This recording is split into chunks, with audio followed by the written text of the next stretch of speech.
All right. So, this is my one-shot, Wilde Ride. Oh, nice name. Yeah. We have a group name. Oh, wait, shit. Actually, no, you have to come up with a group name before that, so I'll start. Yeah. So, what's your gang name? The Dingleberries. Gross. 1 hour later. Do you all agree? Huh? Tumbleweed Vipers. The Tumbleweed Vipers. Tumbling Vipers? Tumbleweed Vipers. Okay. All right. All right. Like I said, this is going to be the one-shot called Wilde Ride. And we begin.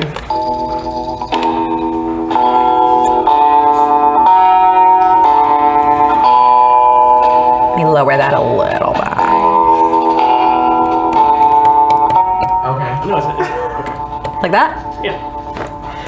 The country of Bright Desert ain't known for much, other than being hot, and the war, but nobody forgets the war. I suppose people just get to bickering when it's intolerable out. Sure, there was heroes and gangs all wanting to be known for something, but that shit's like clockwork here.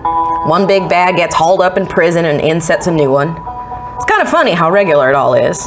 Most gangs have gotten to giving themselves a little flair just to stand out. But we got good people here, and blue sky for as far as the eye can see. Few towns get known for what they produce, crops and such mostly, except for the irons. During the war, they was the capital of war machine production. Hell, people still call them the irons. And that, my friends, is where this story starts. So, you all are headed into a city that's called, as you might imagine, the Iron City, also known colloquially as the Irons. And you are there to meet the person who hired you to do this job. And they said that when you met in person, they would give you all the details about what the heist is going to look like, what you have to do. And you know the person you're supposed to meet is named Big Bertha. And they are the mayor of this town. So you are looking to walk into this sleepy desert town and meet with Big Bertha. And yeah, so you walk into the Irons after getting off of, I would say, a steam engine, because you have to get to where you're going, off the train platform. Where are you headed? What are you doing? I think it makes sense if we just start making our way, right? I think so. Oh yeah, sorry, that wasn't character voice. My character just walks forward. Okay. So, Playing silent type. I guess. oh God. Let me see. By the way, I'm a gnome, and I dress like a child. Okay. I hide my ears, and I dress like a child. Okay. That's amazing. Hold your hand, I went like, okay, Papa. Ah! And I'm like a human who's like in his like 60s, but honestly looks like he's about to die. Oh my like God. He's sturdy, like his body's good. Like you can tell he's like a fit man, but oh my God, his face has so many wrinkles, like it's ridiculous. And he looks like Jewish. Like a clenched butthole. Oh my God. And he looks very Jewish in like the ways that he has very Like the curly old white hair. rabbi kind of look? Yeah, old rabbi look, but his hair is always like in this weird, like bun braid messy thing, and then he wears like this little hat over him, and it looks like a top hat, but it's got a hole in the middle, and he just kind of like, you always see him like picking at it from the top, and he wears like a long coat, and he's hunched back, and he's pretty tall, a good like 6'3". Okay. Very sexy. Very skinny. Also very skinny. Okay. And do you want to describe, since we're describing our characters apparently? I guess so. So, brown skinned, female, 5'7"-ish, black hair about shoulder length, black eyes, wearing a brown sweater and a dress. Okay, sounds good. And is your character wearing clothes? That's actually a good point. He's wearing he's wearing a black vest. That's buttoned in the center. He has like a bit of a cape. There is a hood, but it's down right now. Okay. It matches well with his black feathers and his dark talons and feet. And he has a top hat. Oh, is it little or is it like a proportional top hat? It's proportional. It's smaller than like for the typical. So it's a proportional one for his size. Yeah, Okay. exactly.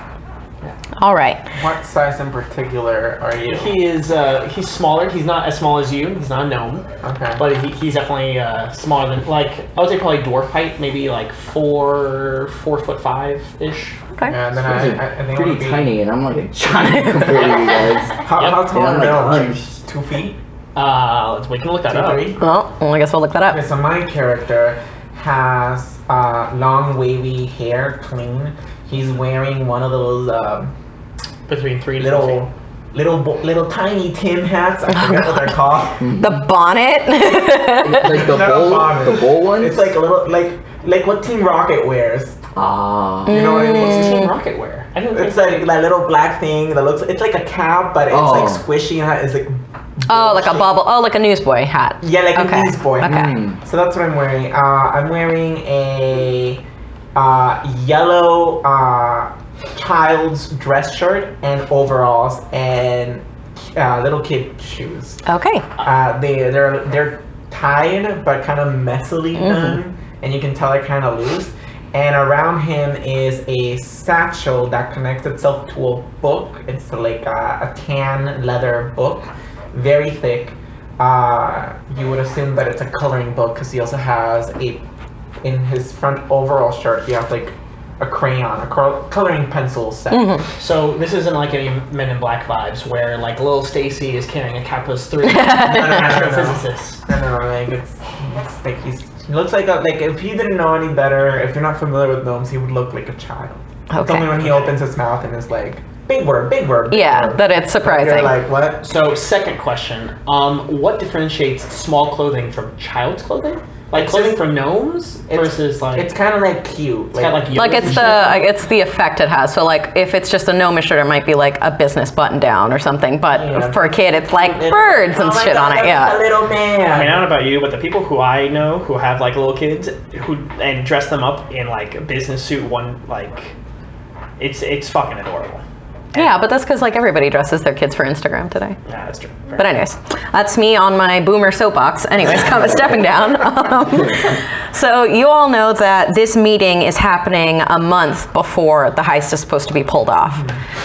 So you walk, I'm assuming from the train station, you're headed forward. It's basically, yes. Okay, so question. We're a team, so I'm Yes. assuming that we know each other from before. Yes, and it is up to you to decide how close you want that relationship to be. You guys could be just coworkers or you could be friends. As you work as a gang, obviously you know each other and you should, I believe, know each other's strengths and weaknesses. And when we get to the planning phase, Who wants to you be can my discuss daddy? that. Oh my God. You can discuss that and Well, there you go. get to figure out like how you're going to complement each other in pulling this thing off. So what you see in front of you is just like, typical red dirt clay, just far as the eye can see, maybe a cactus. And what looks to be a ghost town, basically. You have a saloon. You see far off in the distance, like almost on the exact opposite of the train platform, the opening of sort of like a mountain and a really shittily scrawled wooden sign that says mine on it. Mine as in mining or mine? Mine, like mining, like. Okay. There is next to the mine a forge/factory looking building, so it just looks very industrial. You have like a little smattering of houses. There is a church and a general store, but sort of in the center and the nicest looking building is the mayoral office. So I'm assuming you all walk up. That. I'm gonna look at you and say, "Mother, carry me." Alright. Actually, is your character male or Come into female? my arms, darling. And I like when I go, I see the interaction and I'm like, like adjust the glasses. They're like bifocals, so like they expand and they almost look like they have like this advancement of like where you can Zoom looks in. Like it zooms in, but you see it's kind of cracked, so you're like, ooh, okay. And then he just knocks and goes, "Buddy, we're here." So actually the door is open, so you can walk in. On the side, like when you're walk up to the building, basically you'll see a few horses tied up, and there's actually a person out there who's just smoking a cigarette. He is, I would say, 6 feet, very handsome, black, wearing like a linen button-down shirt with like denim overalls over it and a hat to cover basically the sun out of his eyes. He's just smoking a cigarette. So if you go in, you can just walk right into the mayoral office. I cough and I go, well, nine, welcome. Hello.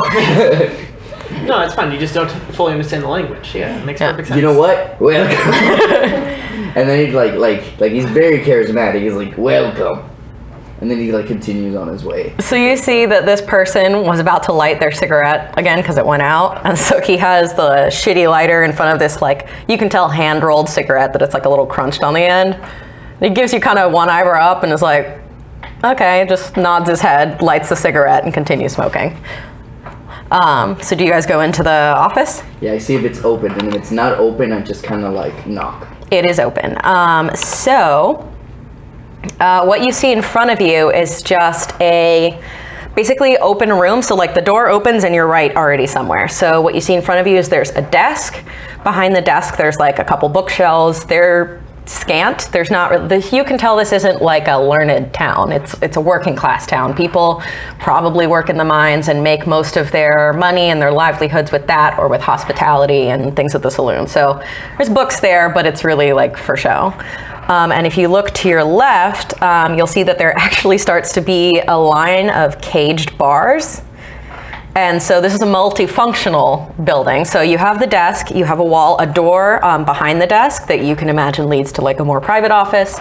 But on the side where the caged bars are, you see the very rudimentary version of a jail cell and things. So you can tell that this is the mayoral office, but also the sheriff's office / county jail, lockup, Is she what have you. kind of like a sheriff? There is no one in there. It is just an empty desk. She's not in there? No one's there. So I go, she's not in here. Maybe we should go outside. Whoa, Joey Sickfingers, where'd you come from? Nine! You know, I'll just do this voice. She's not in here. We should go outside. Oh, I just want to mention that I have a familiar. It's a little ferret. Okay. It's like hidden in my clothes. So what you also notice about the desk is there is a single chair there, but on the opposite side of it, so against the wall right where you walked into the door, rather than having, you know, like a smattering of chairs for you guys to sit in, it's just a church pew. Like, so this is a very hodgepodge. We have exactly the necessities that we need, and we will make it work. So you can sit at the waiting area, or you can walk around, but what do you choose to do? Because I know you said, okay, no one's here, we should look outside, whatever. I look around. We've been here before, right? No, this is your first time there. Then I look around and I go, incredible. It seems like you can get blessed, and at the same time, I was just gonna go to Russian. That's fine. And at the same time, then you can be incarcerated. Beautiful. So I think my character will go to the person who is smoking the nope, they're outside. Oh, So they're outside. you see on the desk right after you finish saying that, there's a little box, and you can tell it's actually a radio, like the very old school intercom systems. And you hear, is there no one out there for you guys? And I click it, press the button, and I go, no. Okay, 1 second. And then you hear muffled through the wall, "One!" And the guy who is smoking runs in. So you hear stamp, stamp, stamp, stamp. He throws a cigarette, puts it out, runs behind the desk, and is like, hello, fellow visitors. How can I help you? Shit. We came for the lady, the hefty lady. Oh shit, yeah, you're here to meet with Miss Mayor Big Bertha. Give me a second. And he presses the button on the intercom and goes, Miss Bertha, you have some visitors. And you hear her grumbling and like the sound of a heavy snort. And she goes, yeah, I fucking know there's people here. You're supposed to do your job. I also whispered to him, I'm like, does she like the name Big Bertha? I don't like to be called old man, so it's strange to me. Oh yeah, he like unclicks the microphone thing. He's super friendly. He's like, oh yeah, she called Big Bertha because she's the strongest in the town. I mean, I suppose you'll figure out in about a minute. And he, when he moves, you see that under so he has this button-down linen shirt. He's also wearing a sheriff's badge. So he is the sheriff, the secretary that greets you at the visitor center, and assumably Big Bertha's co-mayor. So he presses the button and the door opens. Do you guys walk into the door past his desk?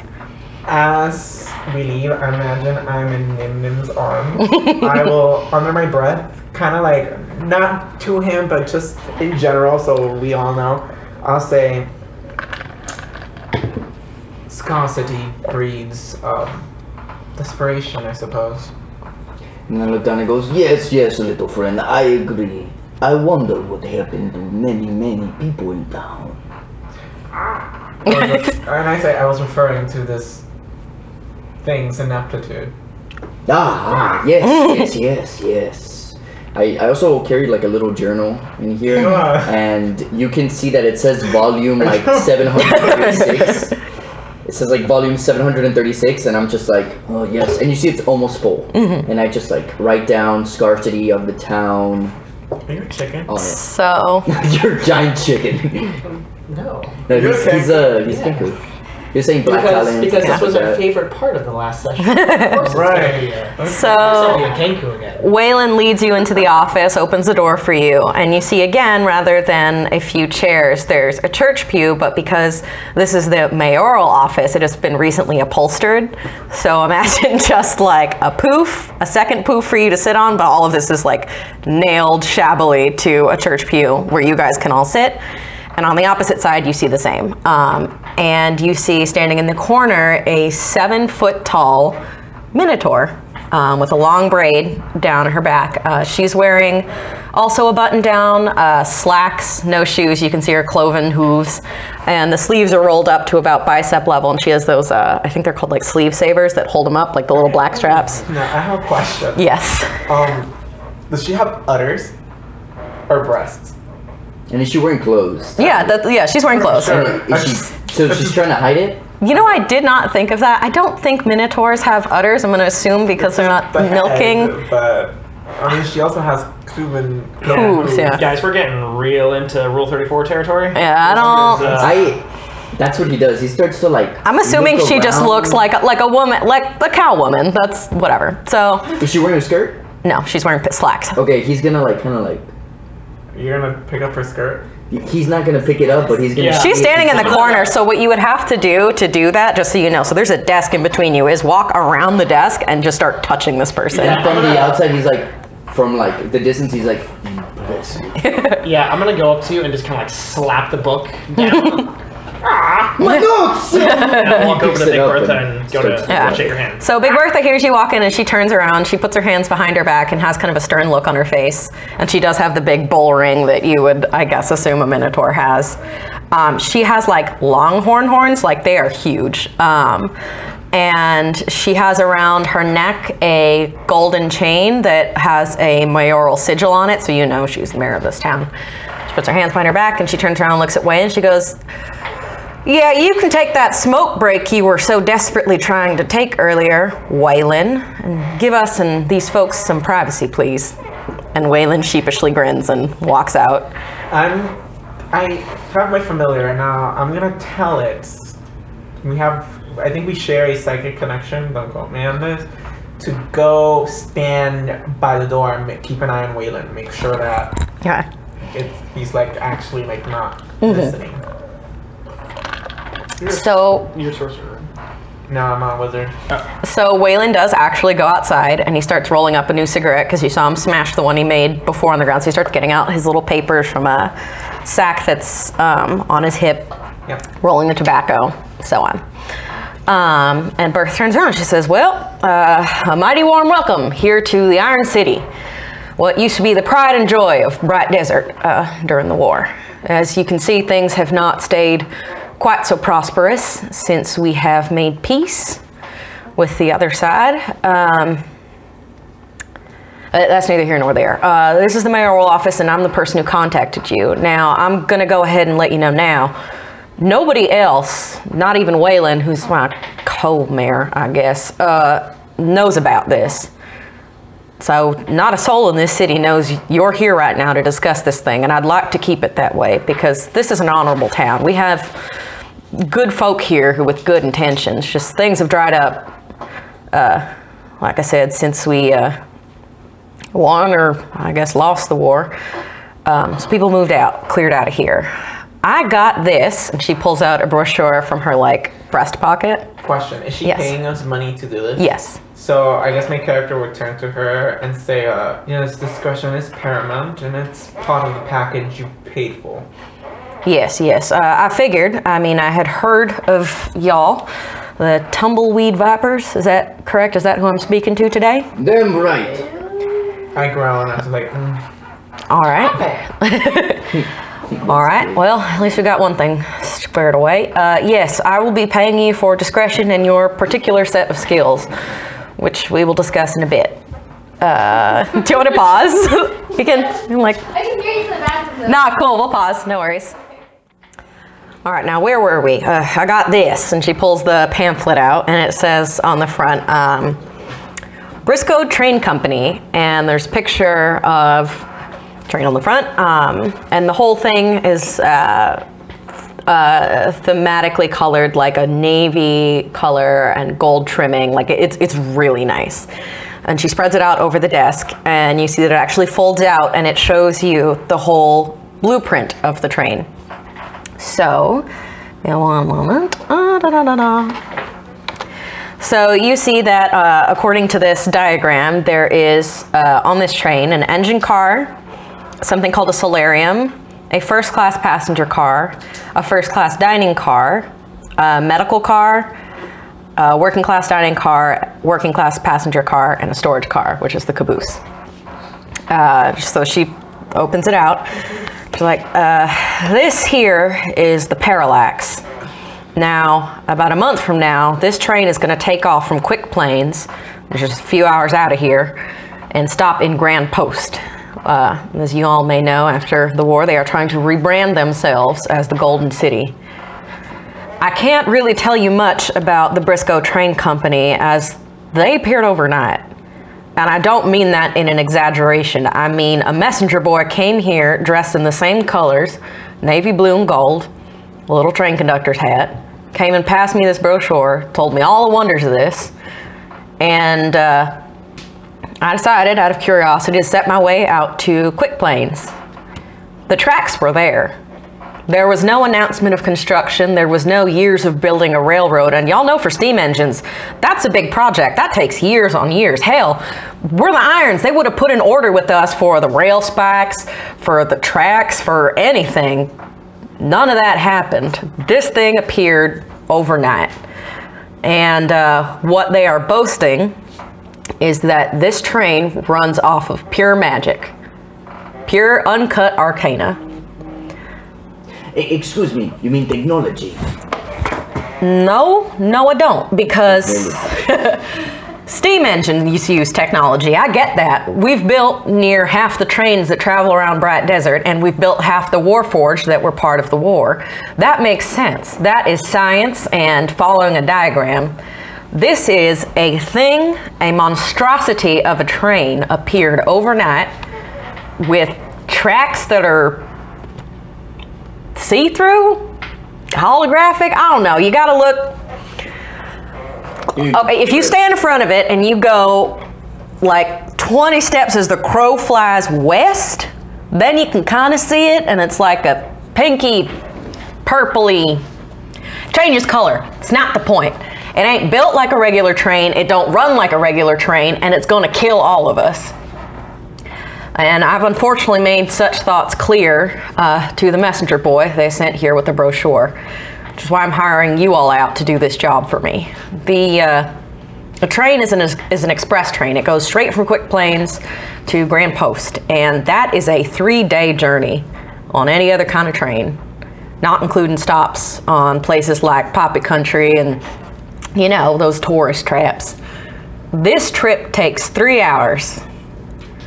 Now, if one of y'all can explain that to me, how you make a trip that takes, I'm not going to do the math on that, but 24 times 3 into 3 hours non-stop, I would love to hear it, because I have been breaking my brain over this, and I have nary an answer for you. Kill? Well, maybe not directly kill. There's two things with that. It's an express train.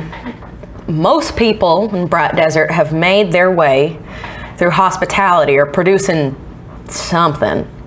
Every town's known for something. We're known for iron. There's places known for cactus berries and nopales and, you know, foods and treats. Old steam engines would stop along the way at these towns, and people would get their tourism and their visits and their entertainment in whatever form they so chose. But this doesn't stop at any of those. And in fact, why they're advertising it to people like me in the irons and way out is they want us to buy in to this train idea. So essentially what it is either die because this new thing is going to take over and no one will ever use your slow steam engines again, or we'll add you as a stop, but you got to pay in. And I don't take too kindly to that.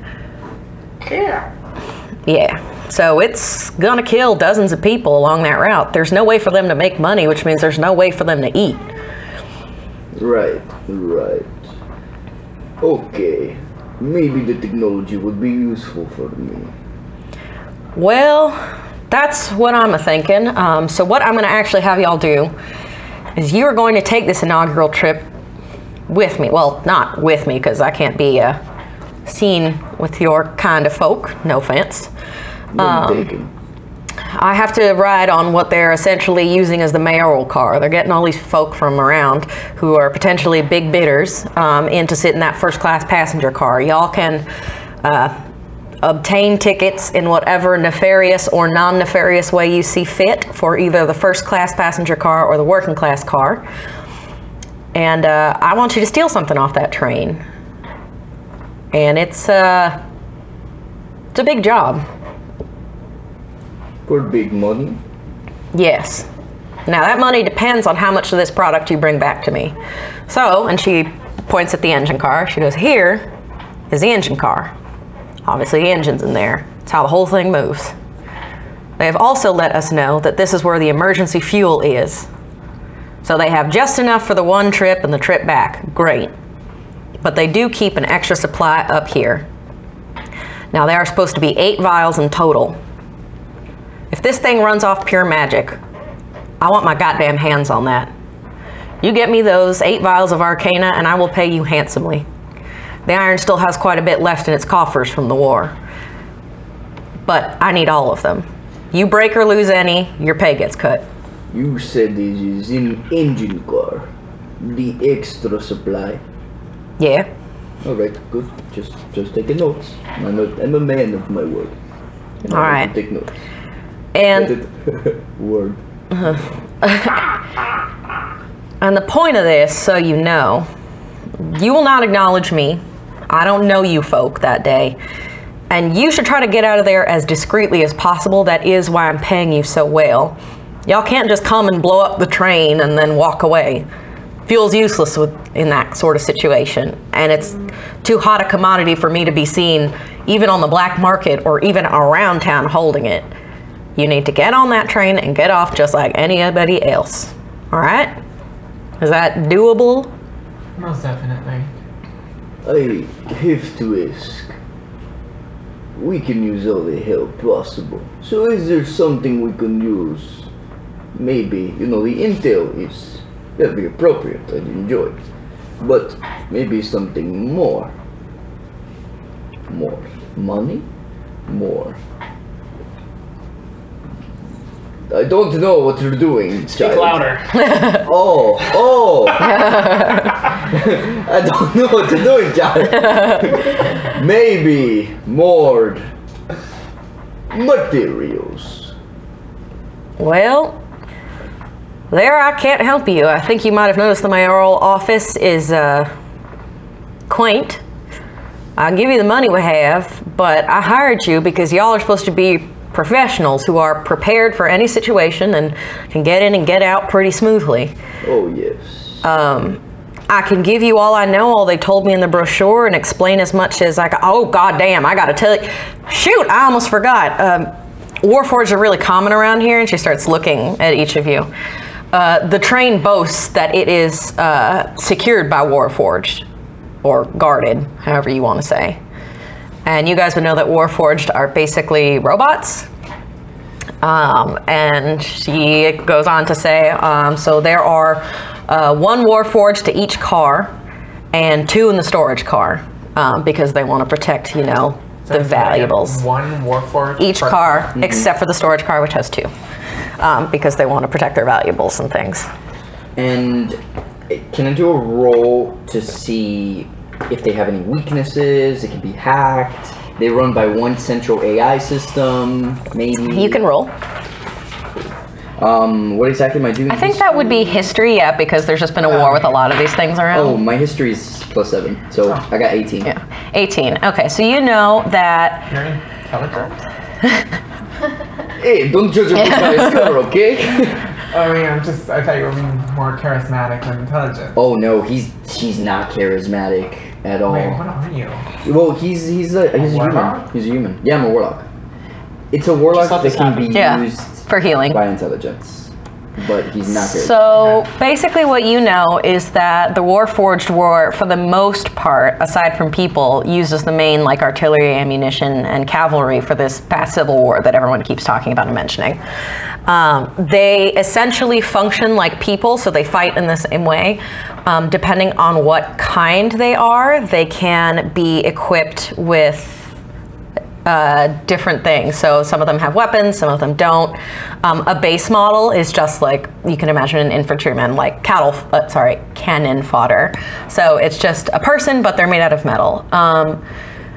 That you know of, they don't really share consciousness. They're kind of just like, they'll do what someone tells them, but there's not like a, if I wake up over here, we all wake up over there sort of thing. Right. Yeah.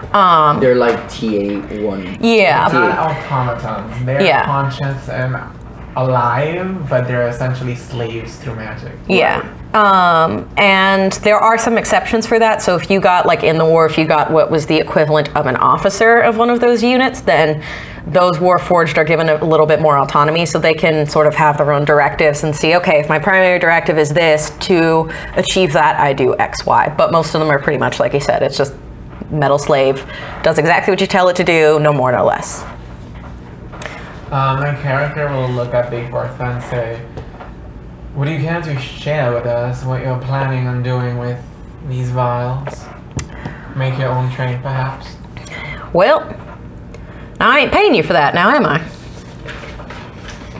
And No, it's not. then I suppose we have other business to attend to at this moment. Yes. Yeah.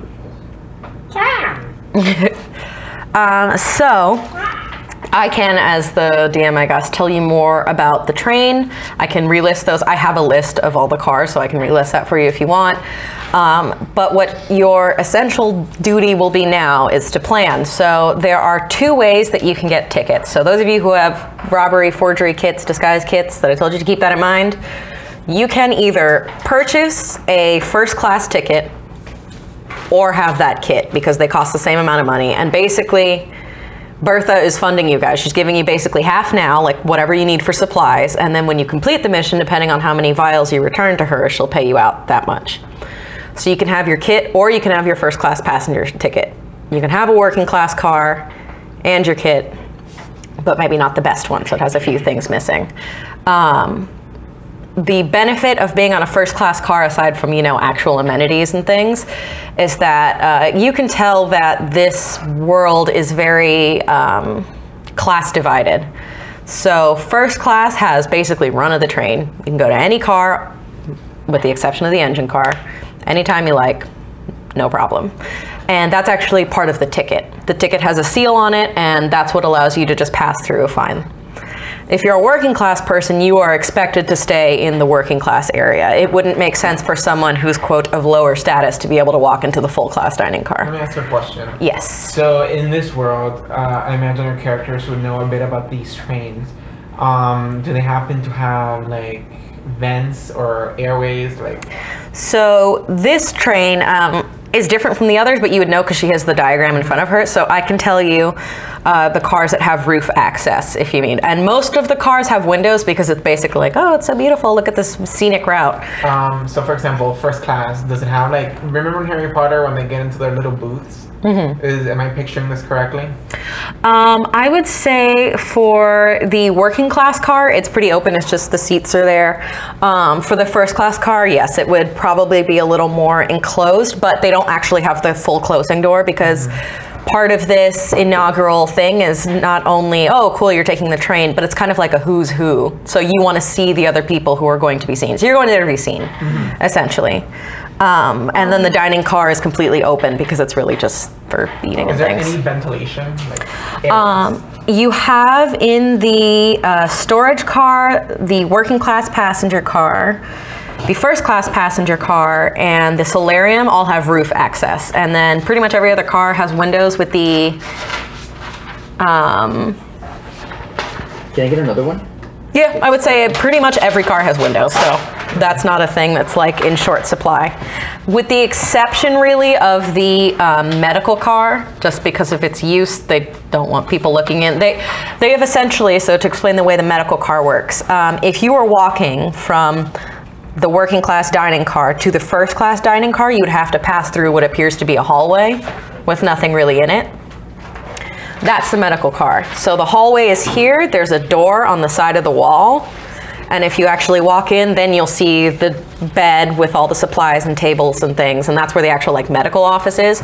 But this is very, you can imagine like Victorian-y. They try to keep that stuff out of sight and they don't want the other passengers to be alarmed by any emergencies that might be going on. Have we seen the tickets before? Are we aware of how the tickets look? I will say that Bertha will show you hers. Which is why she kind of said you can get it through whatever nefarious means you might. So you could potentially forge it, but... Do you have a forgery kit? I have illusionary script. I don't know what that is, but you could try it. But I will say, as the DM, that runs the risk of you get turned away at the station. Because if they're like, I imagine if this is such a popular thing, there'll be plenty of people trying to get on the train. What it is you write on a parchment paper some suitable writing material and abuse it with a potent illusion that lasts for 10 days. And it can convey whatever I want it to. Yeah, we can do that. Up to us. I think that's up to the DM because it says, to all others, the writing appears as if it were written in an unknown or magical script.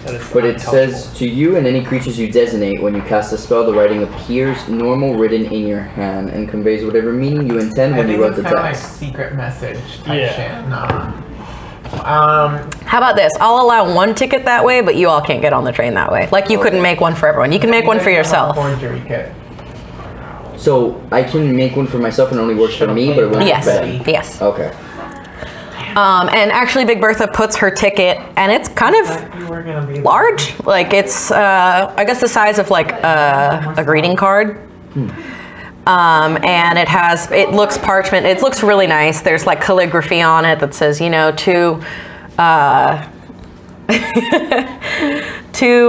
Miss Bertha Hyde, aka Miss Big Bertha, Mayor of the Iron City, first class ticket, seat, whatever.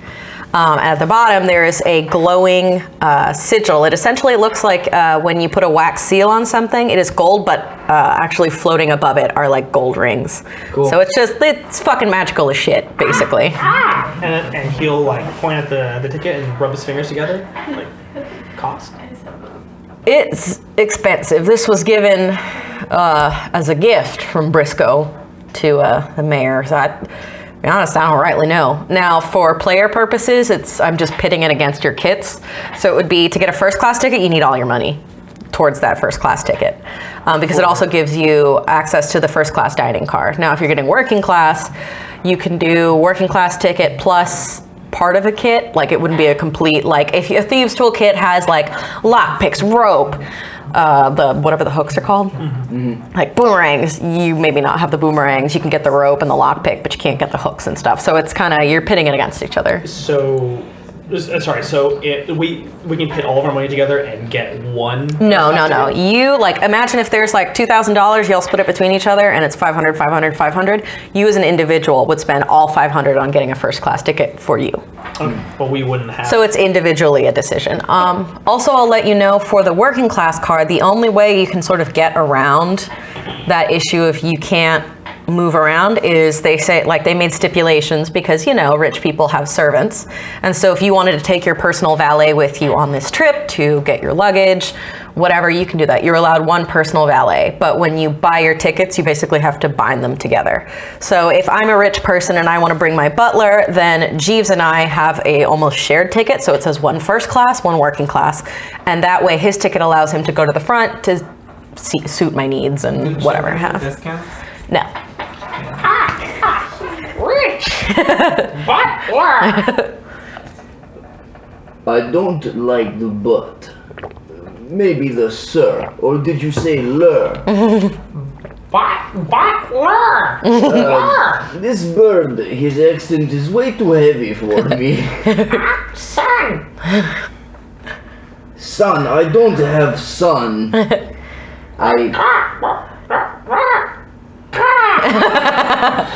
I understand that. You fuck. I flicked him off. Yeah. With your talon. I mentioned, because this is gonna be in a month that we do this, right? So I mentioned if we can get her ticket so we can work on maybe getting in. She will not let that ticket leave her site. So you can, essentially, if you decide to work on it, you can come back to her office and do it. And we're not gonna have to role play that, like I'll let you do that. But you would have to stay in the irons to do so. Why are you afraid if you are not going on the trip? Oh, I will be there. I'm going on this trip. Oh, okay. I wasn't That's what this sure. ticket's for, yeah. And no offense, but I am hiring you as thieves, so don't exactly take too kindly to leaving my important stuff unattended. All due respect, but I assume if you're good at your job, you're, well, good at your job. I appreciate the compliment. And the insult. Well, we'll figure out the method of starting. I have to understand the boundaries. We are meant to get things done. And sometimes, as a thief, as you mentioned, it's a little bit hard to do things legally. So do we have your pardon as mayor and as your sheriff allows it? To do what? To rob my town? No. No, it is to get resources. Well, hell, I'll give you paper and pen. I got that. You can use whatever resources the mayoral office has at its access. Well, ain't much, but yeah, that's fine. But no, don't rob my citizens. I'll fucking kick your ass. Process? Yeah. Question. You are a warlock. When it comes to thieving, to like our profession, what do you have that could be beneficial for this? Do you have forgery kits or thieves tools? No, so I'm a doctor in training, so really I'm like the healer in the group. Okay. But I have something called a one with the shadows. So in whatever dim light, I could just kind of go invisible. Nice. So even if it's like dark in the thing, I just hang around, and as long as I'm still and don't take a movement, no one can see me. So what I think of him as is he's your insurance. When he was explaining his character to me, it's if you guys get blown to hell, you see him so you don't die and so you can make it out with the loot. So getaway driver / like he'll patch you up. Yeah. He will tell you what he is. So I'm a monk, and I don't have that much. I have a, God, what's it called? I think it's like a tinker's kit or something like that. So it's not, well, I mean, I guess we could kind of try to make an argument to say that, hey, this is useful for certain things. I would say it's useful for certain things. So you maybe couldn't pick a lock in the traditional way with a set of tinker's tools, but you could maybe break the lock because it has the hammer in it. So you could, like, you know, the little U-shaped thing up top, you could try to disconnect that. You could try to unjam a door, like actually take it off its hinges and stuff because it's tools. So no one picked thievery stuff. You gotta have slow. Wait, just tap. I also have something called the Eyes of the Roomkeeper where I read all writing. By the way, I'm gonna let you know, thieves' tools only in how I've conceived it. One part of this actually fucking matters.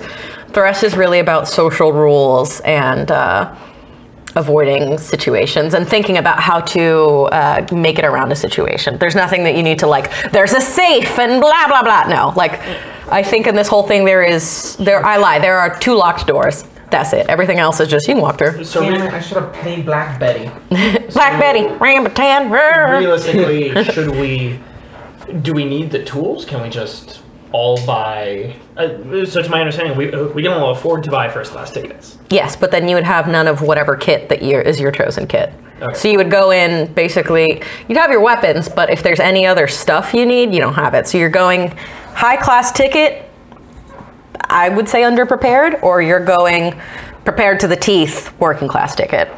What if, because I have a healer's kit, but to me, it's not that big of a deal to not have my healer's kit.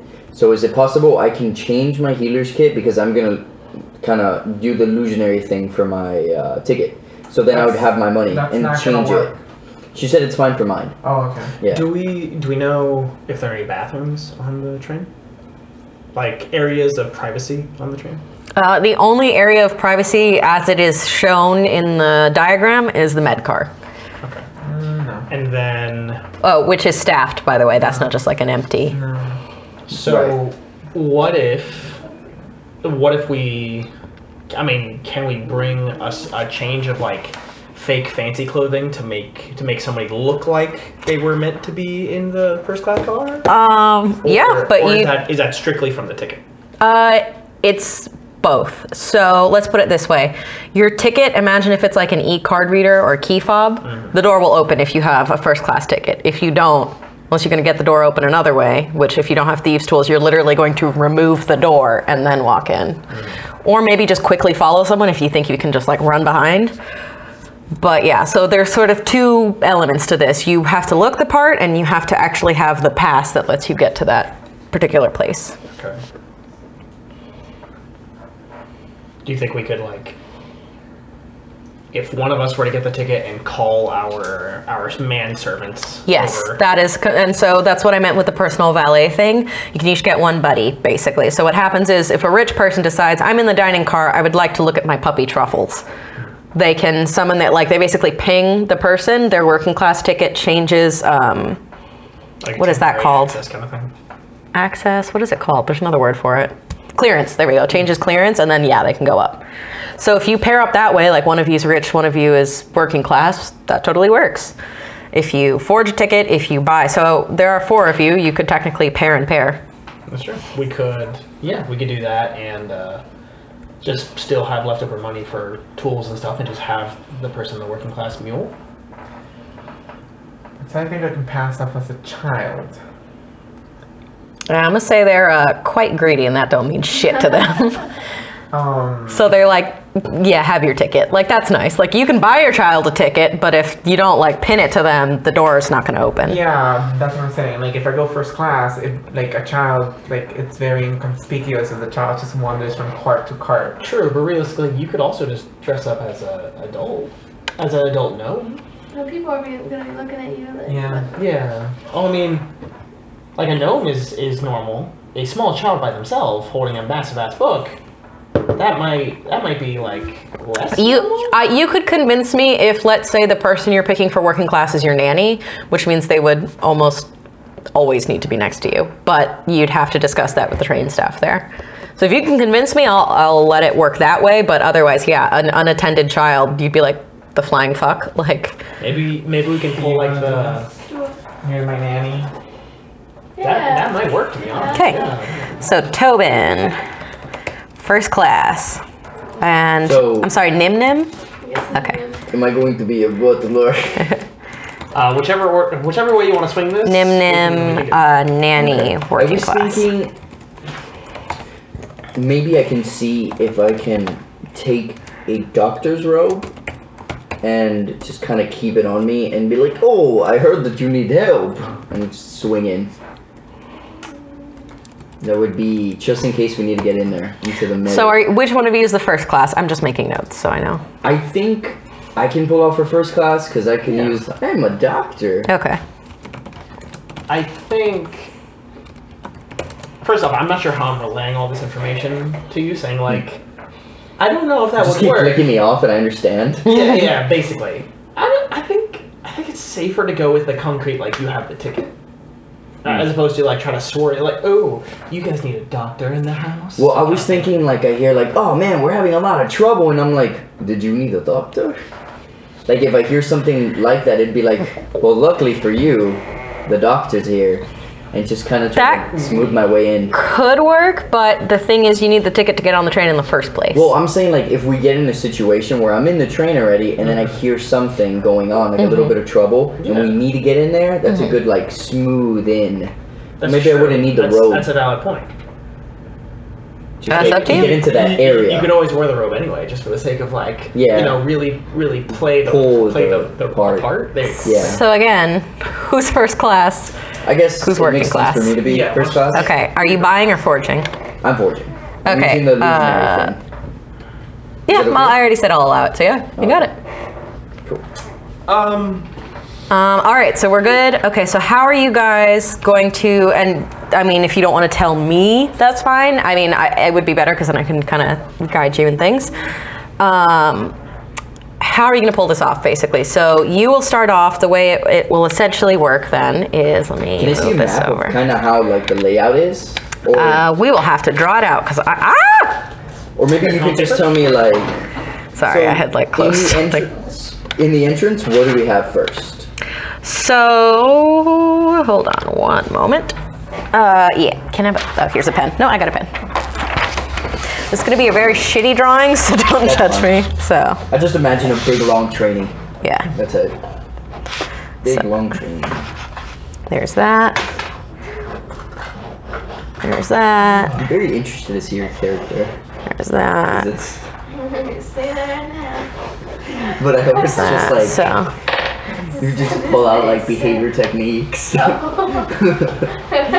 You're like positive reinforced. and then, because I drew it too big, I will fit it this way. Oh, black And I have. How are you guys? I'm kind of cold. How you doing? A little bit. Okay. I'm also wearing a big sweater. Wait, you're wearing a sweater and you're cold? A little bit, but like I got protection from my big sweater.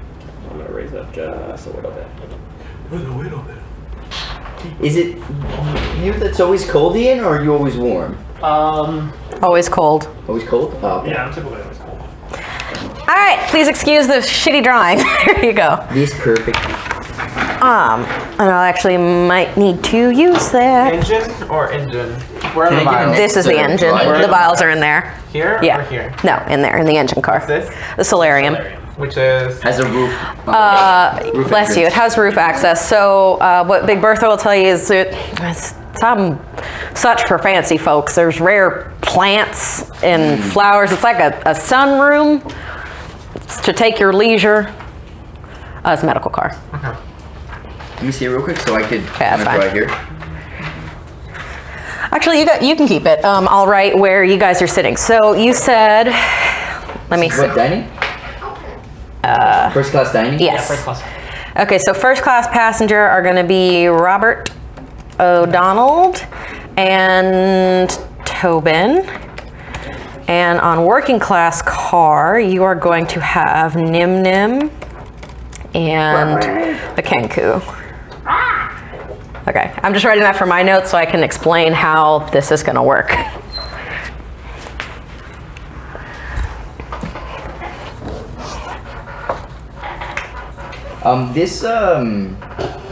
This unit, what is this? Oh, med. Oh. So that's the medical car. It is actually like, it's not drawn to scale, but it is actually smaller than all the other cars. Oh, okay. So the other cars are made to fit 20, 30 people, however many. The med car is meant to fit person working there and the patient. Person working there, patient. So it's essentially a hallway and a large closet, which is where the staffing area is. If you were to force people, like, if we wanted to get a bunch of people in there, how many do you think, or does it specify on a ticket, how many we could get? On the med car? Yeah. It's made for, yeah, it would be a fucking tight fit. They don't specify because they basically don't expect that that's like the amenity you'll care about. They're more like, oh, look at the fancy this and Yeah, whatever. it's just like- kind of like for the illusion of safety of, oh, we have it all covered. We have a medical car and we have guards and blah, blah, blah. Oh, we're meeting code because we have a medical kit. Question. Where's it? Where's the entrance? So technically the way you will board, and we can get to that part later, but you will board to the passenger car that you bought your ticket for. Straight away. So Okay. you will, they'll open the door to the passenger car, they'll check your ticket, and they'll say, oh, go over here, or oh, go over there, because there's like assigned seats or whatever. Got it. Okay. And then the dining cars you're free to go to, and the solarium, if you're first class, you're free to go to. Your ticket will read and open it for you, but there's no like, it would be weird to enter there, if that makes sense, because it's more like, oh, during the journey you can enjoy these sort of amenities, but it's not like where you would sit to take the whole trip. Okay. And you said rooftop entrance is a solarium? Solarium, you have the first class passenger car, you have the working class passenger car, and the storage car. I don't see the... Well, they're kind of together, right? Because I see first dining and first pass. Those are two separate cars. And, oh, I see working pass now. That also has a rooftop. And did you say one more?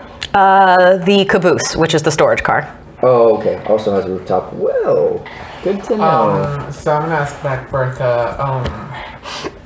Do you know if there are any human who operate this car, or is it fully automated? Are you asking human specifically, or are you asking like? No, human specifically. Well- An automaton. I mean, they didn't really get so far in the spiel about that. I know they're guarded by Warforged, but I assume the conductor, engineer, whatever, is a person. I don't rightly know, to be honest. Again, are you asking human, or are you asking like Human. Just Like, he just means non-machine, I think. Non-machine. Yeah. Or And she says she honestly doesn't know. Oh my god. Okay. So that's pretty good. So far the plan is we got first class. Who else is first class? You got you and Tobin. You're Tobin? Awesome. So I'm gonna write your plan if you don't mind, just so I can keep them. Wow. To me, you're a small child. And I'm Big Daddy. oh boy. Tobin and Robbie. Daddy, please. Ew. So how do you plan on doing this? Are you just gonna walk from the cars up to the engine car and then deal with whatever that has entailed with that? Are you gonna try to go through the roof?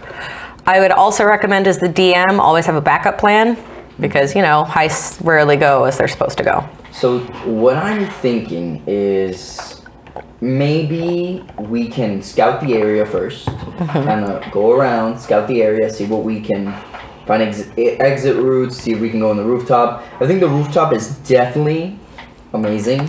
You know, it's gonna help us a lot. So we know that the engine is where everything is. So the engine has the engine is where the thingy is, right? The fuel cells, the yeah, fuel that you cells. need to steal. And we know that there's two of them. The one that's in the train, and then the one that's... There are 8 fuel cell vials, so whatever fuel is in the train, you cannot, like, you can't siphon it from the engine from the train. Like, that is basically unlockable. It's just stuck there. But you can get the extra fuel cells that they keep on hand. There are 8 of them. There is windows on the engine, right? Because I imagine every like little thing having a window, and then so see the person. Yes, but it's not like in the picture that you see, it's not like a typical window that it would be like full size like on a car. It almost looks like a vision slot, so just the person driving can be like, okay, what's going on, whatever. It's very service oriented, like I'm here to make sure we get from point A to point B. Right. But the others, like the passenger cars and the dining cars, are all like, ooh, look at everything, like we love it. Even the solarium?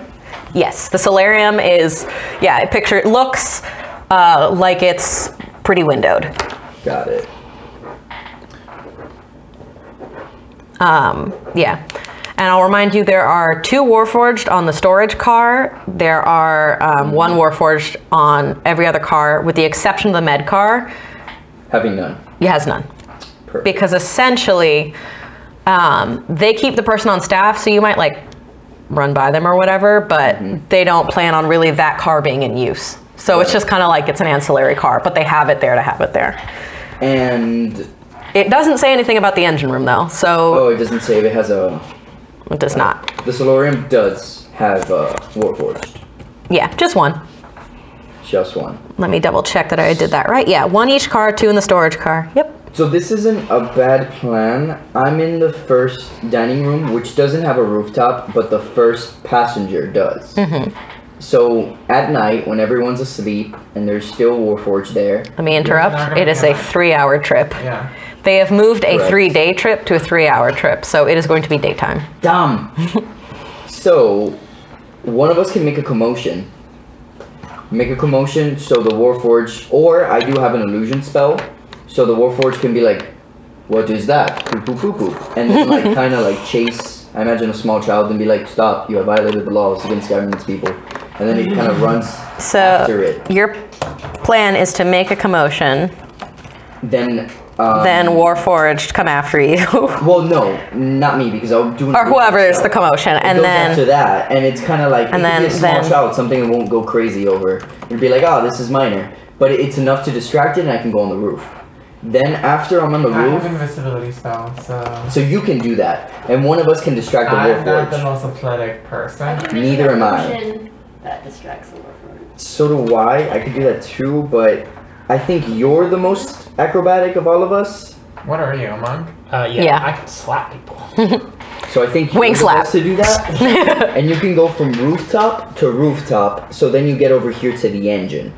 Okay. Maybe we can find a way to transport. You can grab small child and just jump So rooftop. side note, the engine car does not have roof access. By the way, Right, but it does have a small window, so we could throw a small child in there. I picture it as like a visor, like this big, like your face. Super small. So really, there's a so if you picture the engine car, that's the back of it that you see drawn. There's a door. And is it kind of like what I imagine Okay. Wild West, where you could just jump down and then there's a door because it's from Yeah. the outside? I can open doors, magically locked or not. Okay. I have a spell for that. I also have a spell to get away, for all of us to get away. Gaseous storm. Oh, cool. It turns us into a cloud of, How long does it take to cast that? Doesn't take that long, I think. I also have a follow-up question / maybe counterpoint. You're free to do it, but be aware that I don't know how that will affect your magical loot. If it will also turn into It gas. turns all of ourselves and all of the stuff we're carrying into I don't know parts. about that, but we'll see. Because again, this isn't like a normal like, oh, it's an attuned thing. It's like, imagine if you could like leech out someone's blood and then put it in a sifter and you just have all the arcane on one side and all the rest of the stuff on the other. This is like pure uncut magic in a liquid form. I'll let you read the spell and you tell So me I'll what's see. what. You see. But that's something we can decide. Yeah, well, I'll get to it. No big deal. By the I don't want to way, waste this. No. We'll see. No worries. I don't think it's a bad idea that, damn it, I forgot what I was going to say. I don't remember. By the way, I have a strength of +0. So if anybody has more, Sorry, you're such an adorable bird. You're like, caw, and then nothing happens, just like a slight breeze. basically. It's a problem, because so I don't think anybody- your strength is high, right?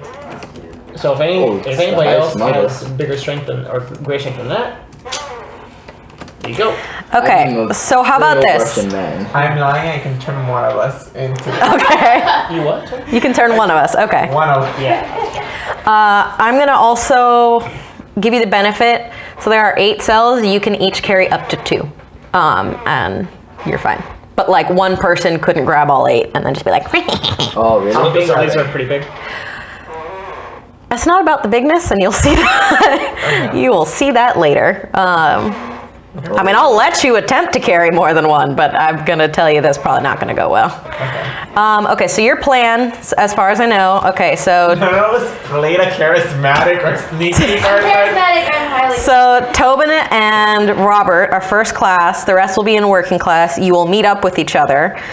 Someone will make a commotion to attract the attention of the Warforged.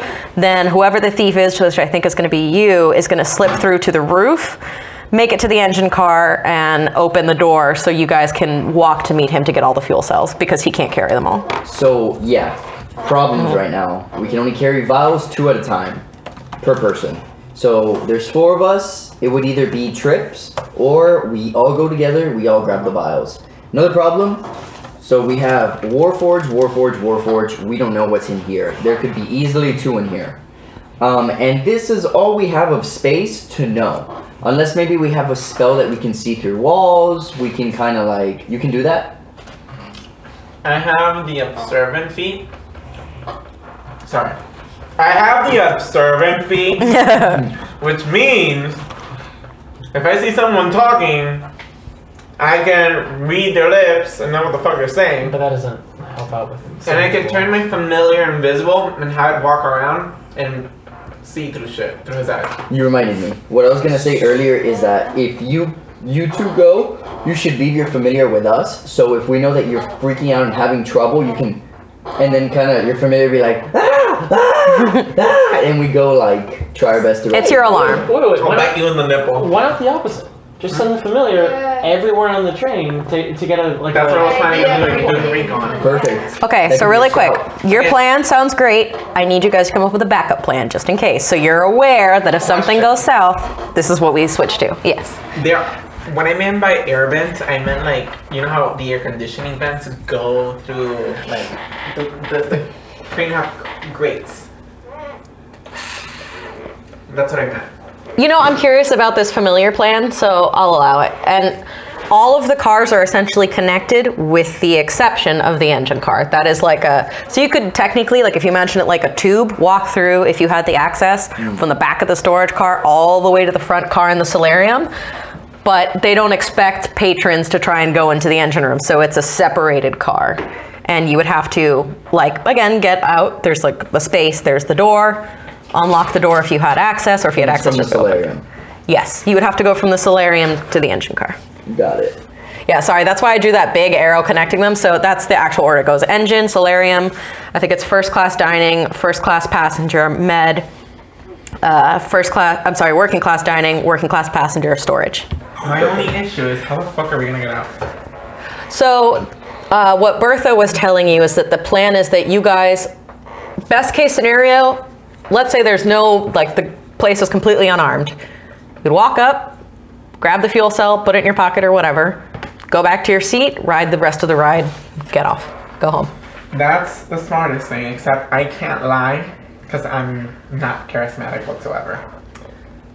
You're also a small child. Right? We can pull off. Oh, he's just really I can be like, cool. oh, he's mean, sick, and I'm highly charismatic. so- So I'd be like, oh, he's sick. As far as lying. But also, why would someone ask you if you have that? Like, it shouldn't be you're a obvious. child. Yeah. Well, also, like, you know what I'm saying? But like, it's not like a giant gold eagle that someone would be like, where the fuck do you have that? It's like, it's something you could hide, so they would have no reason to ask. Stuff it in my butt. I would not advise that at all, even remotely. I'm a Kenku, which means I'm basically like incapable of lying because I can't Oh my God. say a lie. Or telling the truth. I mean, I also, yeah. I But can't that's the thing. say I truth. imagine as a Kenku, he would also have an issue. Like if I asked him something, he has to just pick from the words I've said. So I have no idea how an interrogation Yeah. would work with you, which would be very interesting. Yeah, exactly. So maybe as far as that goes, One of you could translate. Yeah. So Okay. maybe by proxy. So I love y'all, Most. but it's like 5:30. So what's your backup plan? Our backup plan should be So let's say something happens at some point there. What's your backup plan? Kill all the world. Oh my God. I mean, You could have it as that. I'm not judging you, but just to think, if something happens that, let's say, two of you can't get into contact with one another, which, let me make this perfectly clear, there's no stones of far speech or anything. So if you want to talk to somebody other than pinging them on their ticket because you guys are pairing up, like, you have to talk to them. somebody can carry my ferret also. Yeah. I think I was thinking depending how far this illusion can go. Do they how far know your illusion that? can go, Then I we would say can no, make because the then most I think they would have to suspicious do figure a just will run save out. to not be. And then try to occupy this as much as we can. So backup plan is when they start to Okay, sorry, avoid backup us, plan, yeah. I think when it starts to be like, oh no, someone stole it, we can try to use the most we can of illusion to trick like a figure, like this most suspicious person, and kind of frame somebody. Sometimes I have major image. Something we can do is Okay. sneak in there. Another plan is sneak in there, right? We have to sneak in there. So all the plans are gonna be sneak in there. Yeah.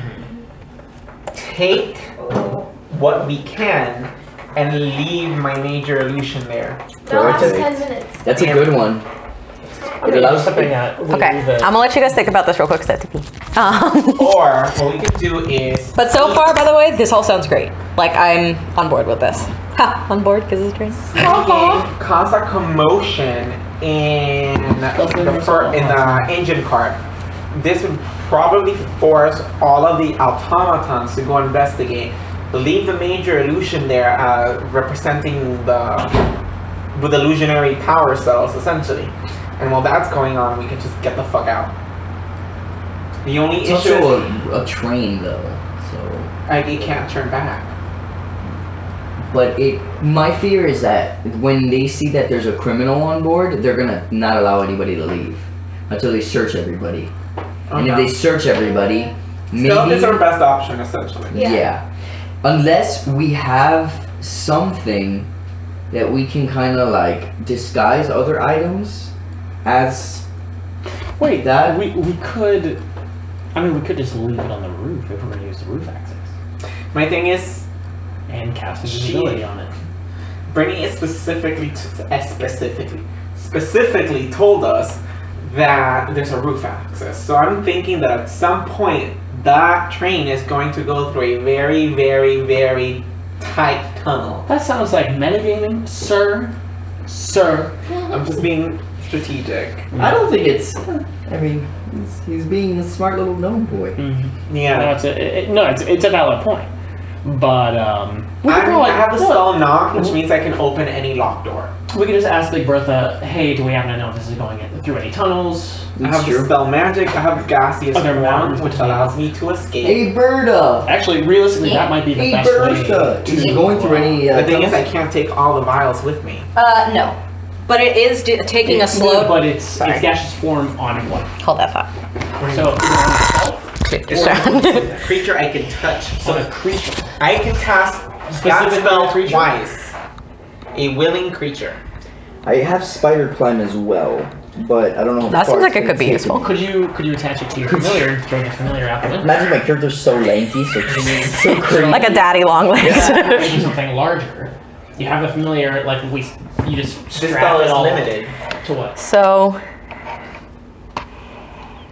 you wanted to know. You get your familiar, you strap Tunnel. them to your familiar, No. and you just No tunnels. No you pass tunnels. it on them and you just chuck the But familiar it out is slowing down at a place called Dragon's Teeth Ridge. And according to the brochure, basically, pretty, but it would be a great. it's like the idea of a Jurassic Park kind of situation. Like, ooh, maybe we'll see some dragons. And they'll slow down just for viewing purposes, but then after that, they'll The keep going. familiar can't turn into anything big. Interesting. Well, again, And I don't think I have a map to resummon it. we could, in that case, we could live as a ferret, and just get a bag and like strap it to it, kind of thing, And then what? and then we gaseous form it, and then it jumps out the window. Is there? Are we aware? With the stuff And I'll Or you ask could go Bertha. down Mhm. Are we aware And then that we just if go back we and pick it get up when it's outside at of the some point in the train future? with the velocity that it goes to, will it fuck us up? I don't know about that. I imagine something has to be quite queer about that it's made a 3-day trip into a 3-hour one. So I wouldn't put my arms or my face outside the window. But I mean, I don't know. I don't, to be honest. I'm going to, even though I doubt she's lying to me, I'm going to try to do an insight Yeah, check. go for it. Just in case. So Big Bertha said that there are little vials. Little 16. vials. They're like, yeah, And you told us that maybe as long as this pen. it's impossible for us to carry more than one. No, you can carry 2. More than 2, it's impossible. You could try. I don't advise it. Okay. 16. 16? Yeah, she's telling the truth. Okay. She's trying to give you all the information she can, but this is so outside of her realm. Like, again, she's used to working with things that to her make sense. Like, really, aside from the fact that she's a minotaur, she is very non-magical. She's like, yep, you build this, you follow plans A through B. We work in sensical things that just are real and you can see with your eyes. This thing popped one day to the next. She doesn't know how it works. She doesn't know how fast it goes. She doesn't know how it gets from point A to point B. She's telling you, she's like, I really have no idea. As the DM, I'll tell you, you can test it. So one of you Fair could. enough. So one of you could just shove your head out the window and see what happens. I mean, you could I do that vote with your the ferret familiar. and then just Yeah. ritual cast it later. I don't have the materials to cast it. Or Uh, summon it. ritual. Unless Brittany What about some, somehow says that I have passenger? fucking like Huh? 5 Throw a different passenger out gold the window. worth of Another passenger. That would ash. Sorry, love. You bought that first class ticket. not a bad idea. You ain't got shit. Okay, so I'm gonna ask Big Bertha. Do you have a fireplace? Well, yeah. And she just like points over to some corner.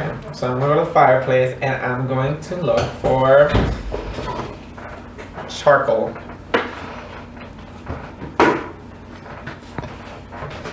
Is burnt wood charcoal? This is like an honest question. I don't know if that counts. It basically is. It's Okay. but it's a little bit more complicated than that. Okay. Oh, but So we'll say there's like a small piece of burnt wood in there, like from the last fire that was lit. Okay, so I'm gonna be honest. You know I what? need 10 gold. before we get to that, how serious are you about materials and casting? For this purpose, what do you want to use it for, basically? to resummon my familiar. The spell says that I need 10 gold's worth of charcoal, incense, and herbs. You know what? I'll give you one resummon, like one free, scot-free resummon. But after that, then you have to start paying the actual like fees. Okay. So if you couldn't tell from so far, my DMing style is, if you can convince me, fuck it, why not? Okay. Because I'm more interested in the story than the like nitty gritty of like, oh, the math doesn't work on this. Unless you have something that essentially seems like it might be game breaking, or like, yeah, I open the door, I steal the stuff, goodbye. Like, then we're gonna have to argue about it more. Carrying the shit. How's a ferret gonna carry 2 vials? Could put a bag on it.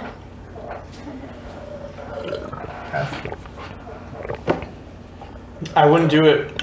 I wouldn't do it as a primary plan, but as a backup. as a worst case scenario, if they're all coming towards us and we need to get rid of the shit now. All I'm saying is I can cast it on 2 people and have them get away. Okay, so really quick, what is your backup plan is you're going to alert, well, from what I understood from you, Elvis, once it is figured out that the stuff is stolen and there's a big alert, You have invisibility? then you're gonna cast an illusion and frame the illusion. Is that correct? Okay, so we have 2 people that can cast invisibility. Okay. Oh, what if, I can cast minor illusion. do you have invisibility? Really quick, okay, so, but does that sound like your plan, basically? Sort of. I don't like the idea of putting the train on alert. I have the dim. So that's actually a question I was gonna ask you. What would put the train on alert? In my vision, it's if something basically catastrophic happens, then they'll be like, what the fuck? Or if old, like spaghetti western style, like, we're robbing the train, then obviously everybody knows. But other than that, it is possible for you to get out relatively unscathed and go back to your seat. Because again, the engine car is sort of separate from everything else. So as long as whoever or whatever might be in the engine room doesn't like yell out to anyone else, you're fine. I also have suggestion. User that will help us out a bit. A little bit. I also have hold person. Okay, so what is this backup plan? I just need to write it down. I think realistically, we're not gonna have a backup plan, a concrete backup I don't have plan. that one. But does that sound like the bare bones? Yeah. Backup plan. But I have Okay, 2 so wounds. essentially we have to break in Yes. to the engine room. Yes, that's the whole thing. I think our backup plan is if shit goes to hell, at the very least, I can turn 2 people. Invisible. I can turn 1 person into a gaseous form and have them escape. My character is evil, so it's obviously going to be him.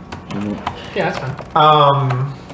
And So okay, I can escape that way. that's your backup plan. My backup plan is to literally climb underneath the bottom of the caboose or the thingy and just kind of sit there, and then people will know where I am. Can you stay there, realistically, can you stay there for 4 hours, for 3 hours?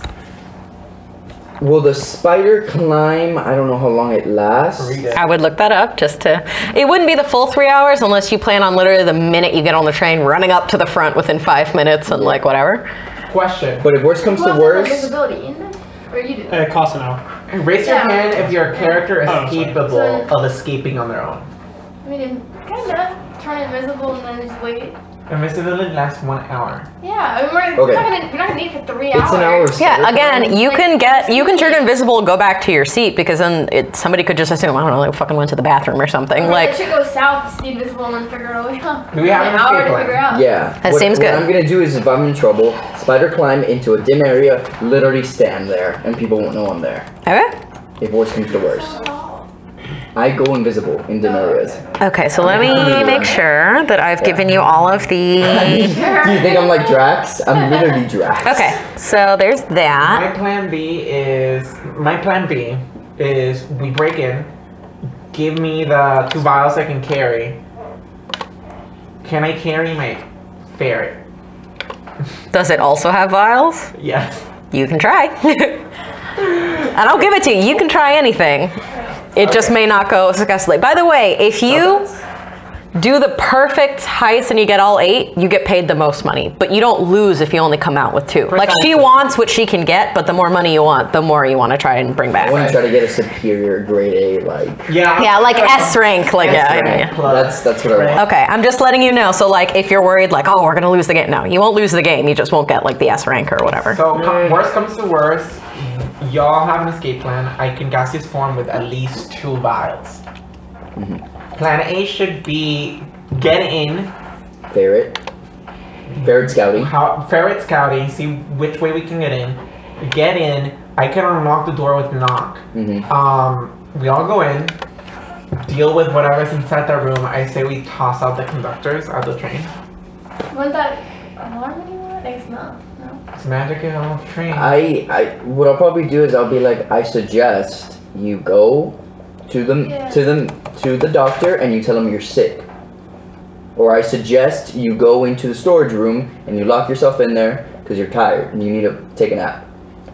I would suggest Something like over the med bay over that because there's like an actual medical person in a bed. No, you have to say, I would suggest that you do. Oh, no. I'm just saying, like, if that's your story, I have to lay down, med bay's the best place for that. You could go to storage, but there are also 2 Warforged in there who could just be like, the fuck are you doing here? My problem with the doctor is that he'll be like, wait, if you're here, who's taking the caboose? Like, Yeah. I mean, the engine. And then he'll start, like, freaking Why out. would you freak out? Because no one's running the How would engine. they know? Because the engineer just literally walked to... Oh, you're saying the doctor. engineer walked to the doctor. Yeah, Mm. the engineer. I did not understand that. I thought you meant one of you. No. No.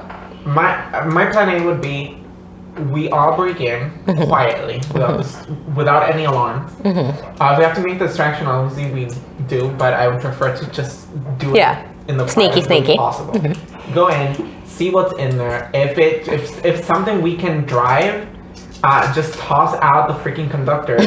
Wait until the end of the ride and just dip with invisibility and shit. Good. That's a good plan, right? I say we try not to kill anybody, but we can. Well, it's true. I will say the only thing about killing them, which you can choose to do, is that when the train stops, they will take stock of everything. I mean, yeah, they'll know they've been stolen from, but you guys will have escaped essentially from them. But then you'll be thieves and murderers. You can do that. I don't care. I don't have any qualms with that. I don't care, but I'm just letting you know, as far as like infamy or like reputation building goes, that's like consequences, but it's my fine. character doesn't like people, he's not a murderer, so he's not gonna be okay with that. Tobin has no qualms with killing people. Yeah, my character doesn't. Are we good to start the RP? Wait.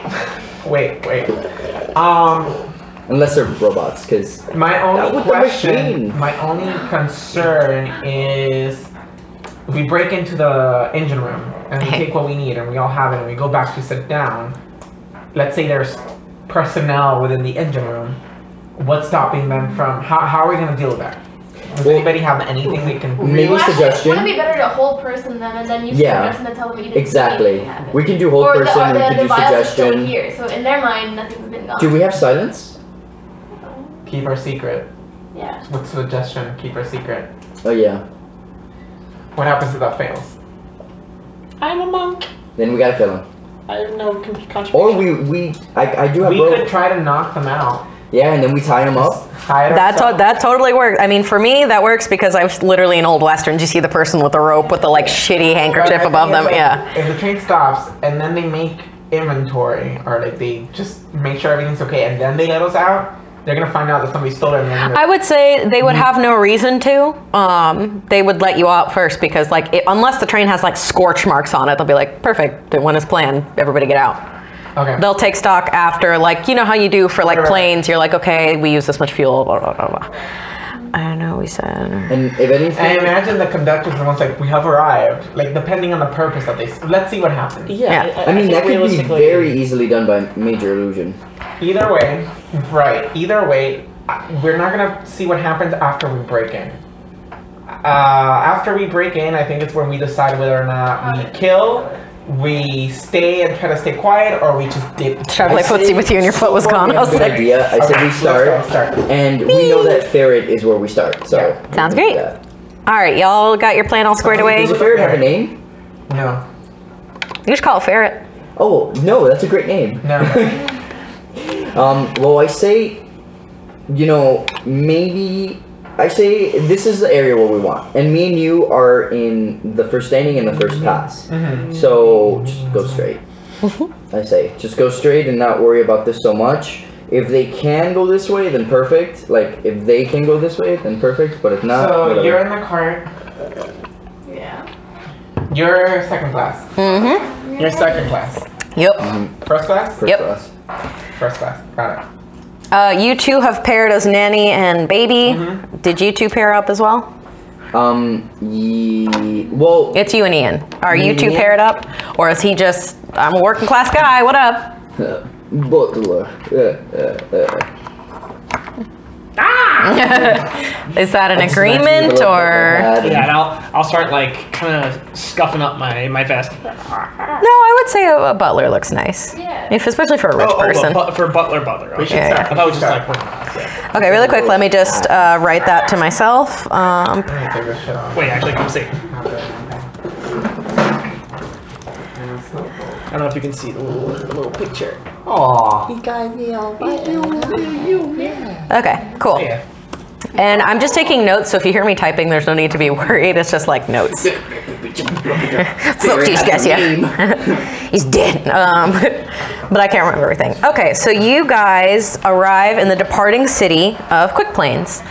And it is, I would say it's a town you've probably been before. Like, so when Bertha was telling you that basically this new train goes along almost exactly the same route, but in an expressway, you would know that Quick Plains is a very well-known departing city. It's like a port town, but for trains. So a lot of trains depart from this area. Steam, and now whatever the fuck this thing is. So it's a pretty busy town. They have shops, they have a whole shopping district, they have dining places. Like, they are appealing to tourism because this is your stop before you go wherever you're going. And you walk up to the train station, and the train station is actually really beautiful. And if you've been here before, it was nice before, but now it's like they've refurbished it because they're unveiling this new big project that's supposed to bring in all this money and is so magical and whatever. So I imagine it's kind of Art Nouveau, Art Deco, like large rounded windows at the top, lots of like filigree details everywhere. You have like the old clocks that hang that have like leaves and beautiful stuff all over it. Like, this is a nice fucking town. And you hear, hold on one second.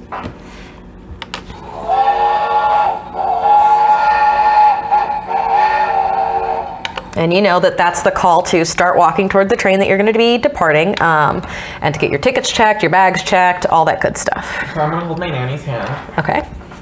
and we're gonna go right over. Okay, so you are going to technically, I guess you're lining up in the first class. So the three of you are lining up in the first class line. You will be going to the working class, I guess.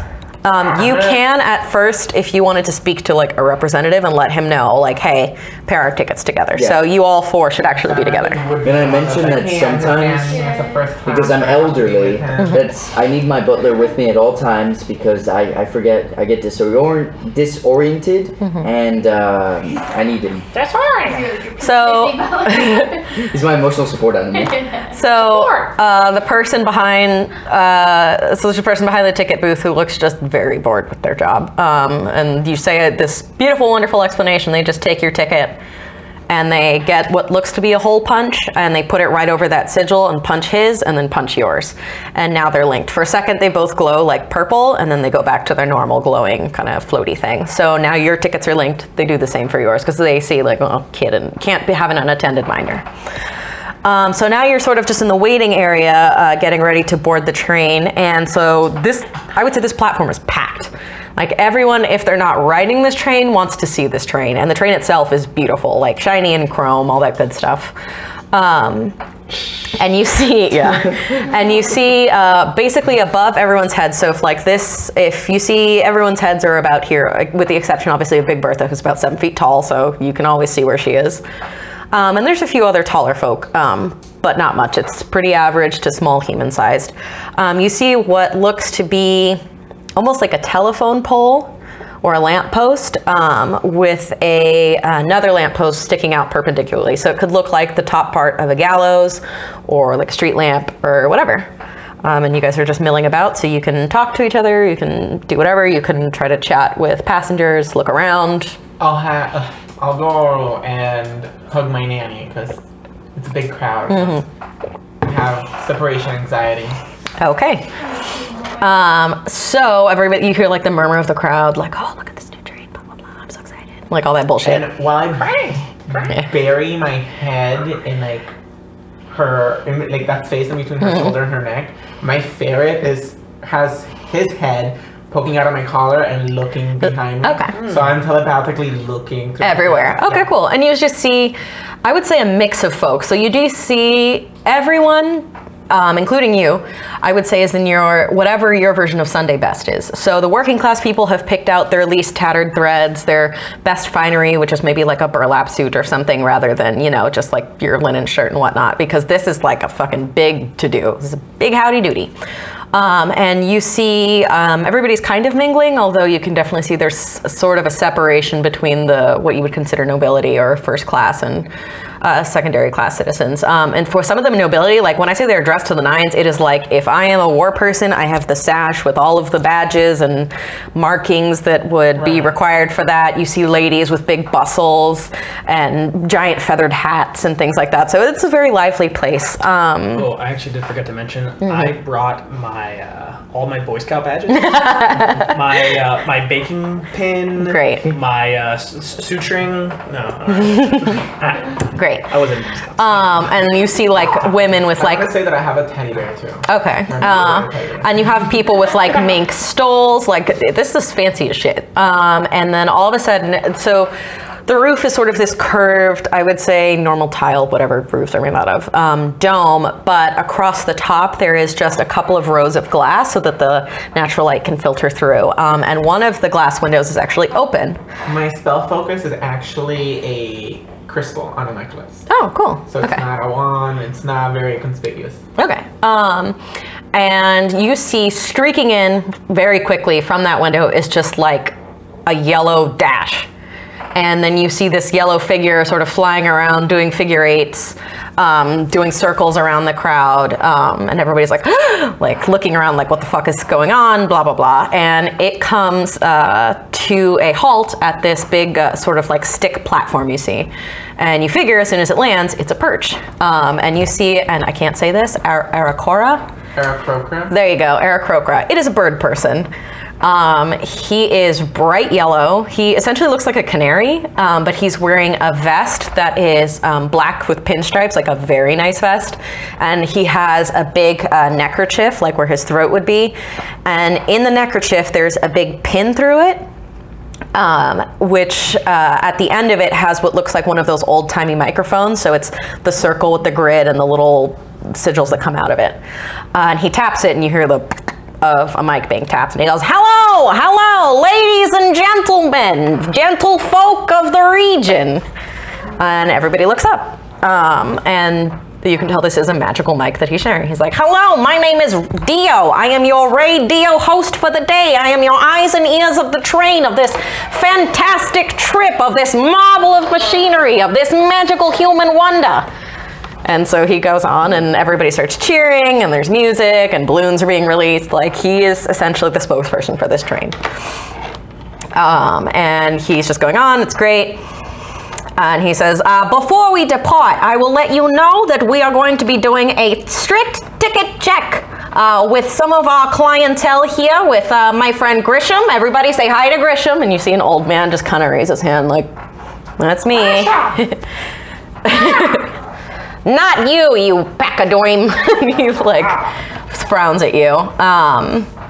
And he like kind of is hopping around on his perch and ruffling his feathers, so he's very showy. And he's like, also we will be having a weapons check policy. We do work on the, honor system here, but there are some less than honorable types here. We do have roving gangs of bandits and wild hoot nannies that go along. So if you do have weapons on you, that is okay. We will check them into valet. You will get your weapons at the end of the trip, at the end of the train, last car. They are fully secure. It is guarded by not one, but 2 Warforged. That's right, we have reprogramming 2 Warforged from the war. Soldiers of the Iron Age, here to protect you and your fellow citizen. Hooray! And everybody goes, and like clapping. My character has a dagger. Can I say that it's a very nice ornate looking, kind of like... You have to tell that to the ticket person. I'm gonna try to stick. I'm gonna try to stick my my gun, Rosie O'Donnell, right in. Rosie O'Donnell? I've been waiting all day for this. Amazing. I'm gonna stick it into my pants. So I'm just gonna like try to. And then you hear hide it. old bang. Yeah. And he goes, oh! And give me 1 second to look something up. God. That's amazing, by the way. That's, Well done, sir. mwah, mwah. I disguised it. You guys didn't know. I was just waiting. So good. Do you have weapons? I have 2 daggers. Okay, and Alright. for this, I'm going to let you know as a DM, Spells. my interest in this campaign is really for role-playing.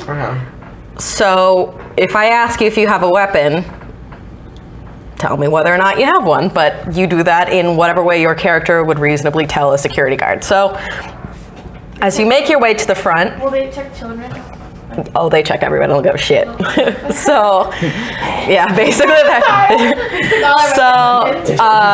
So, you make your way forward, and the 2 of you are allowed to walk together, but it's basically fully known that at first, the working class people will have to make their way to the passenger car just for the, departure? Yes, Yeah. departure, but then after you can meet back up because they know you're butlers and valets and nannies. So you see an old man, completely snowy, like white-haired, pinkish cheeks, and little Dog Dimmadome. Oh no, And he wears his glasses like on the end of his nose, and they're gold-rimmed, horned glasses, and he's a ticket checker. And as you may have remembered from Dio, his name is Grisham, so he will hold out the tickets, and he has essentially what looks like a hole puncher in it to check. And so who is the first pair that is in line? Is it child and nanny? Can I say that my book bag is one of those teddy bear book bags? Whoa, wait. I have a pack. I feel like you had a bag and then you had your teddy bear. I'm gonna say that's already set. Fine. Gonna shove the knife up the titty. You could do that. You could. Okay. Deep breath, Mr. Whistles. So which pair is going first up to the ticket guy? guess I'm too. I'll go. Okay. So Shove your daggers. Excuse me? Yeah, let's put on your teddy bear. Okay, so my teddy bear's just like. By the way, I'm wearing the doctor coat. robe, Okay. Because the way that when I see So then- everyone's wearing like their badges and stuff, I'll Okay. be like, So then the order is basically going to be Nim Nim, Tobin. There's going to be a half-elf woman, and then it's you two. So there's like other people in line. So he not only has the hole puncher, because you can see it's actually connected almost like one of those watch chains to his vest, and he puts it away. He has a couple other things, but he has a clipboard there. And he has everybody, so he goes, name? And he looks at, I'm sorry, he goes, name? And he looks at the two of you. I'm gonna shyly like bury my head. And so then he looks to the adult here. Greetings. How are you, sir? I'm quite fine, thank you, fine lady. Wonderful. I can't wait to board this tray. I can't wait to pull out this tray. Yes, it is Beautiful wad. His name's Tobin. Tobin. Okay, and your name would be? Miss Nim Nim. Nim. Is that with an I, a Y? It's a Y. Nim. Y. He scratches it out. Nim. I like how we're just casually using our actual name. Yeah, it's our calling card. And you know, I'm sorry, it's standard procedure, but do you have anything to declare? And before you answer, you are subject to zone of truth. And so, what do you say? I have nothing on me. Okay, and we will check any bags you have on you. Do you have like a purse or a satchel or anything? Yes. Okay, so you're gonna have to hand it over and he's gonna go through it. My satchel. Okay. Did you put the knives in the satchel? No. Okay. Okay, and then, I'm sorry, little Tobin, boy, you're cute. Can I see your book bag? And he puts it on the counter, and he has one of those, like, you know, like the sticks that they use to not touch your stuff. Oh, you like to read. He loves to read. Oh, I love to read too. That's so good, keeping the youth reading a book. Yeah, he's like, I had a favorite book too when I was your age. And he puts it away. When he lifts it up, where did you guys put her daggers? I know yours is in the teddy bear. But Does this, you know what, you're gonna have to roll for performance of how that teddy bear looks. Because if it's weirdly erect, like and sharp, I'm gonna have to be like, what the flying fuck is this? I just want to see this little child give that teddy bear a hug. Go right in Yeah. there. Squeeze tight. I want to say the daggers are sheath. And just like I mean, but still, if a teddy bear is soft and fluffy, if it's just weirdly sitting up and then the arms are all floobity, like, roll performance, dude. Just roll, like, did you hide them well enough? Is it performance or deception? I guess deception. Well, no, I would say performance because you were performing the hiding. 16. You passed, hooray! 16 plus. 16. So you passed. Good for you. So he goes, oh, please have a wonderful journey. You too. And then you see, because she's in front of you, a beautiful half-elven woman. She's very long, silver whitish hair. You can see from the back she's wearing almost like the My Fair Lady style of like very fancy dress, but it's white and purple striped. Do you actually do that? I think. Sure. Okay, so she turns around, and then what you immediately know, she is very pregnant. She is very pregnant, and she blushes, and she's like, oh my word. I haven't got yeah, she's like, I haven't gotten compliments like that since before. Well, you know. And she starts laughing and patting her belly. And so she turns around, and she starts going through security. Her and Grisham have the whole conversation. She's like, oh no, I wouldn't dream of bringing anything. And he goes, oh, all right. But because she is so very pregnant, she's, you can see, having a hard time stepping up on the platform. Oddly enough, because she's wearing heels. So she's trying to step up on the platform, but she's like, has to hold on the railing. Grisham's trying to give her a put up. Dirty goes in that fake belly. Yeah, I like into them. I'm like, it's a bomb. I like whisper. And actually Grisham looks to you because you have the doctor's coat on, right? Mm-hmm. And I go, doctor, and he's like, hey, could you help this woman out? She seems to be, and she's sweating. Like she legitimately looks like she's struggling to hold. Go, my good man. Like triplets. And then I like rush forward and I try to be like, oh, be back, my good man, no worries. And then I like... You help her up? I help her up, but then I continue to my seat. Okay, perfect. So she goes, oh, thank you. I feel so much better knowing that there's going to be a doctor on board. And I go, I look at her, and I look at her belly, and I want to do a medicine check. I'm gonna like... Are you just gonna touch this pregnant woman? Yeah, I was gonna say, how are you gonna do this? Not lived in Miami for the longest time. I'm not gonna touch her, but I'm gonna look at her and be like, or some shit. Wow, madam, how many months, madam? And she says, oh, I'm quite far along, but you know, I don't know how these things. Actually, I just changed her accent. What is that? She was Southern before. Fuck. Dolly Parton. Well, no, I'm just kidding. Crap. What is that? Well, well, you know, how these things work. My husband is, and she looks around to make sure no other like fancy people are there. She goes, Fearbolg. So, I don't know how this pregnancy. She's gonna be British now. Fuck it. I don't know how this pregnancy is going to turn. So you know, Fearbog are a giant race. Oh shit. And I say, So she real pregnant, and she's like, honestly, she's like, I don't know how long this lasts for. Like, and she had checked with if you were listening to the ambient conversation going on when she was standing in front of you while they were getting checked, she actually asked a secondary worker, like, is it safe for me to ride the train? I'm this far along, blah, blah, blah. And then they were telling her, oh, the wonders of the medical car, and blah, blah, blah, blah. all right. Yeah. And I mentioned to her if she needs any help, if she needs anything, my seat's going to be over there. All she needs to do is yell. And I help her. I've never delivered a baby, by the way. Just letting you know. This will be great. You just roll a 20. Yeah. Yeah, kid. So she goes and she sits and she looks really happy. You haven't left. So now it's Grisham. Well, this doctor's busy. Do you have anything to declare?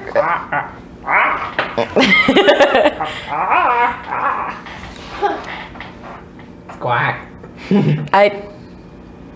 Weapons? Do you have weapons? He's Zones of Truth just because he's like, fuck it. Yeah, okay. And you have nothing, so, because you have fists. All right, feel free, get on the train. Okay, hey! And he actually grabs you kind of by not the scruff, but like the back, and he goes, I don't want you making any trouble on this trip. I know you working class folk, you pair up and you take advantage of these nice rich people. Get away, shoot! And he like shoots you. There you go. So you guys are on the train. I'm guessing you go to your, what do you call it? Seats. There we go. By the way, I probably look like I have a huge package because my gun is just in there. And then when I see that no one's looking, I just kind of try to put it in my coat. I Okay. can't believe you got away with that bullshit. So I got lucky. Because the doctor was packing. Holy shit. Okay, so you're gonna go to your seats. It's Doctor! Boom, boom, boom, boom. She's a verbal baby. So for those of you in the working class car, before the train takes off, there is actually Grisham comes back up and he starts showing you the amenities of the car. There's place like a little kind of, you know, at the top of the airplane, there's a tiny place to store your like personal belongings. And the modern amenity here is that when you go one way on the train, obviously you're usually facing one direction, but there's a lever you can pull on the seat so that the back of the seat switches and you can face the other way. And he's like, oh, you know, to avoid that motion sickness is the very best in modern technology. And the seats are like really nice polished wood, and it has that sort of like indent, you know, so like your butt fits and it's actually comfortable instead of just like a straight backed wood chair. And then he goes and he starts walking to the front because they're doing the general checks as you would have with flight attendants. If you are in the first class passenger car though, that shit is nice. There's like, what is it? Like the wallpaper that's like textured. There's like soft lighting with lamps. You can also, there's daylight filtering through. There's plush seats. They also have this availability, but instead of you having to pull the lever, like it's basically just, it'll automatically switch. And it's like magical and great. And you can tell it is a lot nicer than even what you would be used to in a first class steam engine. Like this is like top of the line. So where am I seated? Am I next to somebody, or do I have like a whole like seating area for myself? I would Like say or booth? there are, usually it's like two people, but because they saw that you were a child, they're going to put you on the end seat where maybe Grisham or one of the workers would have to sit, that they're not always going to be there, so you essentially have one seat to yourself. So I'm going to be like, bing, bing, bing, bing, bing, bing, bing, bing, bing. Yeah. And then in the working class car, that shit is packed. Like it's comfortable, but sort of like the bare minimum comfortable you can get. Like the seats are small. You're probably touching the person It's like next to you. Top-notch bare minimum. Yes. Yeah. So it's like your legs are touching the person next to you, It's but like economy class in like the worst. in ye olde times, yes. Yeah. And actually, Grisham makes it a point to, actually, no, he doesn't, I lie. But he says hello to everyone. He welcomes you on the train, and he lets the two of you, so the doctor and Tobin, know. And if you need your nanny or personal valet for any reason, you can just ping them using the ticket. And Bing, bing, bing, yeah. bing, bing, bing, bing, bing. And so you're pinging. And he says, and do mind, I will be checking the tickets you, as you saw, before we departed, but also when we are getting ready to detrain, I will check again. We want to make sure, that we have both passes. So Loki is the DM, don't lose that shit. And then you're good. Yeah. So I entered from first dining, right? I didn't enter from First here. passenger. First passenger? Yes. Okay. Because if I entered for somewhere else, because Fancy Lady went to first pass. So Yeah. I had to go with And her. you see she's seated not next to you, but she's seated, like you can see she's seated ahead of you. So like across diagonally, but up ahead. And she's kind of just minding her own business. Can I do a medicine check real quick to see if is she due? Like soon? Go for it. What did you get? I'm not gonna use lucky for this. What'd you get? 11. She's very pregnant. Like, she looks like she swallowed one of those, somewhere between a basketball and a bouncy ball, like the big yoga ones. Like, she's fucking huge. Right. But she did let you know her husband is a fearbulg, which I guess is still taboo in these parts, because she whispered it to you. But Is it fearbulg or furbulg? I don't know. I say fearbulg, Sniff. but it's probably that. But yeah, It's share like her. fire, right? It's spelled like, I don't know. Whatever. The giant race. So she, and you're going to guess by her line of questioning to the worker, she's due, but she wanted to keep up appearances. Like, she's an important woman, and it would be a social misstep to miss this, like, momentous event, because there's only one inaugural trip. And actually, in the first class car, they pop champagne and immediately start serving all the passengers except for you. You get, like, juice. He goes, don't worry, she'll be here.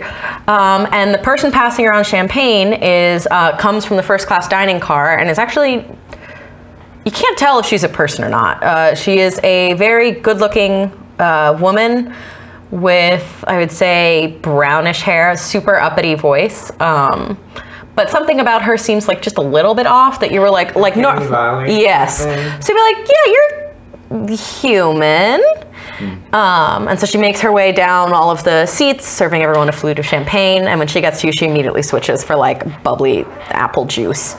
And when she turns around, you see that for a second her back panel is exposed and it says MRM. And you see that that part of her is completely mechanical. And then she just zips forward, goes back to the dining car. That's it. So you have been pinged in first class. So you hear the like, you feel the like. Do you have to wait for departure? You do. So they're gonna do all this, blah, blah, blah. And then they checked everything, everything's set. And so they go the whoop, whoop. And then the train starts slowly making its way onto the rails forward. Yeah, no. Is there spacing for my ferret to sneak underneath the seats? I would say yes, like because it wouldn't make sense to go down the middle of the aisle where there's like a red carpet strip, but like under the aisle, like because there's room to put your feet and objects, like it could scurry along. So I'm just gonna drop my ferret on the floor and just have it walk towards the front of the car. Okay, I don't know how you would roll for your ferret, but I would roll, I guess, Ferrets have their. okay, so I would look up a ferret and I would check their stealth, because basically I imagine you don't want people to know that there's just an animal running around. From the working class to over here, is this from the side or is it part of the hallway? It's on The side, med bay? right? Yeah. Yeah, it's on, like you would have to open the door that's like there. So you could walk straight through the hallway and not go into the med and car. You wouldn't. Okay. Yeah. But there is definitely right here. There's one Warforged, This right? is my ferret. In the dining In car? the working class. Yes, there's one in the working class, one in the working class dining room, To make sure that they don't like step Yeah. out of boundaries. They're ferrets, Okay. without the Weasel. little thing. I'm just gonna say it's a ferret, weasel family, whatever. So, keep hearing it smell, but Yeah, stealth +5.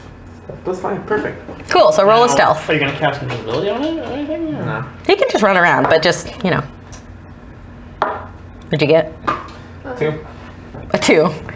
Seven. Wait, 7. Okay, so the first people in front of you don't really move at all. They're too busy in conversation to say anything. But then a fine lady lifts up her feet and goes, "Ah!" and she just like looks around. And you hear like, "Ah, what?" And the people start looking around on the floor like, what the fuck? And I get out of it's my- fine. Like, he's fine, but like it just for a second it goes, whoo, and then I just get out of my seat and I go, sorry, and I pick it up. And you see Aaron go, oh, because you're cute and little. And it's the lady who initially like turns around. She goes, "Oh my good boy, I'm so sorry. I thought there were vermin on this train. Could you imagine on this the inaugural visit?" And she starts laughing and fanning herself. And she actually extends her hand, which is heavily ringed, just blinged out beyond all reason, and she's wearing like pearls and just like the fanciest finery. She goes, "Oh, hello, my good boy. I'm Lady Codswallow." And sticks her hand out. Codswallow? Yes. I'm gonna hug my ferret and then take her arm and very like in the what I imagine as the proper. Yeah. Just like Yeah. And she goes, "Oh, what a good boy." She goes, darling, turn around." And you see a man turn around who's bald, but he has the like biggest mutton chop handlebar mustache you've ever seen that like connects to the top of the little like fire monk thing. And it goes, turns around, and he has a monocle on, and he's the guy that you actually saw with all of the war badges and things. "So, a young strapping lad.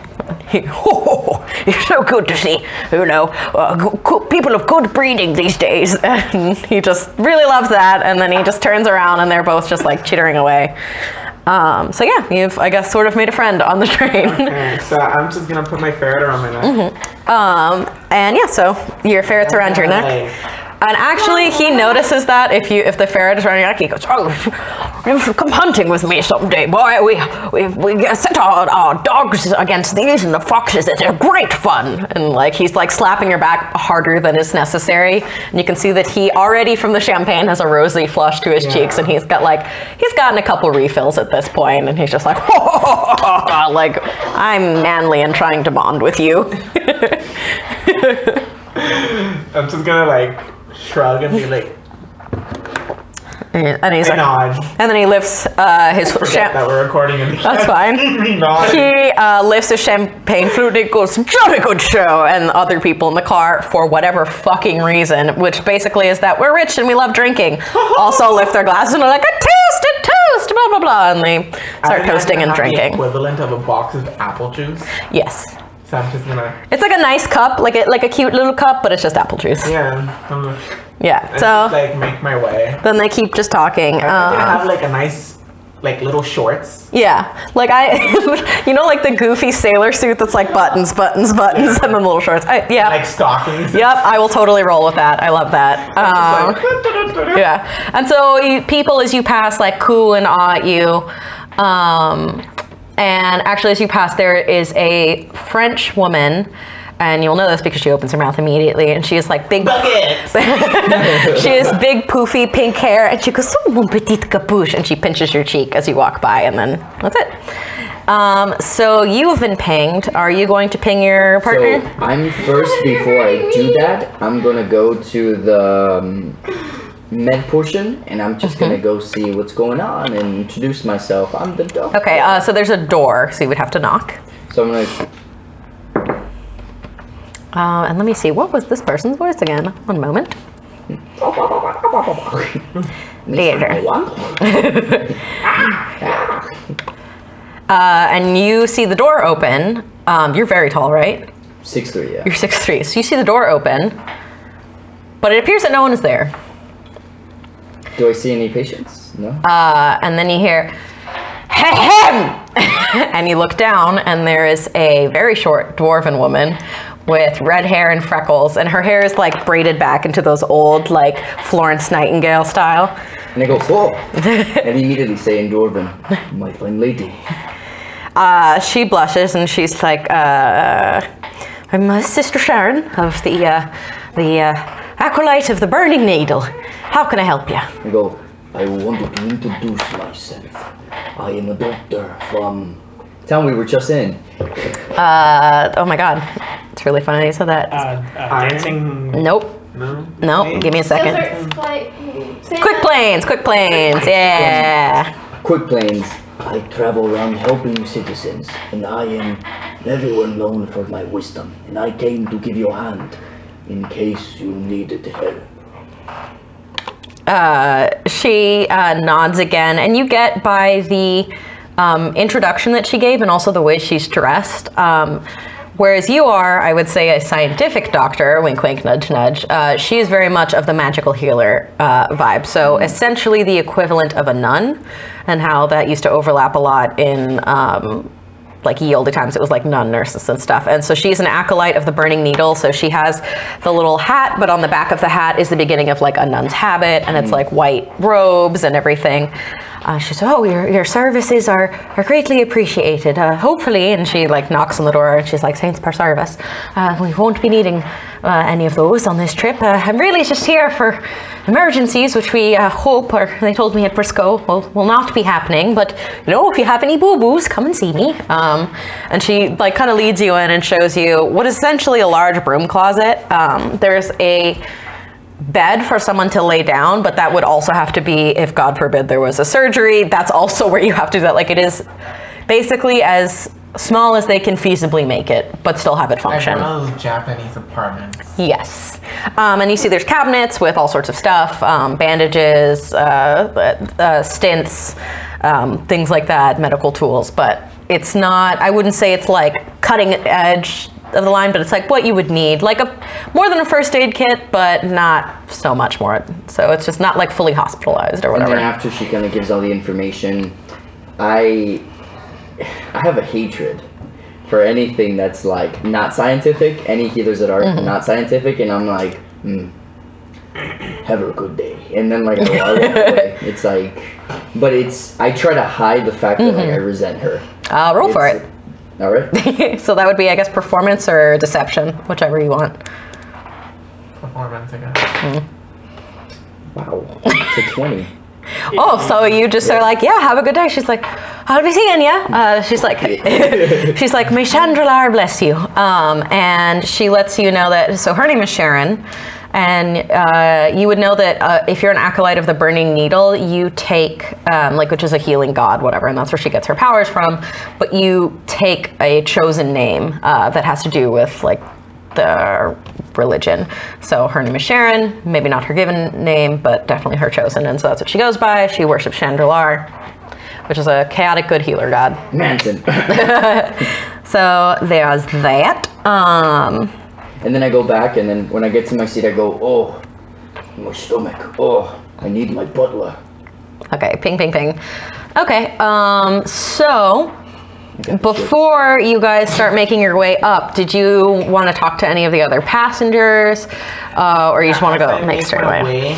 So I imagine myself in first class. Yes. So I want to make my way all the way here, and I'm just gonna like look at the people, you know, like a curious little kid. And you actually see Big Bertha. She is on the first class passenger car, and she makes like a side-eye contact with you, but then continues to look forward, just sort of in her own. She's actually dressed very nicely. Whereas you met her, she had the linen button down and slacks. She is what is basically a tux on, like an outfit befitting of a mayor. She still has the mayoral chain and sigil around her neck. And something you noticed is that as the car progressed, it actually increased in size as it got close to her. And so you know that the cars can shift size to accommodate their passengers. So if you have, like, one of the things that they will boast is that basically any person of any size can come into our cars and will accommodate you, especially if you have enough money. I'm gonna be like, whoa. Just keep walking. And I want to make my way towards the solarium. I imagine the train is in motion. Yes. Do you look out the windows, or you just walk straight? I'll look out the windows.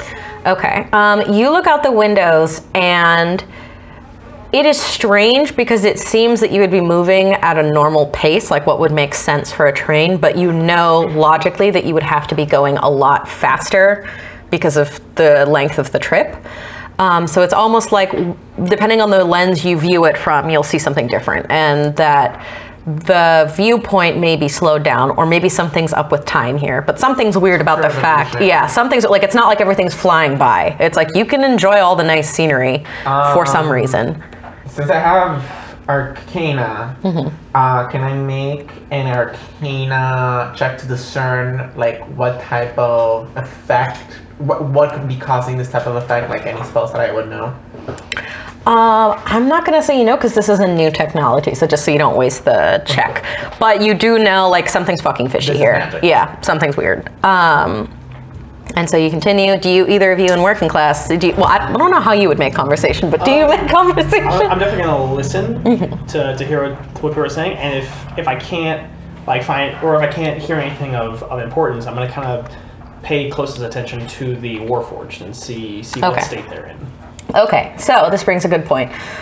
So far that you've seen in the cars that you've been, as they explain in the brochure, there is one Warforged on each car. And essentially where they are is just as out of sight as possible because they don't look bad, they're not unsightly, but it's kind of like, it's uncouth to have, you know, a big beefy security guard somewhere. So they're just in the corner and it looks like they're deactivated. So essentially it's just a metal faceplate that goes all the way down, completely like Cobra Commander, just completely smooth. They're just standing there and they look deactivated. And they're in the corner. If things start to get especially rowdy, like if there was like a scream or something, you would see that they look up for a second and you'll see their eyes activate, but then other than that, they'll go down. So they're pretty just like, we're just here. If I see one in my card as I'm going to the solarium, I'm just gonna like walk up to it and be like, It looks down at you. so it's when I poke, it reacted to my touch. I'm like, back out. Yeah, Just keep and then it just snaps back to attention, but it just kind of looked to you like, okay.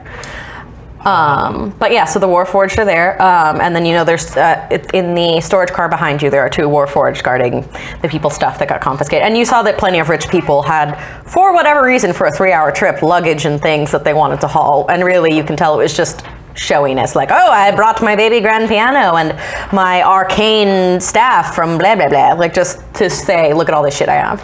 Yeah, I think locked in the back. I think I'll make my way that way, and as I To the storage unit? Yeah, to the storage. Okay. unit. And I'm gonna like as I pass by her. Well, actually, no, you're up with. Not No, I yet. haven't left yet. Yeah, she hasn't left yet because we I'll haven't. probably just say like. So you say that to her. So she's actually seated on what would be the window seat, and so next to her is a large, oddly handsome orc with slick-backed hair, and he's reading a book. And as soon as you caw, he... No, it's too late.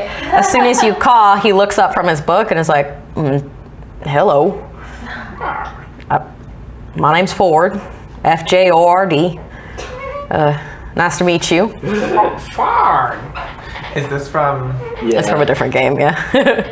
And he just goes, all right. And then she just goes back to reading. Critical Role. I don't know, actually. My friend Shaheen made a character like that, and I just wanted to play It's Critical hi Role. to him. Travis's character. Nice. It's funny. Oh, really? Yeah. I didn't know that. But yeah, literally, he did it once, and I was like, that's so good. Do you look at the book he's reading? That's why I asked. Yeah. I maybe passively, but I think my focus at that moment was to make conversation with her, and I didn't realize. In which case, then now. He's just reading his book, and then, yeah, so... Well, then I look up because I see this, Yeah, I'm trying to say like. this feathered freak like doing some shit to the person next to me. And I was like, oh, hello. That's just my friend. And Ford is trying very hard to ignore you two now because he really wants to read his book, and he just politely said hello because like you fucking caught at him. Can But I he's do just like, laser? would you like to roll for it? Yeah, okay. Oh, rolling? Roll for eyes. I guess like investigation, like to sneakily read over someone's shoulder and see what it is. Oh, 8 plus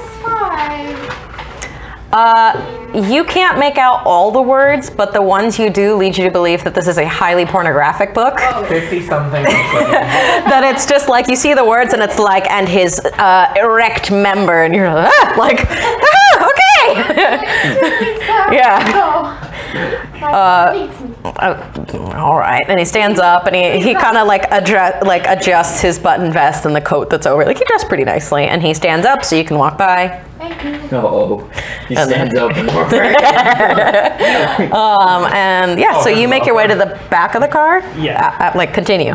Yeah, Okay. to the storage. Okay. And your ticket. So you get to the back of the car where it's essentially The door is connected to the next car, so if it slides open, you can just walk right through. And you basically hear like a high tinging of a bell, and the door opens and you can walk in. Awesome. Okay, so I'll take a look around and like. Okay, as soon as you walk in, by the door frame, there are 2 Warforged there. And because the door has made a noise opening, they immediately look to see who came in. They just see a little...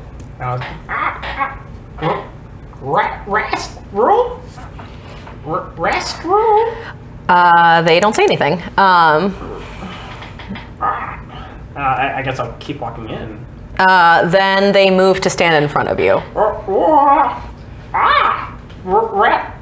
Restroom? One of them points back to the car where you came from, but basically the Warforged don't speak, so they're just like. So this is the worst, of exchanges right here. So they point back, or like get out, because you're essentially getting. When you ping them? Yeah, but before I want to make my way, You want to check everything out, which is fine. But the issue with where you were walking is that you were along the area where they keep all the the expenses compartment, where everything that they valeted at the front that was checked is there, so they don't want you anywhere near that. Yeah, fair enough. Oh, I'm fully aware of that. Yeah. But if you try to walk around them, they'll kind of just like look and follow you, but I'm gonna say if you get any closer to that case, probably not great. I'm actually gonna head back. Okay. As soon as they point, I'm gonna be like, and I'll start walking back. And then you see that they follow you out, A, to make sure you get out, and then B, to take their original post back on either side of that door. I want to see if I can drop something. I'd like to drop, literally just like a bird poop. a bit more than lint in my pockets, like maybe like a rock or something. Go for it. Do you want me to roll anything specifically for that, or? I would say they actually I want to make it seem like it's an accident. Maybe something. Yeah. I will say you fully get to drop it, but you will roll to see if it looks like an accident. Okay. If not, you just fucking weirdly dropped something. Oh shit, that's a 4. What do you want me to add to that? I guess your ability, what is your ability? Dexterity? To see if you can, make it look like whoop, whoop, whoop. Yeah, it is dexterity. For sleight of hand, I have a +6. Okay, so you sleight of hand, because you're trying to be like, oh no, I've dropped this expensive thing, or whatever. That'd be 10. Okay, 10 total. 10, so you drop it. What is it? It is, let's see what I have in my bag. Bird poop. But it's a big turd, just one solid big turd. Oh no. I'll drop, can I say it's like a piece of string? Well, you know what, can I say it's a, Thief's tool. no. Yeah, great. That'll go really well. I'll drop our rations. So you drop some food. Yeah, they don't care. I mean, and so you all are aware, the Warforged and the War were very single-minded, and these function the same way. They're really there to either protect assets or protect people. Other than that, they can give a flying fuck. And so you can walk by them. They're not immediately gonna, unless you look super suspicious, they're not immediately gonna be like, I'm gonna kill you. But if you did something like, I'm gonna slit the guy's throat next to me, they're gonna fucking kill you. So it's pretty just So I'm gonna say all that happened, and so you're gonna start making your way to the front. Have I made it to the solarium? Aren't you waiting for? No. I'm pinging and making my way to the solarium. I'm a little kid. I don't have patience for that shit. Okay. Hold that thought. So are you making your way up? I kind of want to do one more thing. Okay. But on my way up, I want to see if I can find any groups of people in the working class car. If there's anybody who's obviously together. It doesn't seem like it, other than couples, or maybe there's another group with a mother and child or whatever. But there's no there's these 3 people sitting in the corner or whatever, or friends. People are chatting amicably, but there doesn't appear to be any logic or any reason to the groups that have formed other than just normal bonds. So if I were looking for somebody who I would want, if I were looking for 2 people who I wanted to start a fight between the 2, try to do that. Can I tell that anybody would be more of a target? I'm gonna say your best bet would not be the mother and child. So there are a couple of men who are dressed nicely. You could go for Fjord, who is already kind of annoyed at the fact that you two are chatting over his reading. And we're going to be slightly racist here and say that you know that orcs are quick to temper, and so that may be your best bet. She's reading porn! So yeah, you have your choice. So you can pick just one of the random people in the car, I'm not or going to do it right now, but I'm just keeping an eye out for, is there anybody in particular? Okay, and you can keep watch of that. Question. Yes. As a Kenku, can you speak in, what's that word, innuendos? Can you come up with an innuendo? Like if I say weasel petting or something, can you be like, for petting his weasel? Yeah, because like, to my understanding of Kenku's ability to like think and speak, it's not that they can't. It's not that they're intelligent enough to formulate sentences. It's that they just lack the vocabulary to be able to do it on the fly. So like they can quickly grab words that were used around them and then formulate a sentence, but they have fully their own thoughts and creative thinking and stuff. So that was always my understanding. While you were you're kind of scouting out these people and you're making your way to meet with each other, you actually hear Dio's voice come over the radio cars, or the radios in the cars. And he goes, hello, we have a breaking news update. Danger for the new speeding train, the Parallax versus Les Miserables gang. And you all are like, what the fuck? And you're in the first class car, so you would see this. He actually opens a window and flies out of it. But on his way out, you notice that on one of his feet, like you know how you tag the birds, he has a shining blue, like, circlet, I guess, on his talon. He just flies out. And again, with his magical microphone, he is giving you a play-by-play of what's going on. He's like, it appears that Octavius Saint Laurent of Les Miserables gang is trying to rob the train. They've stacked the tracks with bombs, dynamite, TNT, dragon's breath, whatever ammunition you can think of, they got it. Which is mighty impressive for a bunch of poor bandits. When you say this, I'm gonna try to open the door to the solarium to take a look. Yeah, you can go in the solarium.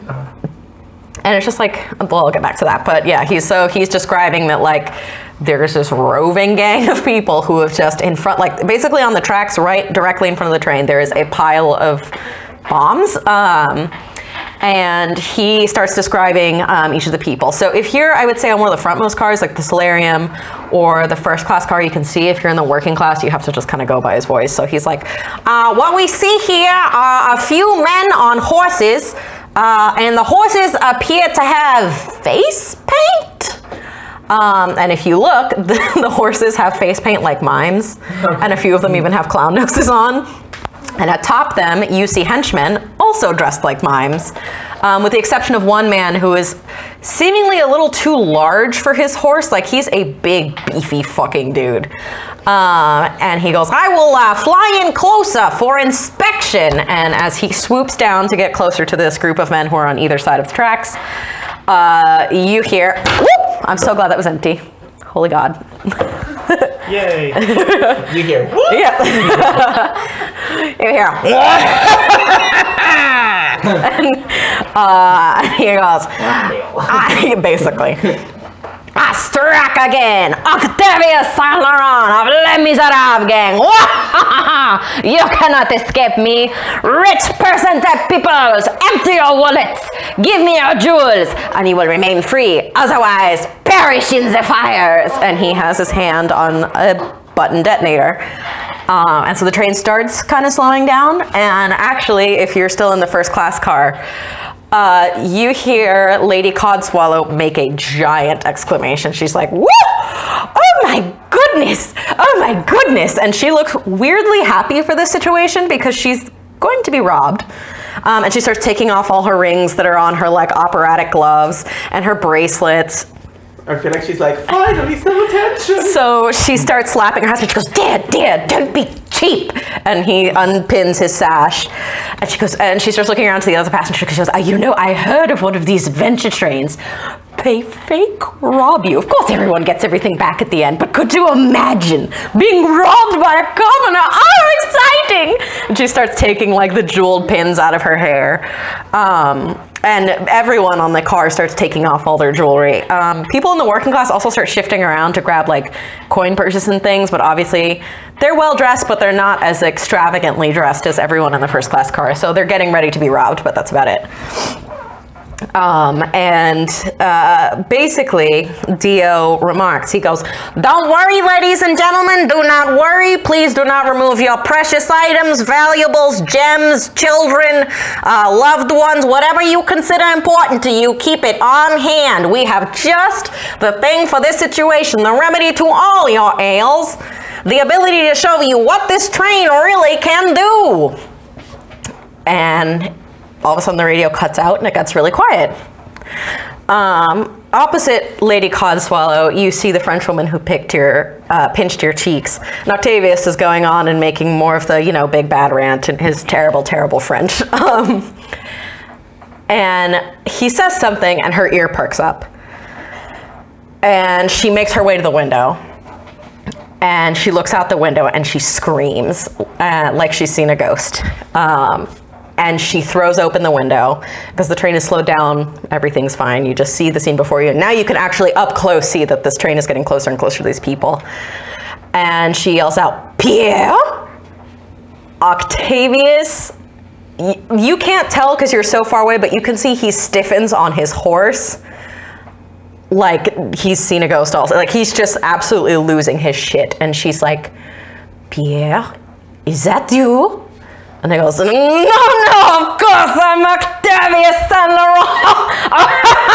Like, very awkwardly trying to laugh. She goes, "Pierre, how dare you? I raised you better than this. You're embarrassing our town." And you realize she's the mayor of one of the small towns along the route. And he is trying to rob the train because he is so vehemently against it, perhaps closing out their little town or being sort of sequestered into bidding in. He looks white as a ghost, and she goes, go on, monte no, and she starts yelling at him, and he's like, "My man," and turns his horse around and starts riding away. And the mimes just shrug and follow on their mime horses, like, okay, I guess that's it. But all of the explosives are still on the track, and the train is still making its way towards it. And you see all of a sudden the parallax, so any of you who have access to windows would see that the smokestack in front has started releasing a lot more smoke. And it doesn't look like typical smoke that's just like gray and boring. It's like shimmering blues and streaks of yellow, almost like lightning or sparks. It's really weird. And wherever you are standing in the train, all of a sudden everything gets encased in blue and you can see the outlines of everything. And then the blue disappears just as quick as it came, and you are now on the other side of the tracks, past the mountain of bombs. So the train has just blinked or transported itself around the danger. And Dio's voice booms over the radio. He goes, "Alas, alas, you have seen the miracle, the wonder that is the parallax. See, do not worry, we have many ways of making detours, avoiding dangers. We are amazing. Yay, Briscoe Train Company." And he starts clapping and he like presses a button where you hear the fake audience like, and he actually flies back into the train, takes his seat, and actually makes his way to the first class dining car. And now you know that the train has the ability to blink, to just avoid things. And so now you said you were going to the solarium. You go to the solarium, and as it turns out, the brochure was not telling you the whole story. So yes, it looks like all the other cars, but it is actually completely glass. So you can see, like imagine a car, except for the floor obviously, made entirely out of windows.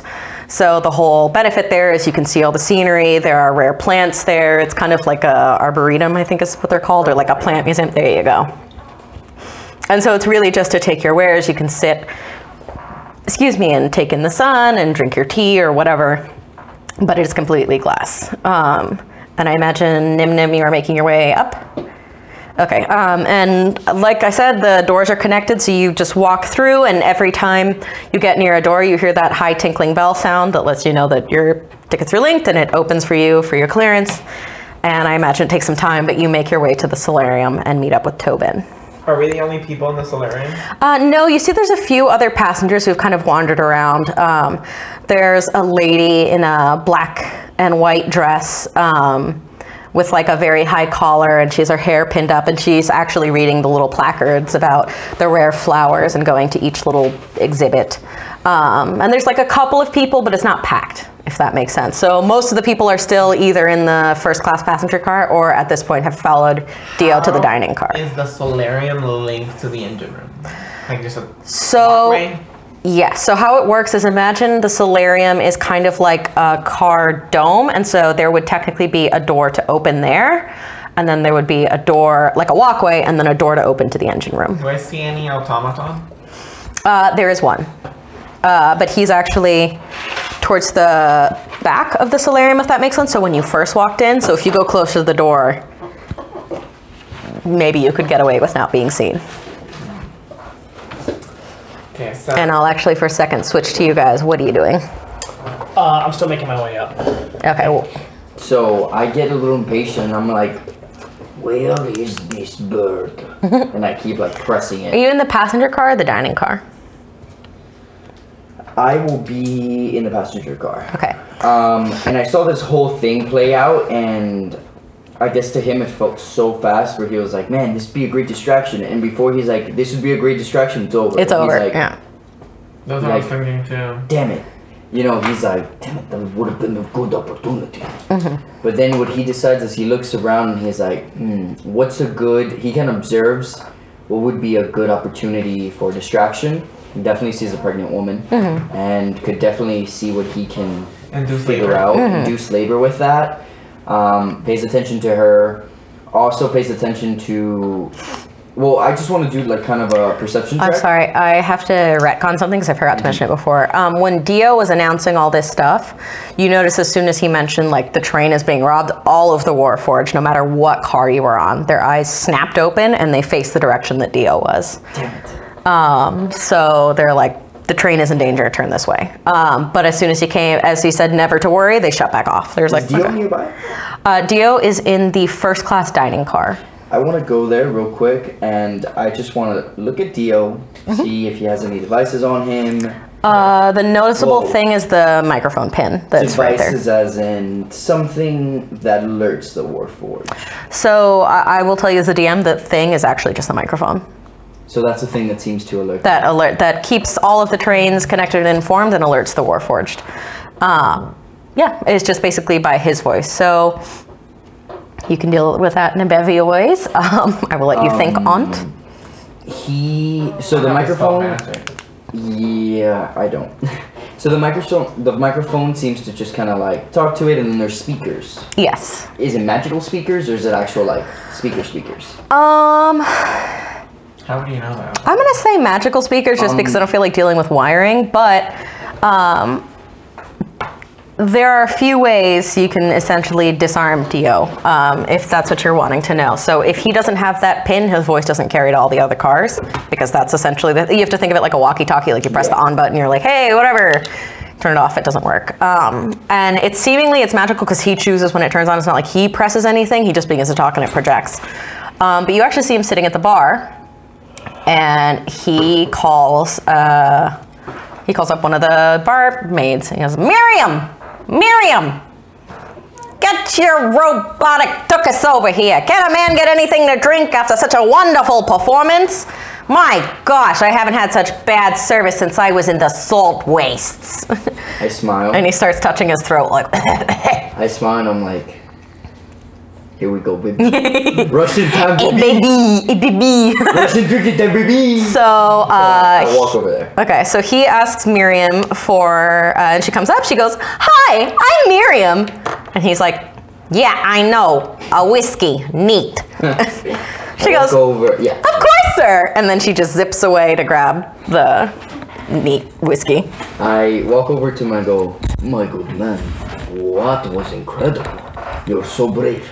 I see you got Why, shot. thank you. And he like ruffles his feathers open and just like flaps his wings a little bit. Finally, someone who appreciates talent, the gift of gab, talking, performance, art, drama. And he's like putting up his arms. He's, So brave and so close to the danger. I know, it is with great courage and bravery that I put myself in the line of duty. And like, you can tell he's just hamming up. Like, he fucking loves this shit. He's like, yes, you're my #1 fan. I'm into it. Finally, someone gets the attention that I need. Please, I feel like I need to buy you a drink. You're incredible. Oh, I'm on working hours here. I only drink the whiskey to keep my voice and my silky dulcet tones appropriated. Oh, a man like you deserves more than just one. And you will roll persuasion.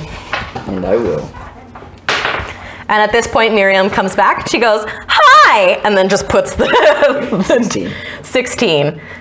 All right. One drink wouldn't hurt, but you keep this to yourself, mister. And he, like, conspiratorially. Like, Question. Do you like games? I love games. what kind of games? Is this a betting thing? Because, you know, I am a very rich and famous man, but I am not about to lose money again. Oh, no. Yeah. I'm with you. Well, unless you like to bet. I mean, that's up to you, my friend.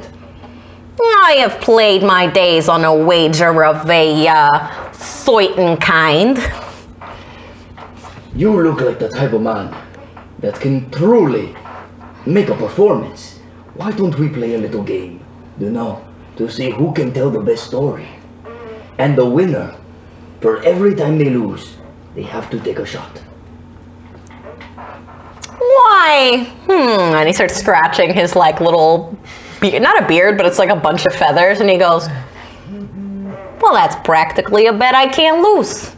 And if I do, I get more boost. And he starts, like, singing to himself. He immediately gets the whiskey that he ordered. The one that you say, he goes, buy me a drink first. And he goes, Miriam! And this time, instead of Miriam, an old man walks up. He goes, Miriam's serving some of, and you actually see when this person says that Miriam's busy, you see Miriam on the other side of the train actually carving a Peking duck for some of the other people in the dining car. A duck? A Peking duck, like, you know, like the roasted ducks. Okay. Like, working class, you can get alcohol, you can get a few bites to eat. First class, whatever you can think of, they'll make it for you. And so there are actually 2 Miriams. There's one behind the bar, and then there's like one somewhere, assumably in a kitchen. So she's waitressing, and she has, and you see her like zipping between tables very quickly. So she's carving the Peking duck, serving the creme brulee, doing this. Here's your refill on your drink. Just going through zipping. He goes, well, I'll have to serve you this time. My name's Jessup. I hear him and he goes to tip his cap, and you see that he also has a circlet that is like that teal bright blue. And he's wearing a button-down shirt and a little vest. He goes, I guess part-time bartender, but I hear I'm the designer and orchestrator of Miriam here. She is the multi-refreshment manager. Miriam! And he's very proud. That's pretty good. He's basically just Geppetto, so he's there to fix her, but he'll fix you your drink. So what do you want? So I get him, give this man the best drink in the house. Something to truly help his soul. And I like, and I go, what money can buy. Okay. Well, who? Do you want Dom Perignon, or are we talking about the hard stuff? It'll put hair on your chest. And he slaps his little, like, bird tail, like, Only the best for my friend. And so he reaches for the, like, giant champagne bottle that's, like, has the gold leaf over it and whatever. And he actually takes the whole case down, like, uncases it. And he starts opening it, and you hear the, and he serves you 2 in, like, beautiful little glasses champagne. And I go, would you like the pleasure to go first, my friend? Or let's take a shot first, and then start to kind of rally this up. Shot together to celebrate, and then we start the game. He's had what? Well, he said he was going to take your drink. So he's had 2 drinks at this point. He goes, of course! And immediately just... And I go... By the way, everyone else is like gently sipping their Prosecco and enjoying it. You notice this motherfucker is pounding the alcohol. Like... And I go, in, out, close eyes to see if he mimics me. And then I go... He does, but actually not in the way you think. He's just enjoying the alcohol so much, he takes a sip, he goes... And you see the bubbles popping out from his giant beak, and then he just swallows it all. I'm actually gonna have to do a Constitution save to see how fucking drunk this little guy is. Because he is a small species, so I can't imagine how fucking drunk he is. Yes. Wow, nat 20. So apparently right now he's holding his liquor. He's like sloshed, but he's still with it. He's like, all right, yoink toin, so I can see, what the competition holds. Story, right? Yeah. And I go, when I was a doctor. When you were a doctor? In the army. When I was a doctor. In the army. I'm gonna say that was an NPC that was like, when? In the army. I went through many injured combatants. It scared me. Question: are you refilling his cup as you're telling the story, or you're just gonna wait? I'm just. Okay. And then I'm just like, I pass it, and I see if he like subconsciously just like. Okay, I'm gonna roll for it and see if he just like he's so involved. So we'll see. He was listening intently as you said the army. He's like, oh, an infantryman, real war. Got an 18, so he takes a sip, half of it, but then he like slams it down and he's like listening intently. And I go, there was a man, the gruesomest injury I've ever seen. Most injuries, green, yellow, maybe a little purple. You see that he starts like every time you describe each new thing, he's like, roll another con save. To steady himself from your disturbing details, he finishes the rest of the prosecco or whatever, the champagne. A 2. He finishes that and immediately is like, another please. And then I just. And they go another, and he takes that one too to steal his nerves. You can tell I can't imagine how big this bird is. Let's say 50 pounds. So he's like sitting on this bar stool, kind of like wobbling at this point. Like, I'm like, tell me, did they cut it off? His jewels! And it was still jiggling. It was still there in the color. The color was. He, a 6. He screams and knocks over the giant champagne bottle and falls off his stool. He goes, oh my God, it was grr. And he immediately goes, and just starts puking. And I go, oh, my friend.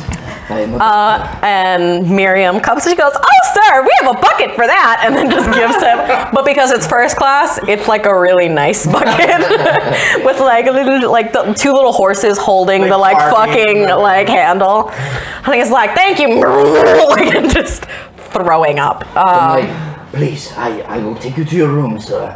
I can see what I can give you for this. Come on, you're in good hands. No, I am a man of my word. I'll tell you a story. He keeps trying to start. He's like, this lady, Little Red Riding Hood, she died. The end. Like, he just. And he again like falls back, but this time he got on a stool that had a back on it, and he just lays back and is leaning on the bar and is like, I'm gonna. And then he like is thinking. You can tell he's like, the hamster wheel is trying so hard, but it's so slow. Wow, he fully failed. He got a 5. He goes, I'm going to, and he leans his hand. He goes, I'm going to, and he blinks one eye slowly and then the other. He's like, I'm going to think on how I can improve the. And he falls asleep right at the bar. And I try to, like, I look around, and people are looking at me. People are probably paying attention to him, right? Well, they saw him fall asleep, and then they all kind of just roll their eyes, and they're like, it got boring. So they're very rich, so they're very self-important, so they're like, we'll get back to our things. Except for Miriam, who's like, do you still need the bucket? And Jessup goes, no, Miriam, take it away. Take it away. Listen. I mentioned to him, I'm like, oh, he's tired. He needs to get some sleep before the next call. Maybe I should lead him to his room. You know, where's the way? It's only a 3-hour trip, no. Oh, wrong voice. That's Grisham, sorry. Yeah, there's no rooms on this train, only chairs. But, I mean, he can sleep it off here. It's fine. I'll keep an eye on him. Oh, sounds like a great idea. And then after she turns around, I look around and I try to take the little machine. Roll, what is it? Sleight of hand. There we go.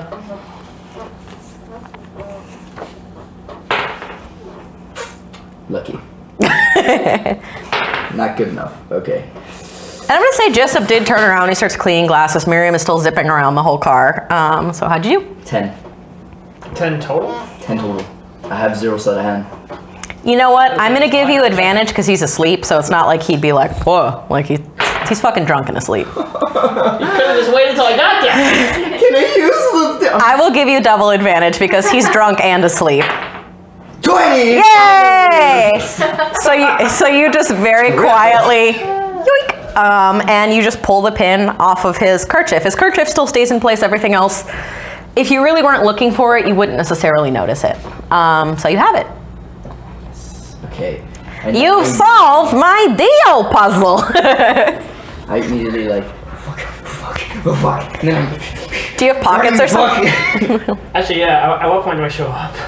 Sure, you're there. They're together in the. I like grab behind and I go, where the hell were you? How? I look around and I make sure no one's looking, and then I just.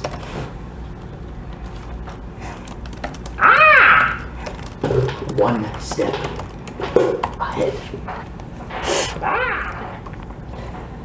What do you think we should do now?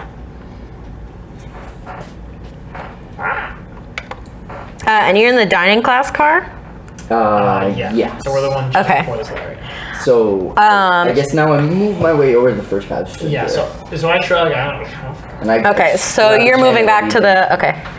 I'm not sure if I want to sit down yet, but I'm still looking around to see how everybody is, and then I look to see, is the child sitting there? He is not, because he's in the solarium. Then I... But when you do go to sit down, you feel the train slow again. And you guys knew from the pamphlet and from just the description that Dio gave earlier of the trip that this is the portion where there will be a slowdown at Dragon's Teeth Ridge. And the pre-recorded announcement, because obviously you don't have a microphone anymore, goes along the speakers and says, hello, everybody. We are now slowing to see the dangerous and terrifying Dragon's Teeth Ridge. As you well know, dragons are attracted to arcane energy, and since our train is fully arcane, fully automatic, a magical mystery and wonder, we will slow down and see what we can see. And so it's going to slow down to see if any dragons show up, just for the like, ooh, look at that Jurassic Park thing. So you hear that come over and everyone like claps and oh my God. And actually, you walk back into the first class and he's with you, correct? Yes. Okay, so if you're walking back, the first or second row is that or the elven lady that you saw before. And she is sweating profusely. And she's fanning herself. Can I make a medicine check just to Go for have it. an idea? I'd like to make a sleight of hand check on fucking him idiot. to get the mic. 13. Okay, and also do the check for him before I forget. 8 total. He goes to yoink the mic. Do you pull away or do you let him grab it? What are you doing? You heard Dio's speech. You can mimic his voice. And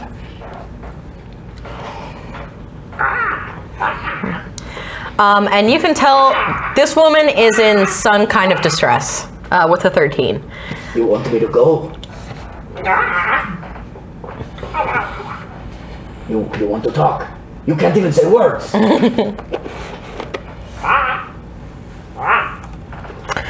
And while you guys are having this argument, I'm just gonna trust you. she actually lets out a like,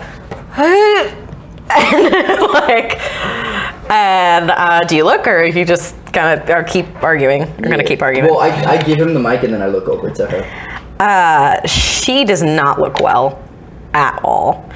And she actually stands up and she's using each of the either side of the seats to kind of like steady herself, and she's holding on to the belly and she's like, I'm going to the medical car, and she looks either nauseous, she's gonna throw up, I don't know what, but she don't look good, and she's starting to scooch her way to the medical car, which I actually need to borrow one of your, actually no I don't, let me make sure where it is. Yeah, so she's making her way from the past, like through the dining car into the med car. I look Do at you you. need the bucket?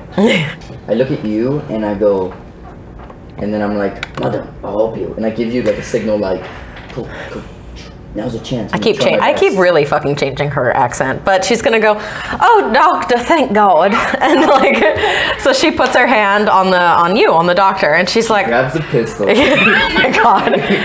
She's Rose. so she puts her arm. She's like, I don't feel well. I think all this motion is making me. And she like it's like I don't know if it's morning sickness or the vapors. But you have to help me. Can we go to the medical car or something, please? No, it cannot wait. I will help you right here, right now, ladies and gentlemen. Oh no. Get ready. I am the doctor. Actually, hold that thought. Rasputin. Where's her? Should Okay. I, like, inconspicuously hold out the pen? So she actually sees that you're making a scene, and she goes, oh no, what of my reputation? And she sprints forward to the dining car to run through to the med car. Yeah, but like waddling, you know. So she's like holding her belly and just like trot. Let's see. So she has an 18, so she actually makes it to the hallway where the medical car would be before you do. And I keep like. And she goes, Doctor, I'm sorry, but I'm a lady of good repute. I cannot be given anything there, much less birth in that car. And she knocks like very frantically on the med car. As she does, I'm like, I suggest you go back. Are you gonna roll persuasion? Well, she's got to do a DC check because I'm using suggestion. Okay, DC check for what is it? What is it? My save is 16. Suggestion. Is it for wisdom? I want you to. Never mind. I suggest we go back to the passengers because this will be a beautiful event. Okay, gross. Is that a wisdom? What kind of check is that? It's all natural, baby. No worries. Gross. What kind of check is that? It is. Wow, this is 8 hours, and it is She looks dizzy, like wisdom saving. wisdom. Okay. Is she an L? Oh Lord. She's a 21. So she goes, no, I believe I will be having a private birth. And she like opens the door, and Sharon's there, and she actually just bursts. She actually bursts in. Are you gonna follow her? Yeah. Okay. And Sharon is going to close the door behind you because she sees that this woman is in distress. The doctor is here. Something's going on. I'm going to cut to you guys. What's going on? I'm heading to these guys. Okay. Or I'm heading towards the solarium. By the way, I try my best to leave the door a little bit open, just so the screams come out. Nah. She locks it. And also, yeah, they are... To make more screams. I will also say, speaking of which, the medical car, as you walk in, and when you saw the tour earlier, we'll see it's actually heavily padded, so it is kind of soundproofed. Because again, very Victorian, and we're like, we don't want to hear any of the distress going on. Beautiful. So it'll ruin our party. I don't want to medicare. Never mind. Okay, so what are y'all doing? It's a Virgo! A demon child! How many people are in the solarium when I walk into it? It's us two. The two of you, and maybe, if the Warforged counts as a person, like 6 people total. So the two of you, the Warforged, and like 3 other people, a lady and a couple who are like, basically. Well, the 3 of us and 3 people plus the Warforged. Okay. I'll go down to one of the flowers near these guys, and I'll go. And I'll leave the mic kind of like hidden under a leaf. I'm gonna pick it up and shove it up my teddy bear. Okay, performance check to see if this splits the fucking teddy bear, because you were shoving so much shit up this poor thing's ass. Put the daggers out, though, didn't we? This poor fucking teddy we're bear. stuffing our teddy bear. 19. Okay, so it works. But bitch, the seam that goes down the stomach that is normally like loose, it is tight. Like anything else in there. I take my 2 daggers out. Okay. And you see the threads like relax. Like, and the teddy bear looks like weirdly hollow now. Like it's just like. So I can mimic the dude's voice at some point and then make them turn a different direction enough for the ferret or whoever to get into the engine. That's something you guys can discuss now. That's up to Well, you. we don't know what's going on in the medical part, then- but that'd be useful. Or we need it and an illusion you might or something outside the window too. Like, look, a dragon following. Silence? A dragon outside the train. Silence. A dragon. A big man. A war forest. Could I actually have one of the train maps? Because just I need to borrow it for a second. Thank you.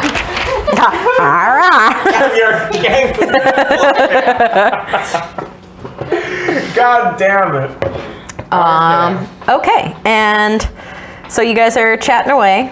The woman has now posted up on the bed, and you're having a baby. So roll medicine. Okay. She starts breathing like the what is it called, the Lamaze class, like So you just call it the La Mazda? Is it Lamaze class? No, Lamage? it's the La Toyota. I don't know what I mean. know what you're talking about. 14. Okay. So Sharon is assisting you, so she'll be getting you bandages, hot water, towels, and she's starting to prep all of the stations. She has hiked her skirts up, but her bloomers are still there, so she's going to need to remove them, or you're going to need to remove them. And she puts she puts her hand on her stomach and she goes, oh! And she digs her heels into the bottom of the bed, because she's pushing. Like, this shit is happening. And I go, and then I'm like, shit, I'm gonna have to fucking think of something. And I go, the baby is a messiah. And I go, I am not only a doctor, but I am a man of spiritual necessity. And before you can finish that thought, her bloomers tear open, and a kobold with a crossbow pointed at you and pointed at Sharon goes, yeah, you're pretty shit at that future telling. Fucking knew it. And you've met Clem and Trixie of the Flint gang. She was not pregnant at all. I go, pretty good. And a whole person. You can do that on Clem, I'm guessing, because There's you're... two of them? Yeah. And I go, okay, then in that case I don't. If you can do it on Clem, I'm asking. No. Okay. I go, At that point, pretty she good. Crawl out of her vagina. No, she was just sitting, like, and then she was like, ah! Like, At that point, basically. the umbilical cord is severed, so it's two different people. So she holds up, and Clem goes, now, I don't want to hurt anyone. I'm a robber, not a murderer. But, you're a doctor, right? Oh, definitely. You got sedatives in that bag or anything? Because we were just going to kick the shit out of the engineer, but that's way more, smooth. You know what? The plan. I look over to, what's the name Sharon. of the dwarf? Sharon. I go, Sharon, these people, they could be dangerous. You have to tell them nothing but the truth, Sharon. And she absolutely does. She's going to search to see if she finds anything, because I don't even know what this car is packed with. Oh, fuck. Lots of fucking weed. Weed, bro. 14. And I'll say, I don't know, she gets like a +1 or some shit for medicine. So yeah, she actually reaches in and grabs like a vial of what would be a sedative, and passes it to Trixie. Okay. Yeah, in those days, probably. Where's not similar? Yeah, you're point. thinking Heroin? poppy? Yes, fucking opium, yeah. There we go. So she gives her just the vial, and she's shaking like a leaf. And she passes it to them, and you hear the glass like ting, ting, ting, ting, ting, ting, ting, ting, ting, because she's just shaking so hard.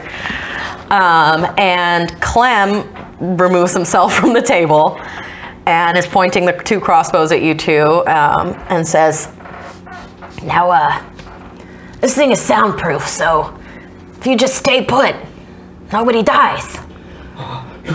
Listen, Hey, shut up. You need help. Nah, we're good. And then Trixie gets up and she leaves the bloomers there. And she just like, actually she gets the bloomers and like balls them up so they look like a really fat pregnant belly, so it's not weird that there's a suddenly not pregnant lady. And she, when she's getting down, actually sits and puts her foot over her knee and removes the heel to her shoe, and you see that it's actually a dagger, and she does the same thing for the other one. So she has kicking feet with blades. And she's like, and they go, yeah, you two, sit tight. We're gonna fucking rob this train. And she's going to go and close the door behind her and like put something so it locks it shut. Maybe like just launch a crossbow bolt like through the lock so you can't open it. Can I stop them before they do it? You can try, we'll roll off. I'll do it, where's Clem? So, what I'll say to them is, the guard, what I say is, for the engineer room, you need a special password, and I am one of the few people on this train that know it. Then you have to roll deception. Got it. Should have picked the charismatic person. 10. You got too lucky. I got one more. Yeah. Do I want to use it for the... That's up to you. Up to you, yeah. Actually, wait. No, I have two more. Yeah, I'm pretty sure you have One two more. and she gave you 2 advantages. I'll use it for this. Okay, a little better. 13. Then cut it. Sorry. Doesn't quite make it. You can't so easily pull the wool over the Flint gang's eyes. And she goes to close the door. Yeah, so they're gonna rob the train and they're leaving you locked in there. They're not killing you or anything, they're just leaving you locked. I wait like a good, like, I want to say 3 minutes, whatever it takes for them to walk through. Like, I'm like, okay, whatever I think the distance is, and I fucking pull Rosie out of my fucking mouth. I'm sorry, the way you said that was so good. She thought it was a package? Nah. Sure. Never mind. Yeah. And so Clem and Trixie start making their way through the car to head towards the solarium because they are What does it going look to like? go to the engine room. What does it look like? The solarium? No, there's just there's a kobold just walking through the train. Yeah, that's not unusual. There's people of like dozens of races here, so it's just this pregnant woman who you've seen before and another, what appears to be another passenger. What's the equivalent of, like, the train equivalent of a sky marshal? Like on an airplane, like the marshal? That would be the Warforged. Oh yeah, alright. So yeah, they just they come out of the medical car, they walk through, they walk past the solarium. Obviously Clem doesn't have her fucking crossbows out because that'll get you immediately killed. Where is he hiding them? That's a good question. I don't know. In her She's belly? magic. Yeah, she's magic. We'll say that because shit's about to get real. So actually, I lie. She's just holding them behind her back. The few passengers that are in the solarium, other than you guys, immediately clear out. And the Warforged snaps open its eyes, and Clem plants a crossbow bolt right here. And they're gonna roll for initiative and start fighting. So what are y'all gonna do? The Warforged and Clem and Trixie are gonna start fighting because they're blocking their way to the door. I try to shoot with Rosie, the little bolt. I don't know how you do it, but roll for it. Like an attack, and we'll just say if it's a good attack, you gotta... Am I aware of this? Yeah, I mean, it happens in front of you, basically. We just see these 2 people walk up and then Like, shoot the fucking Warforged, Okay, yeah. So I have minor illusion, which is you create a sound or an image within a range that lasts for the duration. So 1 minute. Can I create a voice with this with minor illusion? It Yeah. specifies It says image. Can you give me more water, please? Sound or image? Yeah, a sound or image, so sure. Can I roll stealth? Yeah, I'm gonna try to get behind something or in the bushes of some kind just to... Yeah, get out of the way. 15. You got it. You jiggle it open. Sharon is terrified in the corner. She is like, she matches her uniform. She is sheet white, and she's shaking in the corner, and she is praying to her God because like she thought this was going to be a super smooth ride. I'm really just here for show, and then somebody puts a fucking crossbow bolt in her it says face. you can do a voice, so I'm gonna get the pin, and I'm gonna use minor illusion to recreate Dio's voice. Okay, I'm gonna have you probably also roll performance for it, which is fine, but just to see how closely you mimic it. And into the pin, I will scream, "Ah! Warforged, we're being robbed. To the front, to the solarium. Okay, roll for how good the performance is. 17 plus Nice. whatever. Yeah, so hold that thought. I'm just going to write myself a note, but then, yes. Here we go. Oh yeah. For stealth, I got 18 plus 6. 24. I also told Rosie, chill, baby. It's gonna be all good. Your gun? Huh? Your gun? You tell your gun that? Chill, baby. No, I told Sharon. Oh, Sharon. Yeah. She just looks at you and closes her eyes and starts praying more. She's like, And then I obviously get and up. close the door, and she closes the door behind you. One Rio's voice goes throughout the whole thing. Yeah, so actually you guys hear that of like the radio turning on. He goes, Warforged, there's been a train robber. We were being robbed in the solarium, to the solarium, all eyes, all ears. And you hear the metal clunking of metal because they're walking across the train towards the solarium. Engine open, and do I see Warforged come out of the engine room? No. But from the other car, you can hear that they're all gathering and coming forward. And Clem goes, shit! Starts putting more bolts in this particular Warforged. Trixie starts looking around and trying to cut them off at the exit for the next ones. Okay, so tell me, what's going on in the solarium? I imagine that the Warforged are coming this way, and Yes. they're facing that way. So the Warforged will all be coming in from the lower cars. They are, I would say, maybe in the...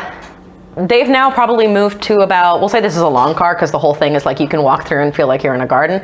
So they've probably moved now to the middle car because also Trixie wants to head the exit and make sure she can basically thin out the herd rather than having like 6 Warforged come at her. Okay. So if what you're asking is the door free to open now? Yes, that is a non-magical lock that you will have to pick. Question. Yes. Can I see the map? Yes. That one I have no. I want to cast Mage Armor on myself. Sure. Okay. I And mean, I don't see why not. Where does this I break? have where the rooftops are and stuff like that. And while they're doing whatever the fuck they're doing, I want to make my way towards the door that leads from the solarium. Yeah, to the engine room, the and walkway. See if my ticket opens it. It doesn't. There's a lock there because they don't expect but that also- basically customers would walk to the engine room. But also, like, would he have to pass by the? Would he have to pass by the fight that's going on in the? No, because they were in front. The fight was in front with them, but moved to the middle because they're like, ha, pa, pa, pa, pa, pa. The middle of like the train. My bad. No, the middle of the car. So they are now, like, Clem is starting to try to basically keep Trixie's 6, and help thin out the herd, but she's just with this one Warforged. So, there's But how long is this taking, by the way? Which is fine. I just want to know if, like... it's one action. So since Okay. I'm not in combat, I imagine I just Mage Oh, Armor yeah, on that's fine. myself, and then run or walk to the door and then knock. Cast a spell and knock. Okay. And if it unlocks one knock. Okay. So... Magical or otherwise. Okay. So it unlocks and actually make a Constitution saving throw. 15. 15. Wait, is it because of a magical thing? Yes and no. Hold on. I will answer this for you in a second. Wait, what That's who you the fuck? ask. This is the wild card thing. 15, 16, Let me just read here. 17. I got a 17. I have a dumb question for a second. So 15 is the line you always have to cross for saves for stuff like that, right? Not always. I would think so. Depending on the difficulty. Realistically, it's up to you on difficulty. Yeah. Yeah. 15 is medium. Well, There's some people who do This even would be 12. hard, so that's the issue. This would be a hard I got a pass. 17. why don't you? We'll say you make it, but when the door opens, it's really jarring because the train is moving like at light speed. This thing, like you see days and nights passing, or what would appear to be so. The smokestack is going. Your eye wouldn't be able to focus on any one set of scenery. Like it's just flying by, but you're fine. You can stand your ground on the I'm train. gonna be like, I cast invisibility on myself. Make a Constitution saving throw if you're going through the door. It's an 18. Damn, you both make it. are you coming through? So you're dizzied, but you're fine. You start making it through. Are you going to go through the door? Yeah. Okay, roll Constitution saving. Once they all make Oh, my little friend. What do I? So you are now exhausted, level 1, so you have disadvantage on ability checks. And punto. So essentially what's happening to him is you guys somehow through your magic abilities or constitution or sturdiness, whatever the fuck, are not affected by this. Our poor little bird friend here is essentially flying through time and is aging at a rate that is just immense. Now he's not gonna, well hopefully not gonna die or anything, but he's tired. It's like every step is like running a mile, like because he is moving through molasses because time is just fucked here. So sorry, sleepy boy. You can keep going. You can choose to turn around too, but you can keep going. Okay, so while this happens, I'm gonna let my ferret on the other side. I'm gonna leave him, and I'm gonna tell him to go hide in the weeds, and essentially just keep an eye on what's going on. And I'm going to close the door. Okay. Is there a lock from the other side? I would say. Can I bolt it? There's probably not a lock on the. Oh, I guess there is that you unlocked. So yeah, you unlocked the lock to get it open in the first place, so you can bolt it behind you. So I'm gonna bolt it. Let me close this. Stealth +5 for your weasel. Okay. Yeah, so you're gonna have to run the stealth eventually to see if Eventually I'll do anybody, but whatever. So I'm gonna move to the other door. Okay, I'm gonna keep this open. Oh, did I close? I closed something I wasn't supposed to, but that's fine. Control Shift T. Doesn't matter. What's this? Sorry, let me close some stuff. I will keep this open. I'm not going to worry about Clem right now. I'm not going to worry about voices or that. I see. Oh, fuck. I love how you keep track of your voices. That's awesome. Yeah, you've done such a great job. Thank you. I'm trying so hard. It's you have terrifying. No idea how You've earned yourself a whole campaign. Yeah, no. Last time. No. You've done so well, though. Thank you. You really have to credit Ian because I was like, math, help me. And he's like, here's the mechanics that make sense. And I was like, good. I'm a bird. Yeah, like that's about it. And the attention to detail of the story. All of the work. Thank Seriously, you. really incredible. So you unlock it behind you. Now there's the walkway. You're not going to fall off unless there was suddenly a bump, but it doesn't make sense that there would be at this point in time. Interestingly, and this is just so you know, but there is another door that you would need to unlock to get into the actual engine room itself. Okay, so just 2 doors.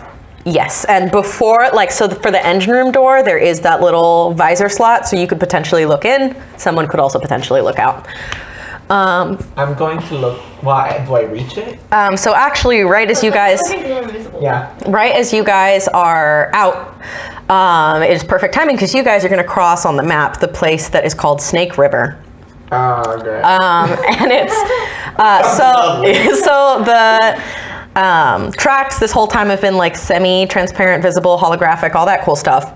So you've gotten attuned to it. You can see them now. There are no tracks across the Snake River, and this thing is hauling ass straight for it. What do you do? You're looking through the freaking window. I'm looking at the window. Okay. What do I see? I guess investigation check. While she's doing that, I want to see through my ferret's eyes to see what's going on. Okay. It's a 17. Okay, I would say, do you have dark vision? I do have dark vision. Perf. It is super low light in there, so it's, if you can imagine, it's daylight and beauty and everything. The visors you actually notice when you put your face towards it to look are tinted so that the light doesn't really get in. So it's just enough to see, but not really like, it's, if you were to open the door, it's like a dark closet. It's very low light, and all you can see is the, like that same blue color that you saw on, what's his face? Dio's ringlet, and on Jessup's ringlet, you see like a hum of that from the engine, and basically you figure out that's the fuel or the magic or something that has to do with the train. Are we going into a radioactive core? No. You also see, if you look to the right, and it's a very, like if the med bay was cramped, this is even smaller. This is just enough to fit what you determine to be 2 people. So you see a pair of goggles that are being like reflected, or the blue light is being reflected off of at about, I would imagine, your waist height. And then much higher than that, you see 2 green circles that are absolutely unblinking and just looking forward. And then next to that, you'll see the little vials are on what looks like a magnetic strip, I guess. Just something that there's actually 7 vials there because you guys blinked once already for that trip with the explosion. So there's 7 vials there. And there's something, like it looks like a little case that just holds them in place. So the fuel cells are there. You have someone assumably driving the car and then something else in there. But other than that, it's pretty scant. It's just like levers and pulleys. There's not really much to speak of. Okay, well, I relay this information to all of them.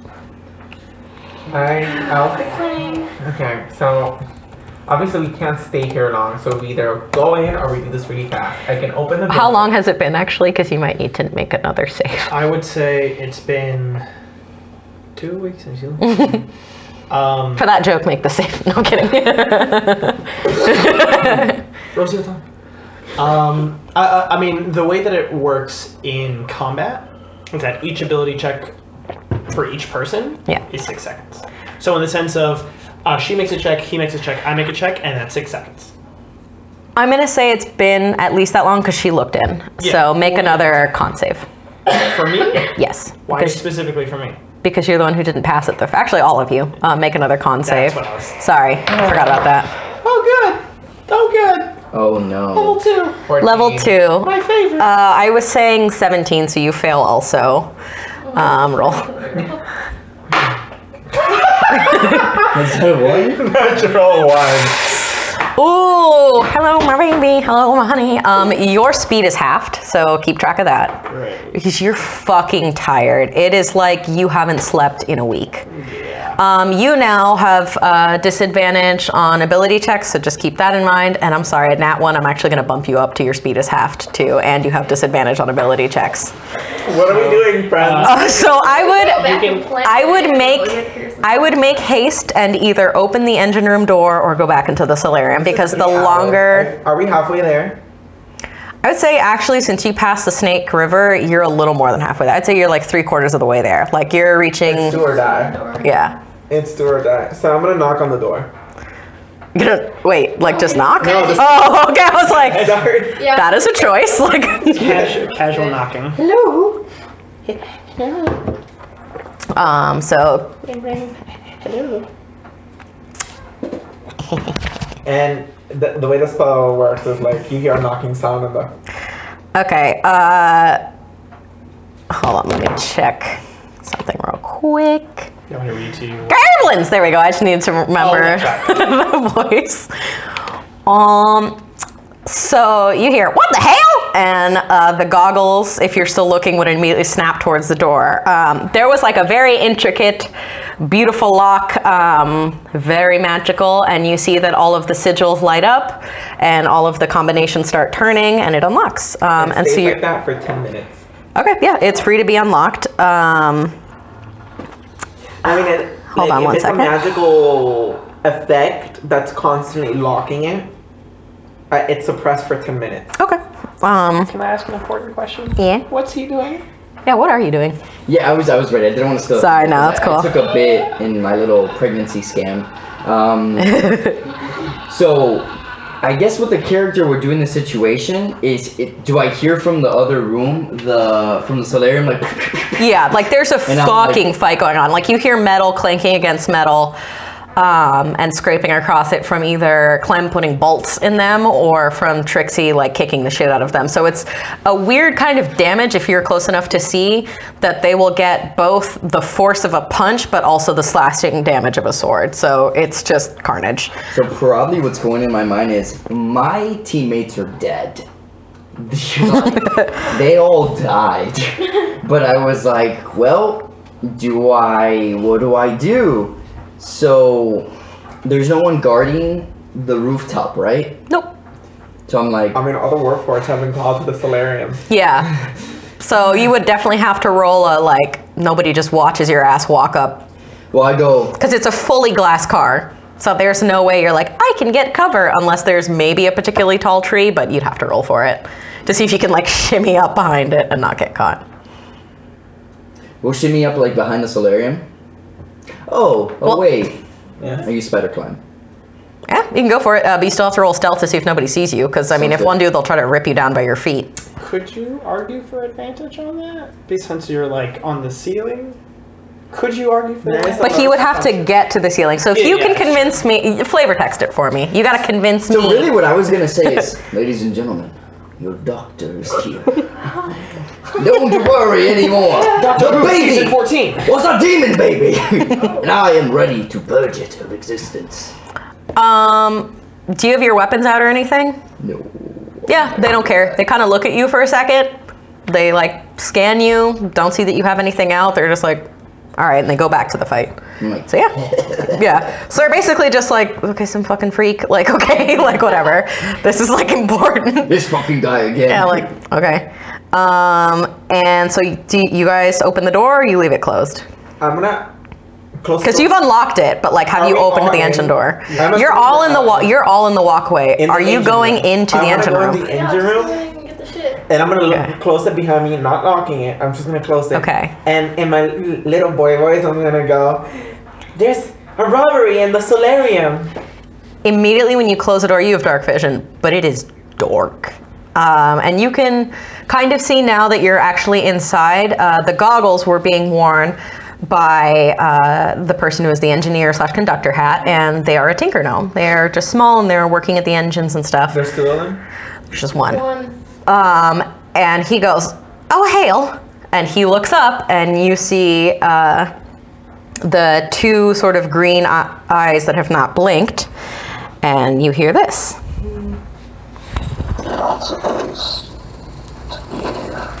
What? You're not supposed to be here. Can you put that on your lap? Nope, that's as loud as it goes.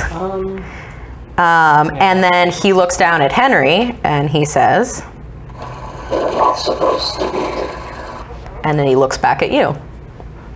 Well, I'm invisible. I'm right behind you. So the two of you. Okay, so I'll just say, like, all the Warforged have been called to the solarium. We can't go back.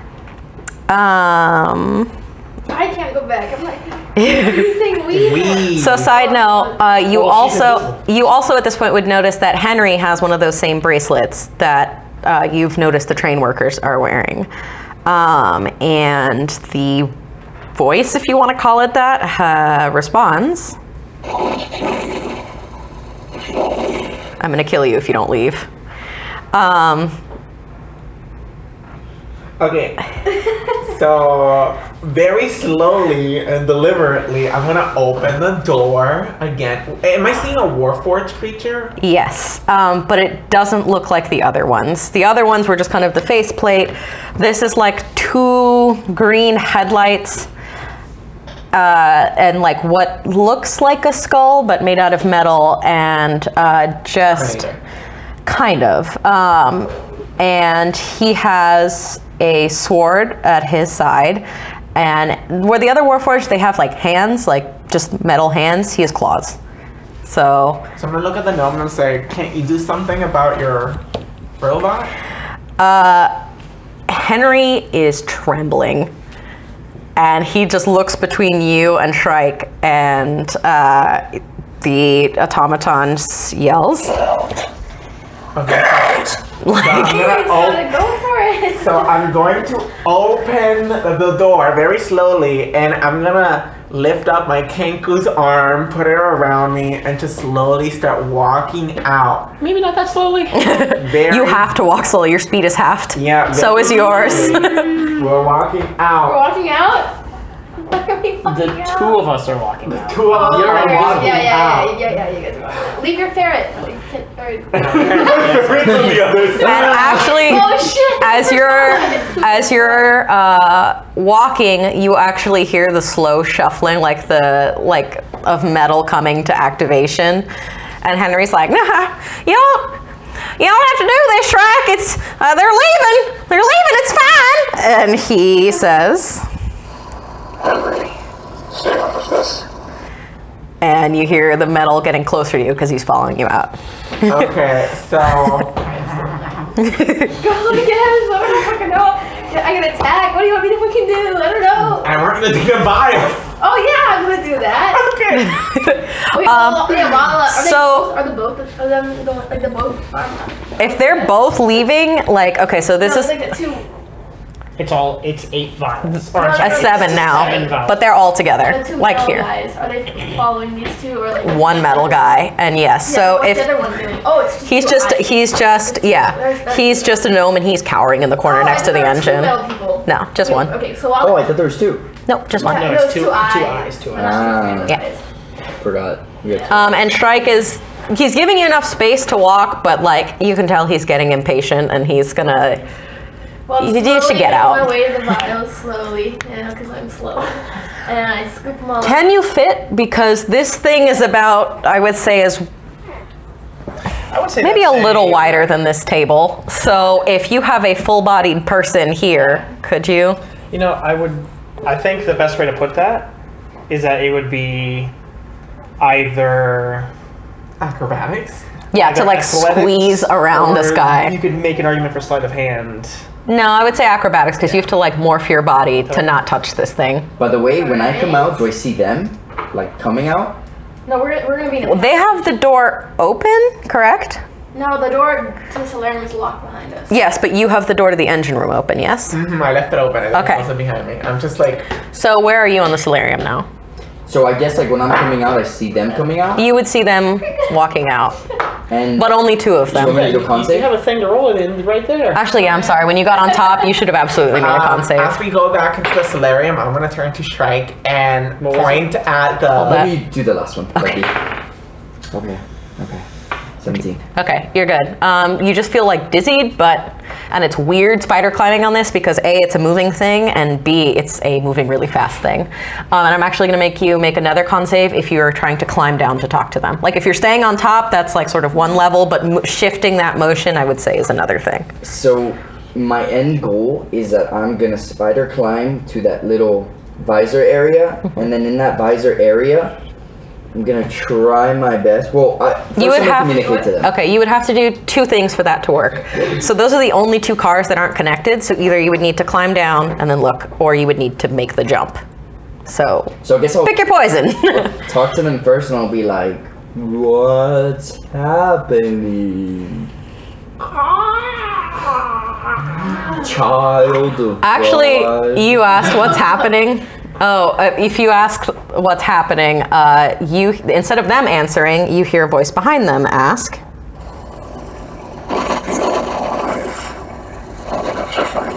Which is, will you be alive long enough to find out? So he getting angry, and you see the 2 like gleaming, like you know when you put headlights in like rain, it has that like beam. You see that behind the 2 of them. Okay, so I imagine we're in the solarium now. I'm gonna turn around and say, "Can you do anything about them?" And point towards Trixie and the kobold, which. He's not going to follow you into that. He will go as far as the engine room door and stop. So Okay. he'll make sure you get out, but he's not going to go farther than that. His main concern is the engine room. Did you do your acrobatics check? Yeah, I did not go. I got a 5 on acrobatics. Can you explain this room again? So I can't really move. I'm gonna. Oh God! I'm gonna stand my ground. Everything went to shit. The vials are behind this green-eyed man. They're like, so if I'm the green-eyed man, they're here to the left. Okay. So if you fucked up, you bumped into him.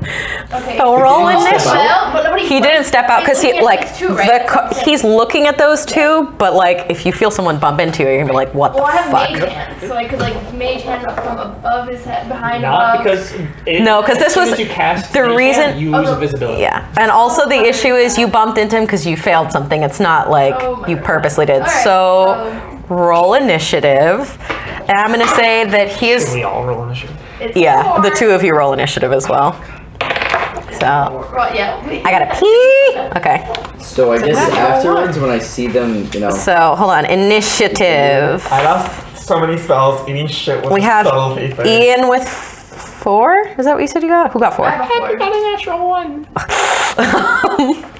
Go pee so bad. Yes, hold on. Item? Sue is a 4. What did you get, Ricardo? 11. Ricardo, 11. You, Elvis, what did you get? 19. Damn, top of the round. Good for you. Oh, that's a valid point. I actually got 4. Okay, so actually you and Swetha roll off. Did you add your initiative modifier? Yeah. Yeah, so you two roll off to see who goes first. 11 versus? 6. Okay, so it will go Ian, then I'm Swetha. gonna use the bathroom before we. Go for it. And I'll go after you. This is some scory shit. It's a very clean one shot. Another failure for the Tumble Weed. Actually, you guys are doing really, really, really fucking well. I have a list of like successes versus fuck ups. Because I built it so you can get a good ending or a bad ending. Oh, that is cool. And so depending on how those stack up, like I'd read the outro basically.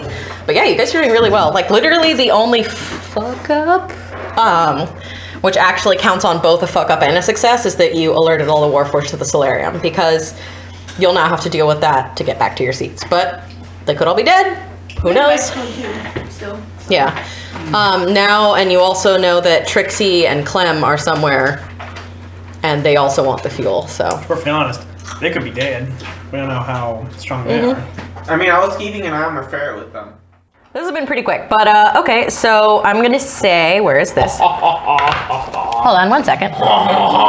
Okay, so you bumped into Shrike, and hold on, I gotta pull this out. You guys rolled initiative, it was I great. don't know her.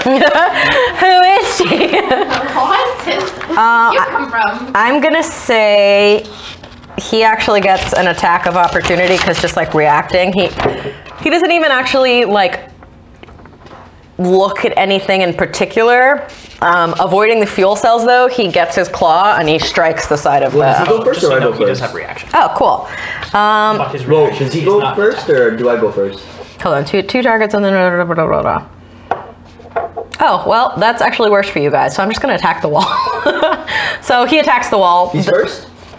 Just because she bumped into him, he's just gonna turn and go. Oh. React. But we're not going by like initiative? And then we will, yeah. Oh, okay, But just for that first thing, she was like, It's like a surprise attack. yeah. Cutting words. I made it here. Basically, he's like, Each, what the fuck? And then, hold on, where did I write your initiative? I kind of imagine him like in Spider-Verse, the crawler.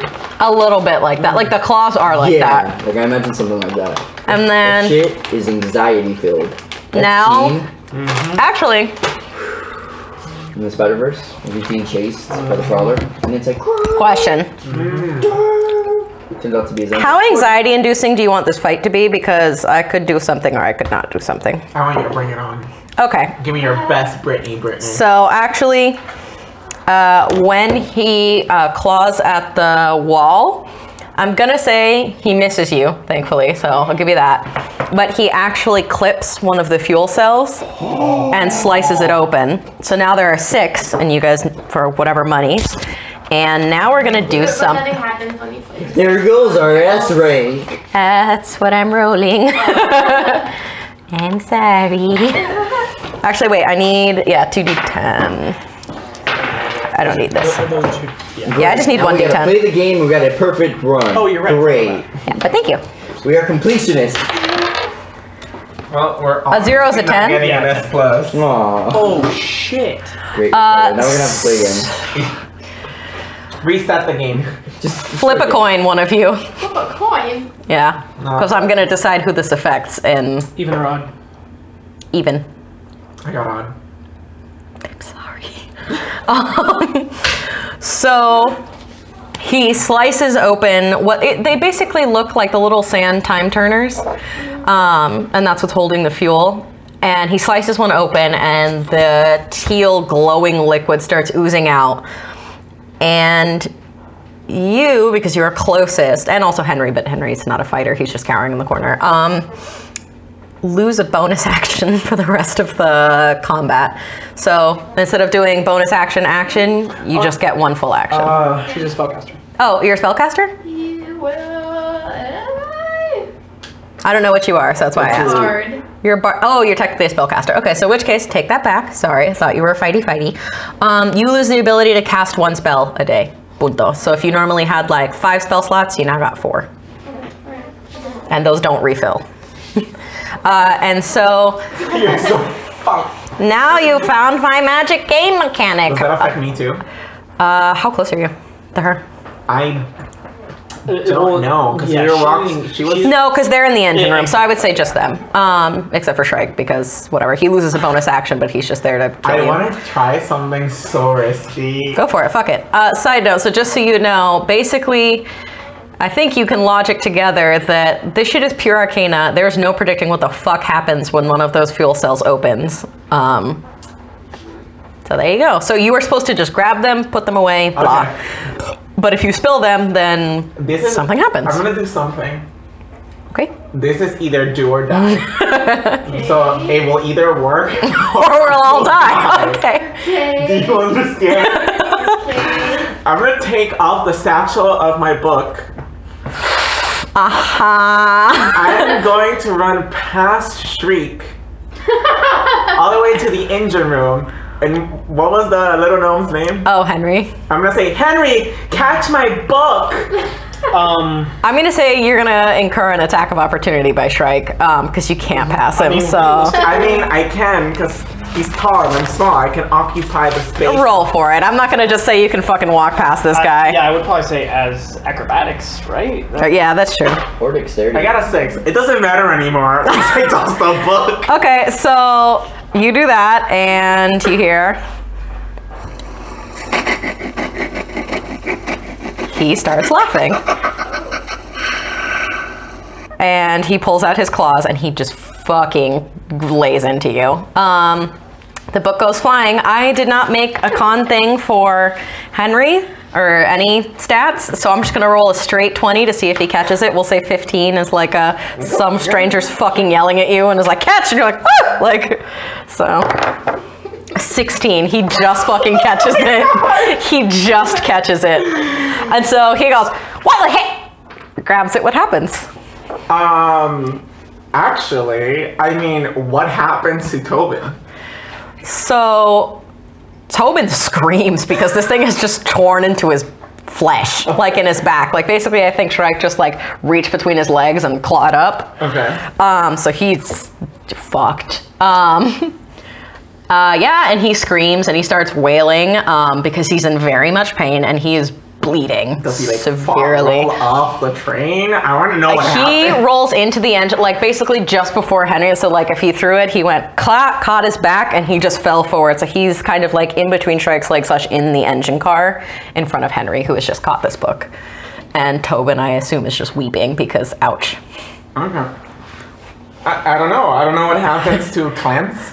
It's actually Henry. Henry. I did not make a Henry. I guess I could use Clem's stuff. Just to, hold on. Let's open that. I'll use Clem's stuff. Let me open that up. Give me 1 second. So that way I don't have to make a whole new fucking thing. We're gonna do a wisdom save. You're lucky she has +0. So we'll see what happens to poor Henry. Wow, an 8. What's your save? My save is, it's like, I'll tell you right now, 15.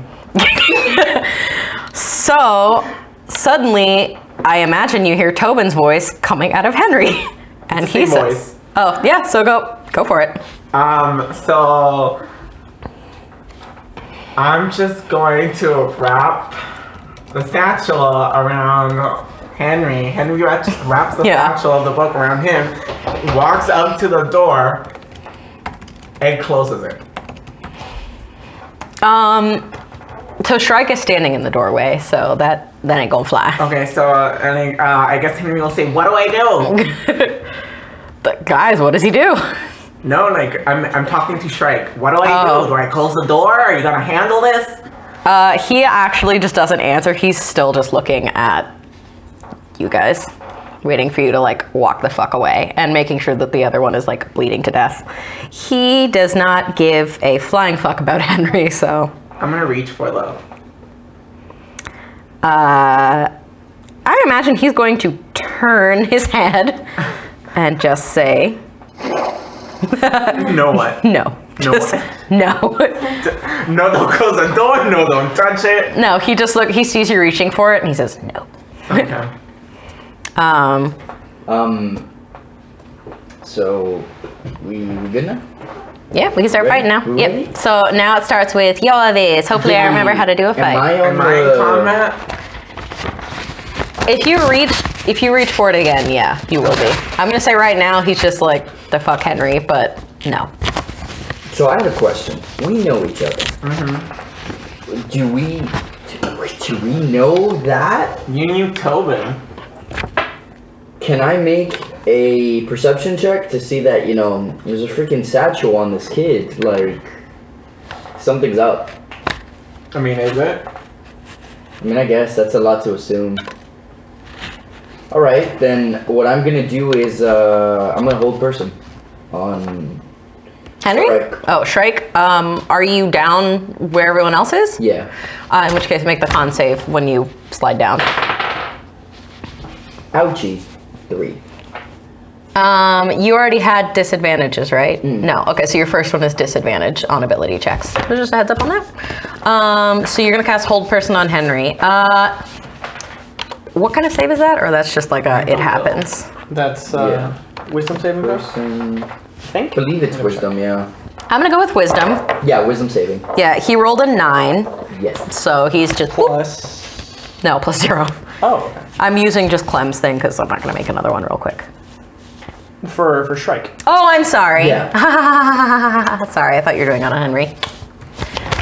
Do I keep my same stats? One moment.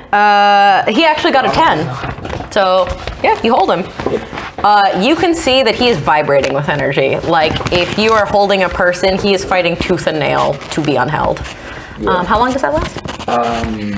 Probably a good, like, a minute. Like, Okay, so you have to get close enough to touch him to do this, right? Or it's just a No. cast? Okay. It's 60 feet. 60 feet, So okay. he's held. So he's held, but he will, if you're casting something at him, look at you, and then who's the closest person to you, Elvis? I don't know. Wait, I'm I'm still Swatha's inside here. So if I'm Shrike, Swatha and Henry and Tobin are all here. Shrike's here. Yolvis is ahead, you're ahead, held, and you're right? ahead. And his attention is on Yolvis. I'm gonna try to sneak to the I'm vibe. invisible. Can I just go pick them up and then like give you? Can you walk past Shrike at this I'm point? behind him, right? Because he moved to deal with that guy. He didn't move forward. He's still just standing in the doorway. So where? And so you were technically right here, and then I fucking behind struck at you. Shrike. So you both went behind me then, and there. So side note, really quick. So then you're in front of me. So you and Yolvis. I need you to make a wisdom saving. Yes. No. Not that. Ow. Fuck. I gotta make a wisdom. No. So since I'm invisible, can I just grab him? Hold that thought. I need him to make a wisdom. What? Yep. 15 plus 6 is 20 something. 21, I think. Well, we'll put that. Nice. Oh wait, what's your wisdom save? Yeah, so you're good. Did you make a Did you make a wisdom save? Can I borrow the marker? Me a wisdom save? Yes. What for? You two are in front of Shrike. He just casted something at him, and he's basically going to give you the stare. Engine room, solarium. Perfect. To be honest, I can't tell. Yeah. Connection works. part. To be honest, I don't know if you can cast a spell when you're held. Or have a reaction. No. He would have done it before, and he's just looking at you. It's not. That's a natural 2. You're frightened. I'm sorry, friend. Okay, so you might actually want to get 2 blocks for the engine room. Okay. Not because it's 2 blocks big, but because you're all in there. To fit you all in there. But basically, the way I was picturing it is, this is the door, let's say. Well, actually, no, the door would be here. Shrike is right there. This is smaller than that, but whatever. Henry was in the corner here. Tobin is fucking dead there. Technically, this would have been where the vials were, so Swathe is now behind because he struck, and I'm assuming you dodged out of the way behind. Yolvis is here, and then you are here. Should we get rid of Tobin? Just for the sake of not having to Tobin's dead. Okay. I'm gonna say this is me then. Okay. So you're behind, you can reach for them, but yeah, he's held, you can reach for him. I guess just do a sleight of hand. Does that work in combat? Can you do sleight of hand during combat? Any saves count. Okay, yeah. Sleight of hand. Right, so if it's an action, you need to do it, you can do whatever save. That motherfucking. Oh, and where's Ricardo's character? What did you get? I got a 2. A 2. Okay. God, you always. Right now he's paralyzed. He's paralyzed. You're 8. Oh, So I'm like at the he opposite end, and I use hold person on. is gonna look like you'll see his eyes move. And so he sees like a vial just like by a ghost being grabbed and picked up. And he basically like gets that, okay, someone's here. So he's noticed you, but he can't do anything because he's held. So I'm going to the next get 2 vials and just go. Go where? You can't walk past Strike, like he's literally taking up the door frame. Oh, you can't. You can like crawl between his feet or something. Can I crawl between You could do an athletics check to see if you could wiggle through, but you would also probably get an attack of opportunity. You can pick up 2. He's paralyzed. Oh, that's true. Yeah, so just go do an athletics to see if you can. 20. Yeah, so you wiggle through. How many vials do you have? You can have more than 2, but I would not advise it. But that's me. Yeah, Okay, roll a. Actually, I think it's 2d10 for that. Yep, roll 2d10. Which ones? These fat ones or They're. Which one can you show her? This one. The Percentile dice. yeah, this one. The one with double digits. And then just tell me the first and then the same as second. the shape. Right here. Yeah, let's do that. 70 and a 10. Okay, so we'll say that's 71. Does that seem fair? 70 and 10? 10? Or would that be 80? Like you're adding it? I don't know how this works. 70 flat. Okay, 70. All within. Oh no. So the other thing is, aside from the vials breaking, you get terrible magic.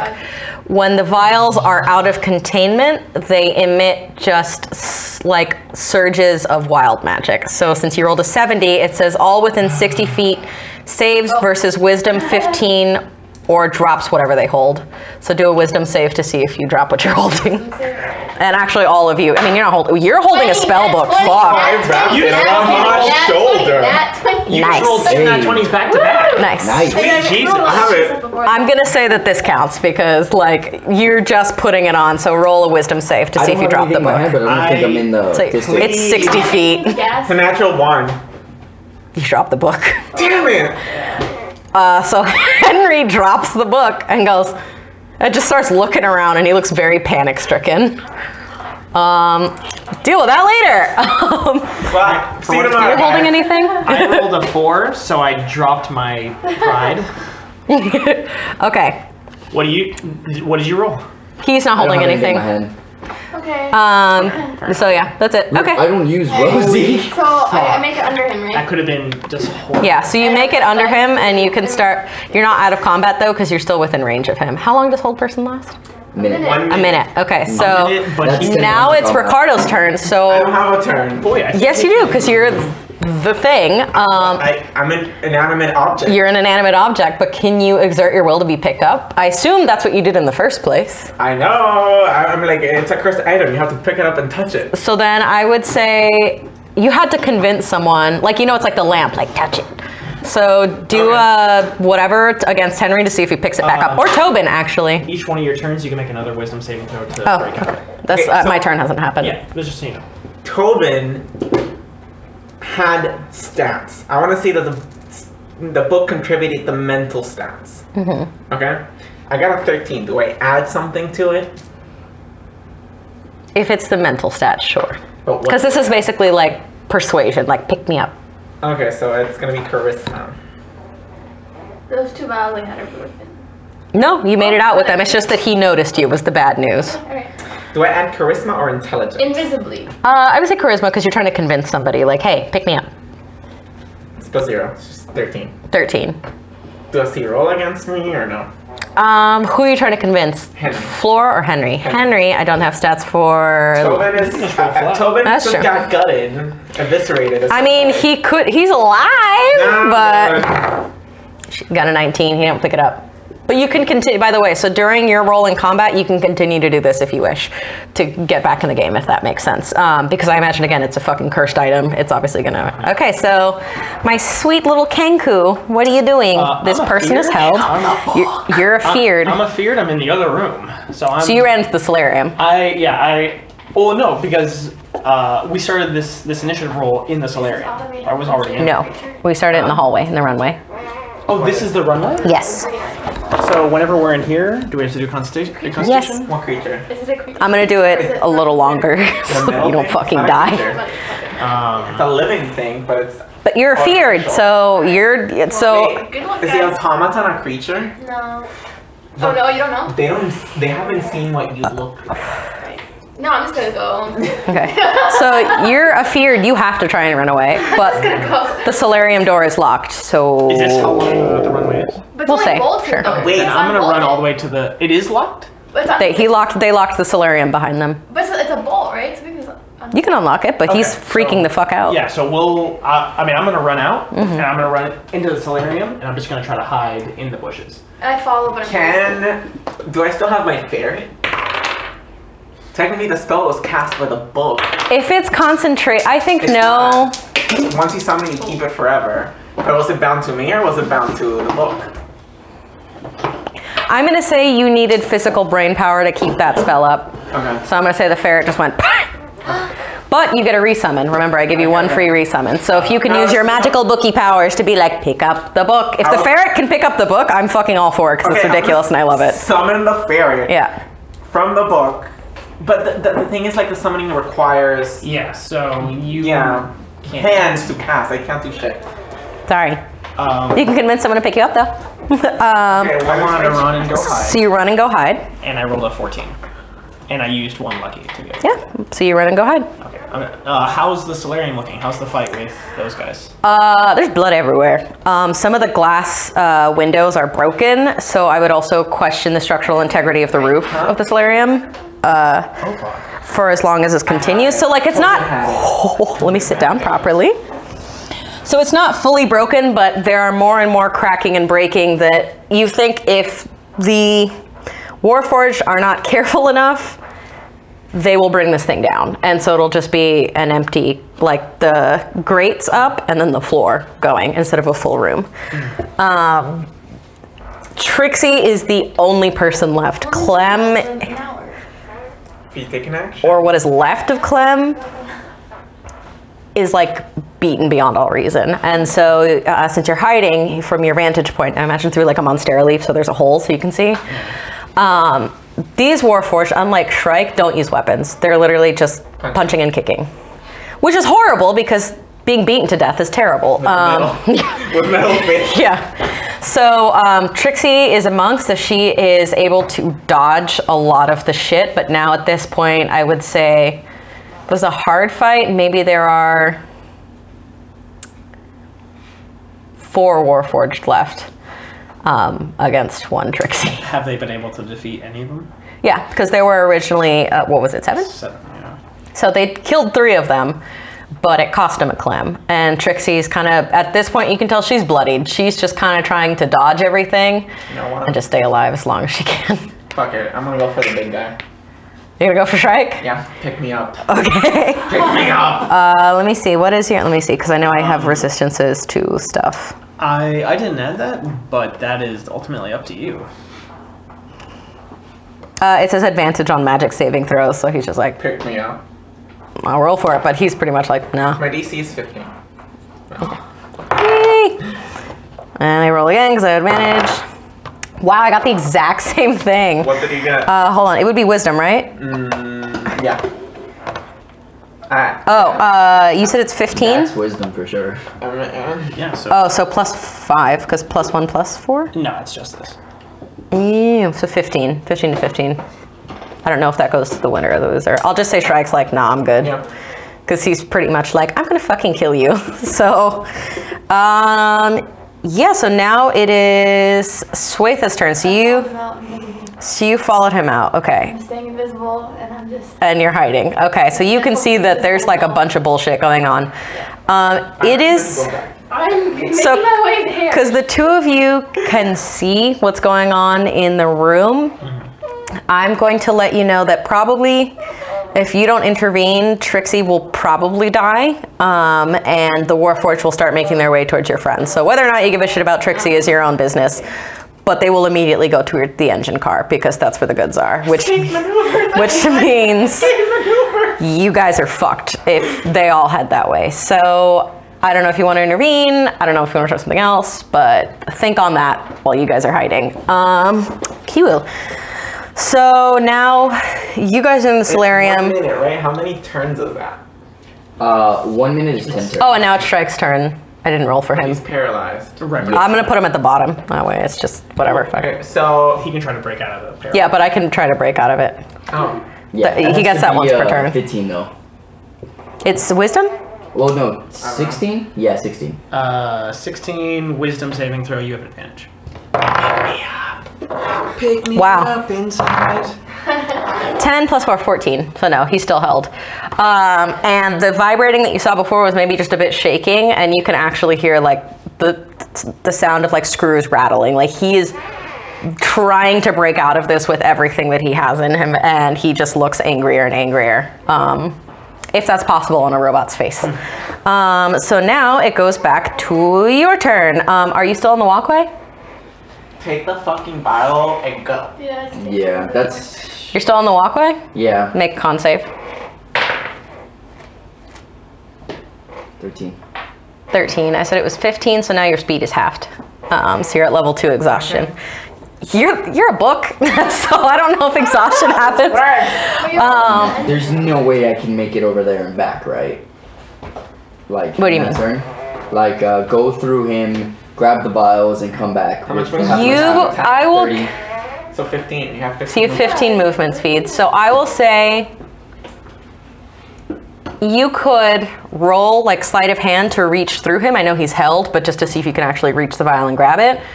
And then use the rest of your speed to get as far as you can, which however many blocks that long cylinder is. So you maybe can't get all the way, but you can get like to the other side, so you're far away from him. How many do we have left? What? Vials.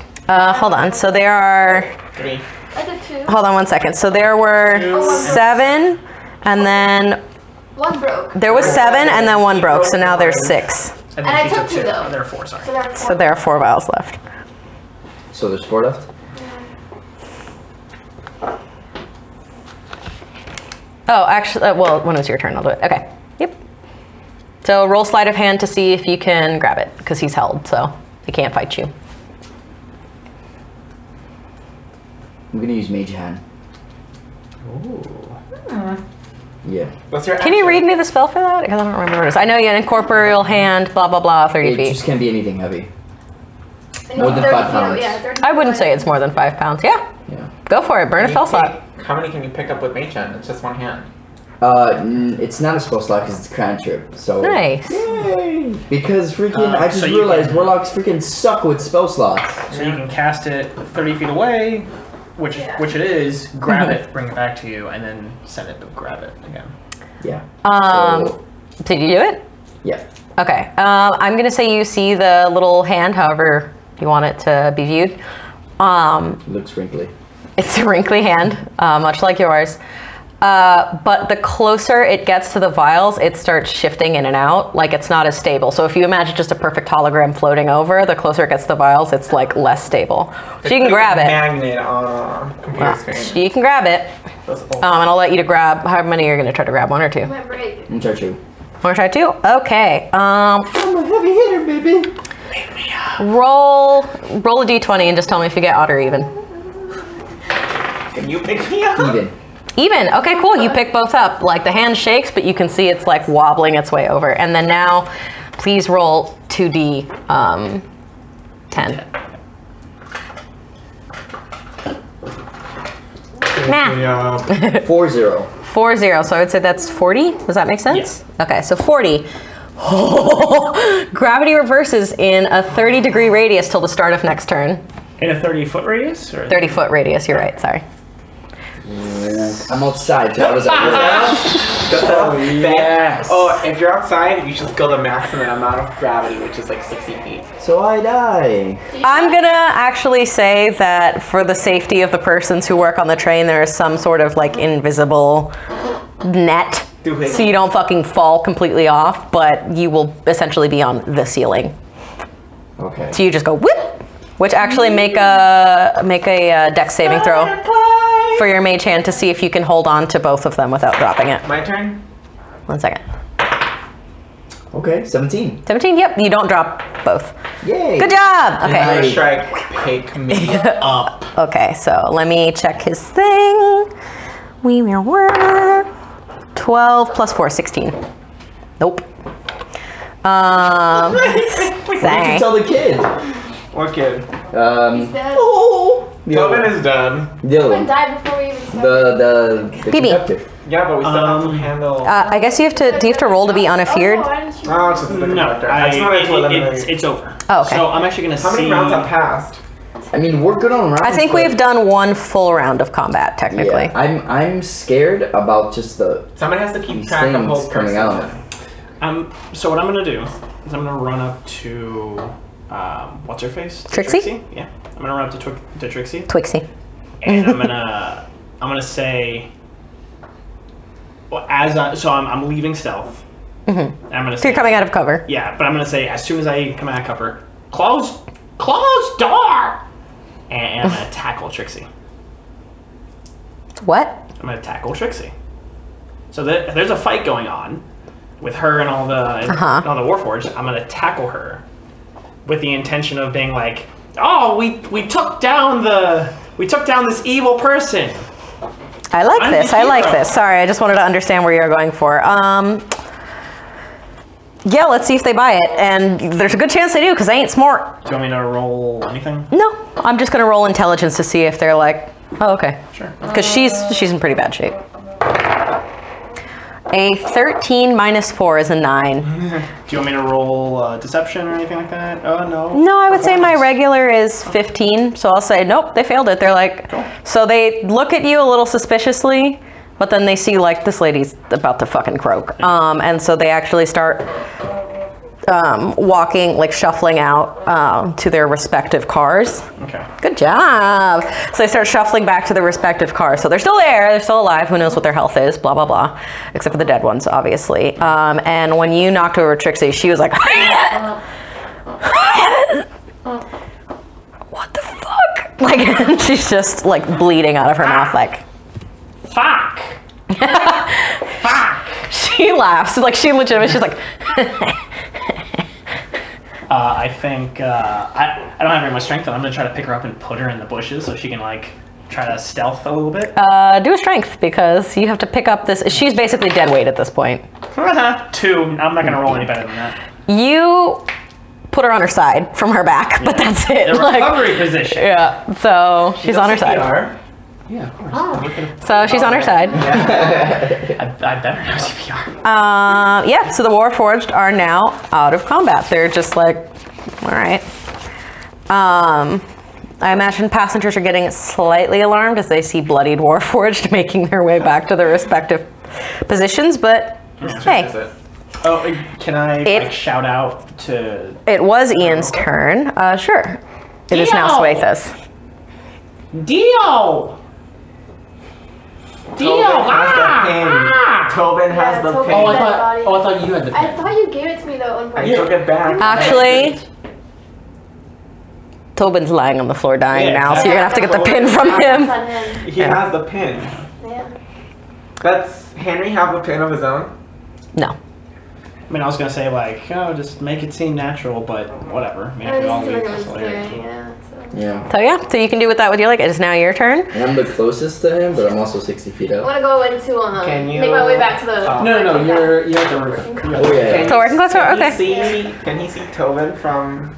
Well, I'm in the roof, right? No, you went down to the runway, so yeah, you can see Tobin. Oh, okay. By the way, in which case I'm taking you fully out of combat. You've made it back to your seat for better or worse. Actually, give me a stealth check just to see if you look suspicious when you. Invisible. Oh, you're invisible. Yeah, you're fine.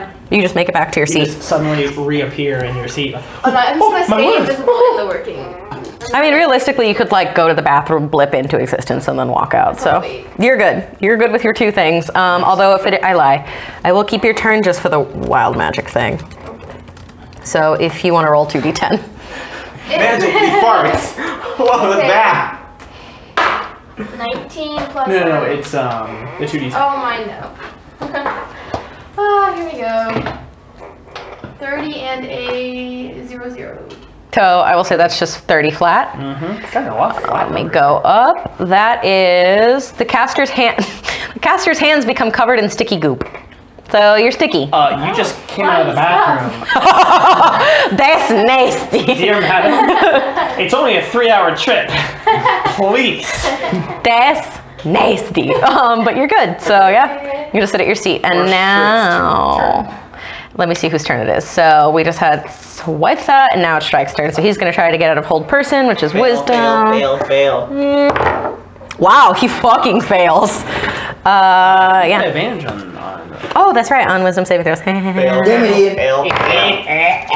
On 9 plus 4 is 13. Haha, you failed. Okay, so I'm gonna whisper. It's my turn now, right? Hold on 1 second. Oh, actually, he says something because he can just like barely speak. Okay, doctor. Stop it. He's really annoyed. So he's like, stop it. So I'm going to, I guess it's my turn. It is now. Actually, we passed your turn already because it was you, Elvis, Ricardo, then Ian, then Swatha, then Trike. So now we go back to the top of the round. Are you still on the runway? Yes. Roll con save. You got it. At 3, you are now at level 4 exhaustion. You have disadvantages on ability checks. Your speed is halved, and you have disadvantage to attack/saving rolls. Wait, that's level 3. Disadvantage on ability check? It says 1, 2, 4, 5, 6 on this thing. So I'm just going by that. The pin and me. Huh, that's so weird. I can open, hold on. But let me actually check this because I realized this one's missing a level. Yeah. So let me check exhaustion real quick because I could be wrong.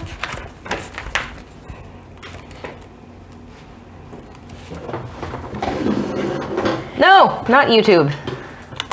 Yes, YouTube. The tube. I'm sorry. Yeah, that's. So It's missing something, but that's right. Yeah. So now you have disadvantage on attack rolls and saving throws. Your speed is halved, and disadvantage on ability checks. Oh. Ouch. So, the pin's on the floor. Am I able to go pin last bottle or last two? Well, one bottle. No. Well, you already have them because with the I have nature. 2 bottles. I have all of them. I'm missing. There's 2 of them left. There's 2 more left. I would not advise carrying more than 2. And also, True. my dude, you are not doing great. I think you need to get the fuck out of there. Yeah, All right. that's.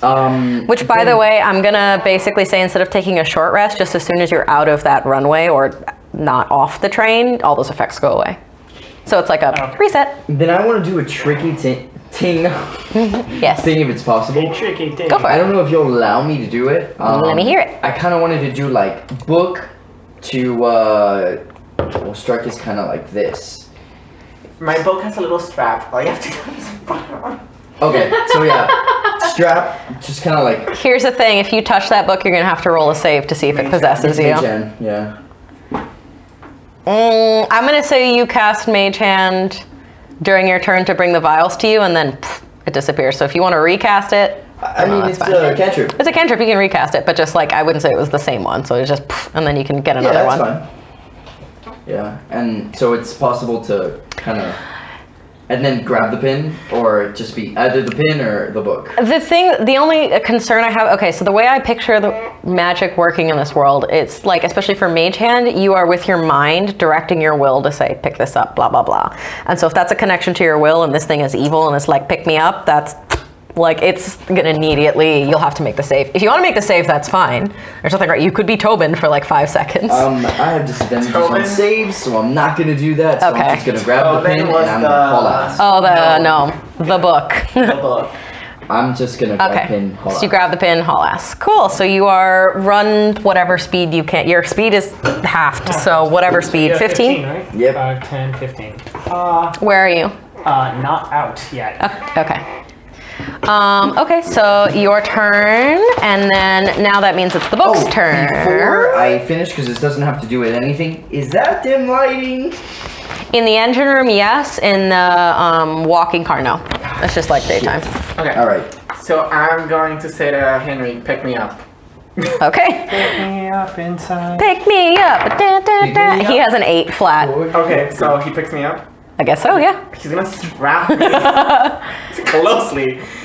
I'm gonna walk. Henry's like, well, I've never been much of a reading man, and picks up the book and hangs it on. New Year's resolution. Yeah. So he's gonna go up behind Shrig. He's gonna take the vials.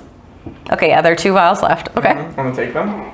Yeah, you're gonna roll 2d10 and also a stealth to see if you grab them both. I mean, not a stealth, a dex to see if you grab them both, like, Wait, what am I rolling? softly. Dex? Yes. So just 1 dex.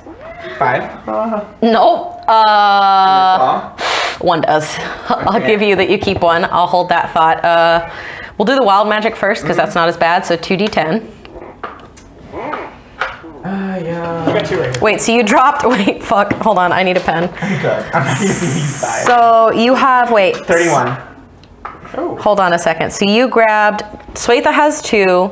You have 2. So then there would be 2 left. So then 2 with O'Donnell.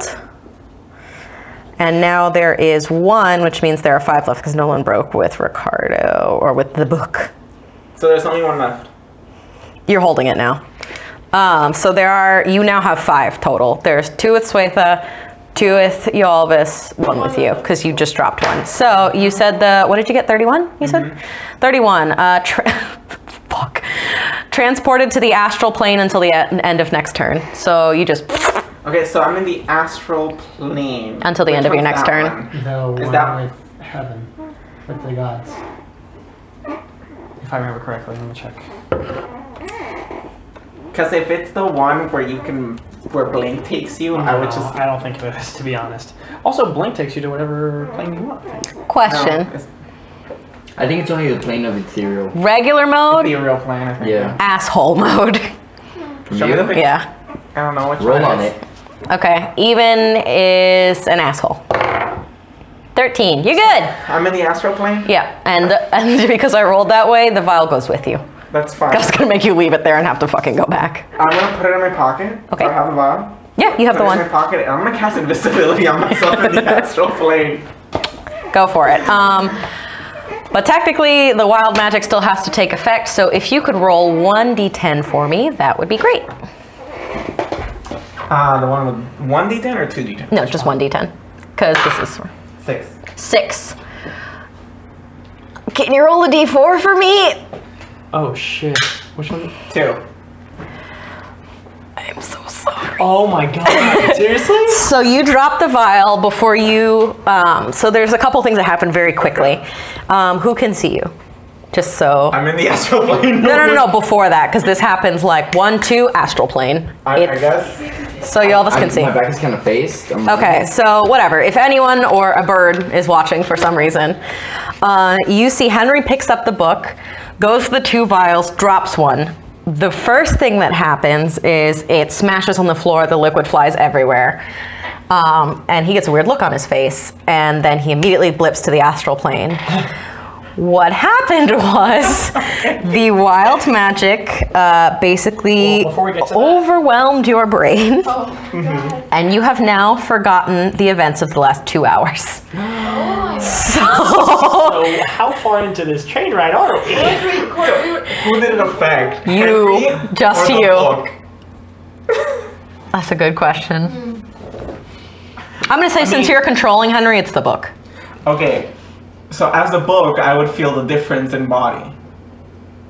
Yes, I think you would because you're used to Tobin, I guess. And Right, and this guy has now, goggles, yeah. right? Also, And he can only see in low light, by the way, and you're also in the astral plane. So yeah, if this train was 2 hours, you basically are back to, we've boarded the train. Like, Different place entirely. you're just in the astral plane. So however you want to put that. We lost 1 spell slot per each level, right? For her. For her. For her, yeah, you didn't lose Okay, anything. I will cast invisibility on myself anyways. Okay. I guess I'm like... The astral plane is just outer space. It is floating. Yeah, so I'll let you figure that out. It's gonna be like... Until the end of next turn, right? Until the end of next turn, you're in the astral plane, then you'll reappear. That other thing doesn't end, though. That's just, you forgot the last 2 hours. Okay, that's fine. So, Do I see the vial in my hand? you put it in your bag, in your pocket. So, I mean, you could ostensibly, if you're walking, when you start walking, you'll feel it. Yeah, right now you're just floating, so I don't know that you'd feel any like weightlessness. But if you're like walking, you'd be like, oh, that's weird. Like my pants are full of stuff. The body's different. You start touching yourself up, and Yeah. notice that you. I'm an intelligent book. I want to say that this happens, and I'm gonna be like, Okay, you know you have the vial. question. But other than that, I know you're- where I'm at. I mean, you could probably tell you're in the astral plane just because you're a magical book. I feel like you would know what the astral plane is. So for the sake Oh of yeah, my safety, grandmother lives here. Well, like he's probably blipped into it Yeah. before. She's like Dante's Inferno. Yeah. yeah, I'm going to cast invisibility on myself and hope to God. Okay, so just chill out. And I'm gonna say, because you're floating, so basically until next turn, you're not gonna have to make a save to see if you still hold that one vial because you're just like stable. It's your turn, my sweet little Kenku. So you have now tackled Trixie. She has some broken ribs. She's bleeding. She's not doing great. The Warforged are all back on their cars. You can hear a commotion kind of coming from the cars, like all of the rich people are like, "Poppycock, what is this? I demand to know." Blah blah blah. Dio is now starting to wake up with a horrific hangover, but he's not stable enough to get up or say anything. So he's squawking, but really only the people in that dining car can hear him. What do you do? I want to. Okay, so Dio is in the dining I room. lie. You hear one thing, Miriam go, "Can I get you some water?" to Dio. You allow that retcon of Henry taking the vial and saying, "Ha! This was all my idea," and then poof. No. So I think I'm gonna go. I'm gonna try to. Stealth is the wrong word for this, but I kind of want to like just nonchalantly just kind of walk through like nothing happened, Roll for and it. then walk to the bar and talk to. Yeah, but roll performance to try to pretend like I'm. God damn. chill. Okay, I still have 2 lucky. Okay, that's better-ish. You have to stop rolling into your computer. You had lucky? Yeah, I got lucky. Good man. 18. With me, it's like 18. I'm gonna use Yeah. lucky on a pregnant woman. Yeah. Okay, so You just walk to the bar. yeah, I want to walk to the I'm bar gonna take and- you out of combat then, if that makes sense. You're not holding any vials, right? Please, she had a freaking person And you're out of the outside thing, so you're out of combat. So I'm gonna slap Dio's arm, and I'm gonna there. say, Smart man. "Drink." I wish I could do an Actually, inside no. Let's check, be but real. I'm like, gonna say, I'm not gonna "Fuck." tell. Nice woman. Dio laughs. He goes, "Yeah, kid, that's how I feel." Like, and he's just like rubbing his temples, waiting for Miriam to bring him more water, and is like, "Well, what happened with the Warforged? Was there something I missed when I was taking my nap?" I take a swig of whatever Mirren brings. I'll say,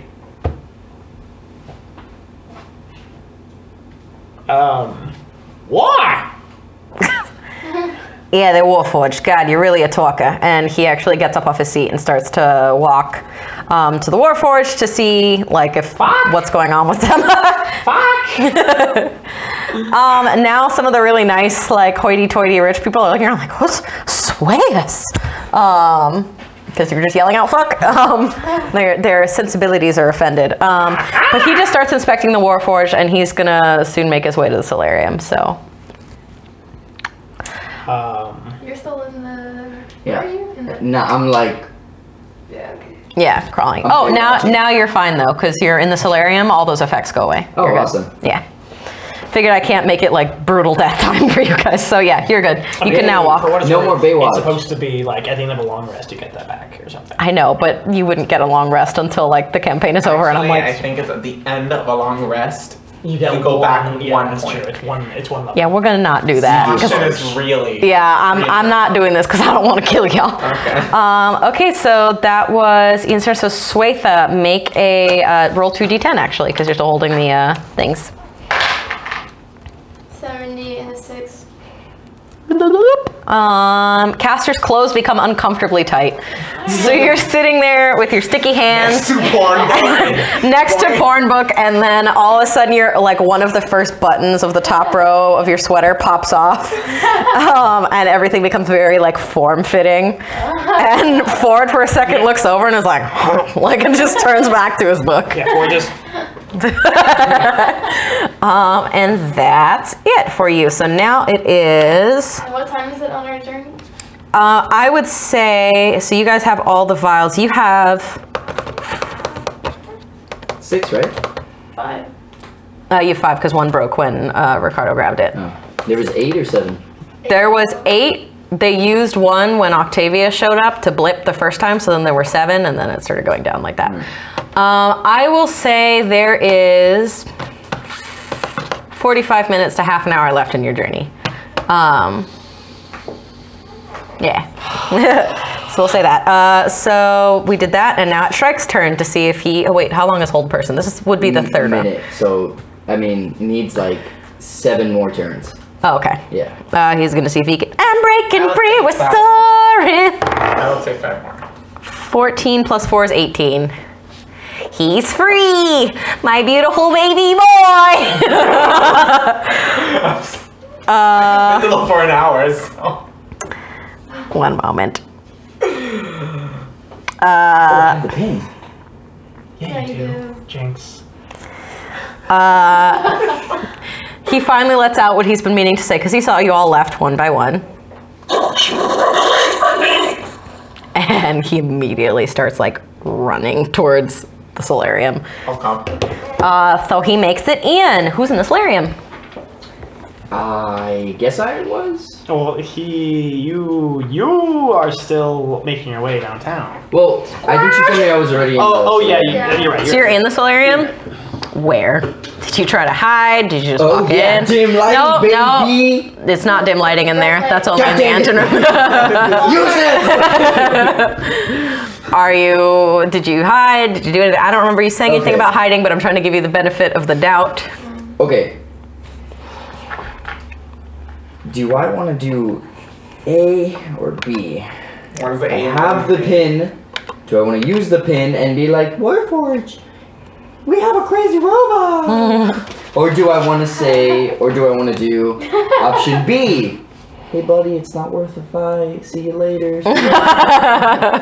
He saw you take the vials. Yeah, I don't think. You know what? I'm gonna do the bird because if I use suggestion, he has advantage in wisdom saving throws. That's So I'm going to be like, ah! in my German accent. It's a German. Oh, baby. Never mind. What? I'm sorry, I just heard some birds chirp. Minor illusion! Chirp! From the actual plane. The plants are like, fucking minor illusion, bro! And you know his name is Shark. Photosynthesis. Shrek. Shrek. There we go. Shrek.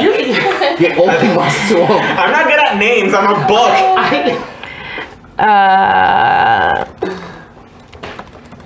I feel like if anybody watches this, they'll be like, they're playing D&D so wrong. Doesn't matter. Okay, so what did you do? We're having fun. Have fun, guys. So I'm gonna use minor illusion and be like, squawk, squawk, German, German, squawk, squawk, minor illusion. Cool. I will say roll a performance to see how close you get the accent to Dio. God bless you. Everyone. It's a 2. It's a 2. It's a 3. Okay, it's a 3. So you hear, hello, there is a crazy warforged on the train. He's very dangerous. Oh, he's a spooky boy. And then he just hangs up. And then, And actually, Dio does squawk because he's so offended that someone has taken his microphone. That's when he notices it's gone. He's like, who dares take away the beautiful performance for the people? And he starts running towards You know what? I'm gonna walk with him and say, he goes, yeah, get him, boys. And he starts like strutting with his little like chest pushed out to the solarium because he's like, what the fuck? Do I get teleported back first, or the magic thing happens? Is it my turn? What's going on? It would now be your turn. I would say it was the end of last time, so you're back into, I guess, the solarium. Because that's where you blipped out, right? I was behind. No, I'm still in the engine room. You're still in the engine room. So you blip back into the engine room. What do you do? And then I'll roll wild magic. So the book has taken possession of Henry, correct? Mm-hmm. Okay, so the engine room is empty. Question: did Shrike? Damn it! This is just like with Melanie. With Melanie. I keep thinking it's Shrike, and then I'm like, no, you got it. That's what you said last time. So Shrike. Yes. Where is he? He at this point has gunned his way to the. So he's on the runway. He has gunned his way to the solarium. Is he in the solarium or? He's about to open the door. I'll give him that. So I'm just gonna wait in the engine room till I see him go into the solarium and into the first passenger thing, and then I'm gonna walk out. Okay. He's only gonna go into the solarium because he'll see you all this first, basically. Okay. Huh? I am invisible. So that's fine. So your turn has ended, unless you want to roll the d10. I want to roll the d10 to see if the magic thing happens. 1 or 2? 2d10. Yeah, terrible magic is 1d10. 2d10 It is. still works with if you hold only one? Because he's holding only one. Yeah. Oh, okay.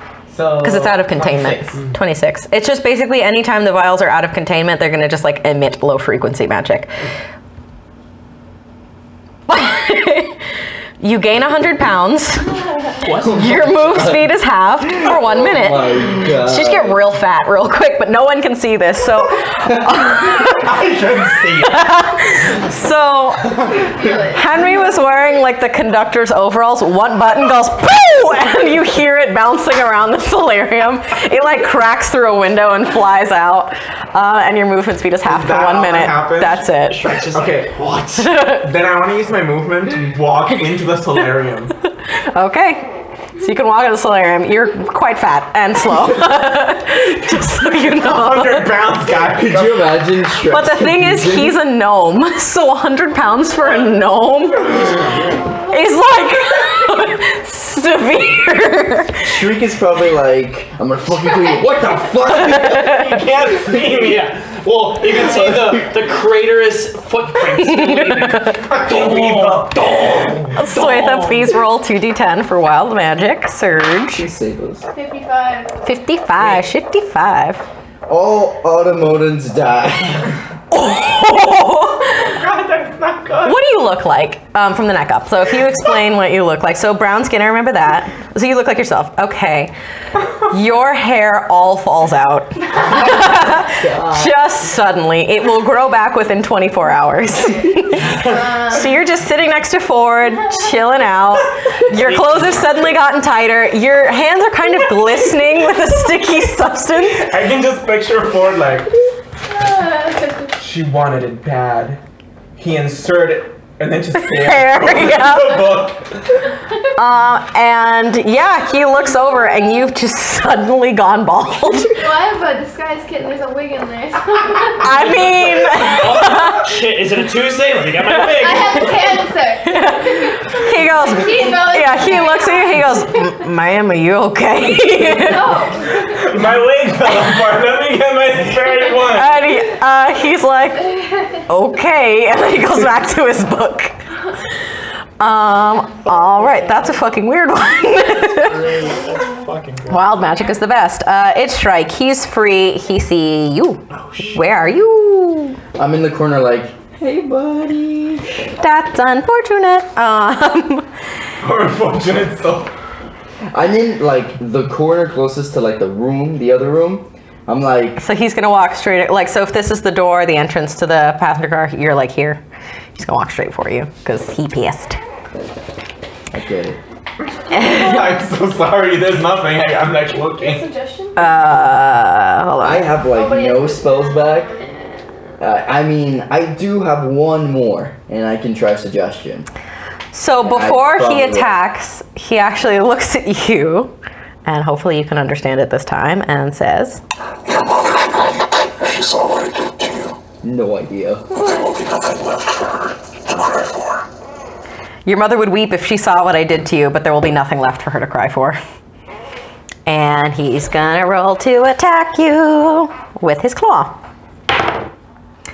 Does a 11 hit? No. So he misses, and then he's gonna strike out with his other claw. It misses. So you're lucky. He's just filled with rage and can't do anything. But he's actually then going to try to strike you with his sword. So 1 moment.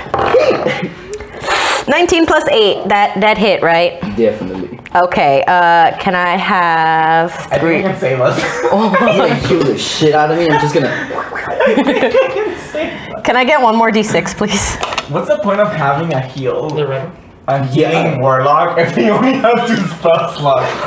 Oh This no, is the worst. you have a It's a cool, yeah. He can just do it to himself. Take 16 damage, please.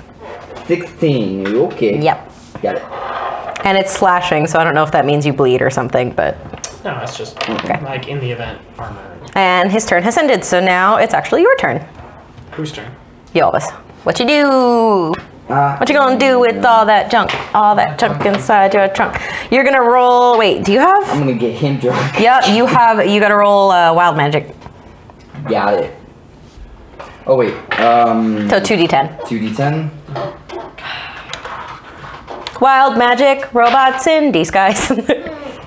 64. 64. 64. I'm sorry? Caster can only breathe underwater for the next minute. So, yeah, suddenly you start fucking suffocating. Luckily, you're in the solarium, so I imagine there would be some aquatic plants, so I guess dip your head in a pond or something. I'm gonna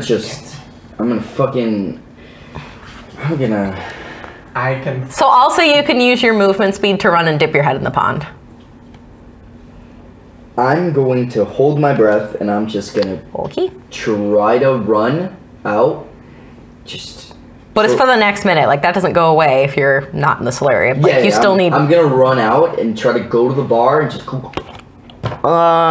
Your whole head needs to be submerged, so that ain't gonna do it. Whole head. Yeah, it's like you're like a fish, suddenly. I can save you. So you can dunk your head in a pond. Never mind. Do you? You can dunk your head in a pond, or in, I guess, a drinking trough or something. It I only think lasts that's a for good 1 minute. idea. What? I think going to the drinking cart is a good idea because there are buckets and things. That's true. Don't play that Oh, game. Does my movement speed reach all the way to the dining room? No. let me see. What's the order? Where's the thing? If you like disengage. Let me see this for a second. This one, but Solarium. it's like 2 rooms. No, it's 2 rooms. You wouldn't make it. Oh yeah. Without suffering, I guess I'd have to look up whatever the fuck suffocation damage is. Right, and then you go back to normal. Guess It's you only a could make minute, an right? argument for like a. This is for a minute, yeah. But you would also incur an attack of opportunity because you're running away from Shrike. So Yeah. that's just a thing you'd have to deal with. I'm going to Trust me. use my pool first, and I'm just gonna get It's not the right type of pool. Yeah, don't get in that pool. not that pool. Okay, so it's gonna be Before you do that, you're free to do that. Just a heads up, if there's anybody who's probably real pissed at the Warforged, she's lying on the floor, so if you want an added ally, you're free to do it. But you don't have to. She can just die. Do I want to be a sexy elf lady? You want to be a sexy elf lady. I get 9 hit points You back. definitely can't Cool. be the conductor of the train. Oh, definitely not. But you have this guy's self, right? So there's like a plant, right? A kit. It's like an aquatic plant. There's a couple aquatic plants. What are they, lilies or something? No, not the Bear one. with me. This is what I do. Okay. No, like you can't take the encasement. You can pick up the plant and it'll drip water It's on not you. like a. Is that a bucket? It's not like a whole plant thing. It's not like a case of plant where I just stick my head and. It's not a fish tank. It's Try like my best. inlaid. It's like a pond, basically. Okay. Then I'm just gonna stick my head and I'm gonna try to Scooch as far away. the best that I can. You're not moving that pond. Then I'll say you get out of Shrike's grasp to just dunk your head in the pond. If he could look confused, he would. But how do you dunk your head into the pond? You jump in the whole pond, you just stick your head, you like ram your head forward. Like, describe this to me. I'm gonna stick my head. I'm gonna Slowly, quick, okay. ostrich it. Where did you put the vials? Oh, they're here. They're in my like doctor pockets. Alright, I need you to make a dex save because you just went wham! And to see if one falls out. Please tell me it was good. Can I 10. get this chair? Can I please? Yes. I like the tension.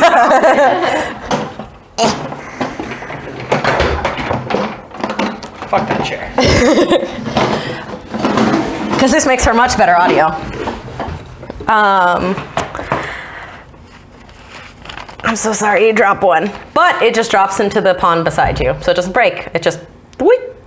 But you do drop it, so you're going to have to pick it up. Yeah. There's the pond roll wild Yeah, magic. can I pick it up? Because it doesn't break. It's a free action. Right, Can I do my bonus pond is action? holding it. Just kind of. Yeah. I'm like, fuck. But you're gonna roll dexterity because it's underwater. As it's going, beep, beep, beep, beep, beep, Right, you have fair to. enough.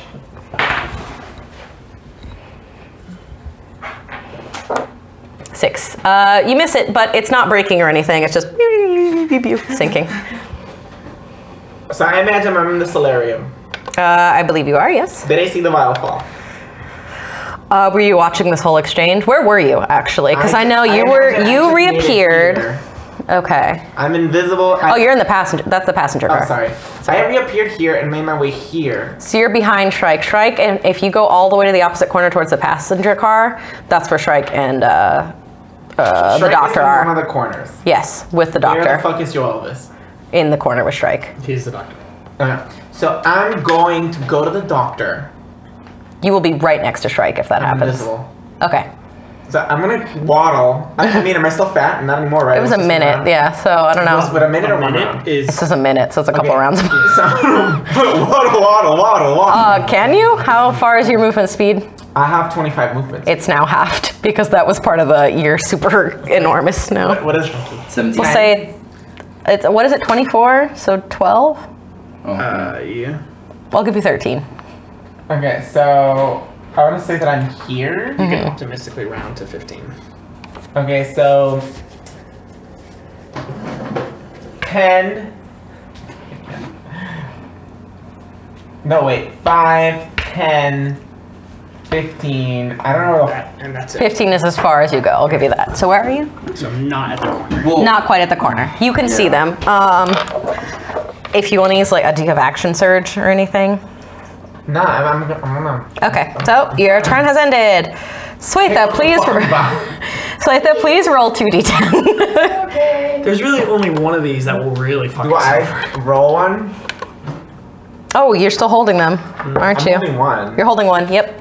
So I'm sorry. Roll 2d10 and roll 2d10. 38. Okay, so Brain. 44. okay, so we'll do 38 first. The caster and the target, which I'll just say the closest person next to you, are flung 10 feet in opposite directions. So you guys are sitting and you just go. So roll a dex save to see if you manage to keep the vials in your pocket. You said 44? Yeah. Uh, Okay. this doesn't make sense, but it says the spell ricochets off the target to a random creature. 6. Shit. 2 and You drop one. So now roll a d10. I'm going to say that immediately you're no longer super chunky. It just, you know what? There's another lady in the car, Trixie. She's just lying there dying, and all of a sudden she gets really fat. Just and then her movement speed is halved. It's a 3. Ghostly. So you turn translucent and you can't touch or physically affect anything. For 1, roll d4 minutes. roll a d4. Yes. 1 minute. So 1 minute. So you're just a ghost. So you got slammed. So basically you got slammed so hard into the other side of the train that you fucking disappear. And Fjord is just holding his head because he has a massive knot on the side of his fucking dome. He's like, what the How far are we on our journey? He's still. I'm gonna say How much longer until we get there? we're doing quite a bit of fighting, so I'll say 20 minutes until you hit the station. So whose turn is it now? Oops, that's the wrong button. Okay, so I did Swatha, so now it's Shrike's turn, and he's a What funny. about my turn? You were out of combat. I'm sorry. Yeah, but Dio and I were walking to the. Oh yeah, that's true. Sorry, let me put you back in. So I'll put you after Swatha. So Dio and the Kenku. Okay. So at this point, are you gonna bust open the door? Who's first? Is it Dio or you? Oh, I'm absolutely going first. Okay. So do you bust open the door? Or do you open it slightly, to the solarium? I busted open because it's. I mean, playing with the this whole- ticket, can you open it? With the ticket that you have, can you even open the door? Yeah, because I was called upon by. To be with this one. So I bust open the door. And I will say, even if not, Dio's there, and Dio can go. I'll say, and I'll see Shrike and I'll be, ah, bad, Dio, bad. Roll performance.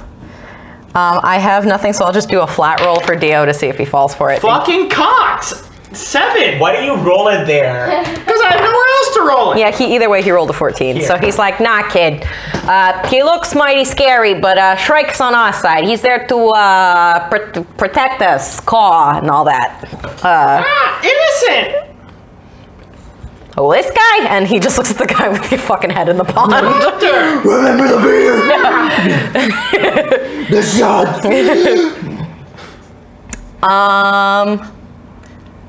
Roll persuasion. How? No, you already had your turn.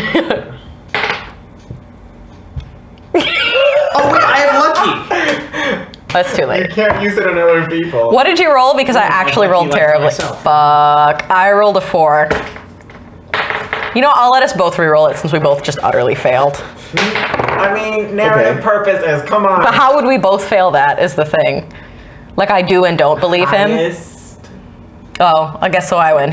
So you said, remember the bear. He's like, yeah, bear don't mean shit. Shrike doesn't do nothing without, what is it called? Reasonable cause. So he's like, nah, man. Shrike's the tits. In that case, since I just like talked, Yeah, can I I got make an an idea. action? Hold on It's gonna be a pretty one. 1 second. It's going to be a pretty one. What do you mean? By the way, he looks at you. Pick up the vial. He looks at you and says, Why? This shit needs to fucking go. No. You I can save you. had your chance, fatty. I haven't gotten there. so yeah, he just basically says, I'm going to enjoy this, just so you know. And he lifts his claws. So what are you doing, you said? Well, my head It's is... maneuvers within the pond. Because now it's Shrike's turn, so he's going to go for you. Since I only talked, can I make an action? You just came in the room. Okay, that's fine. I'm sorry. Why would he just come in the room? I mean, I I thought your hands were the ones that were sticky.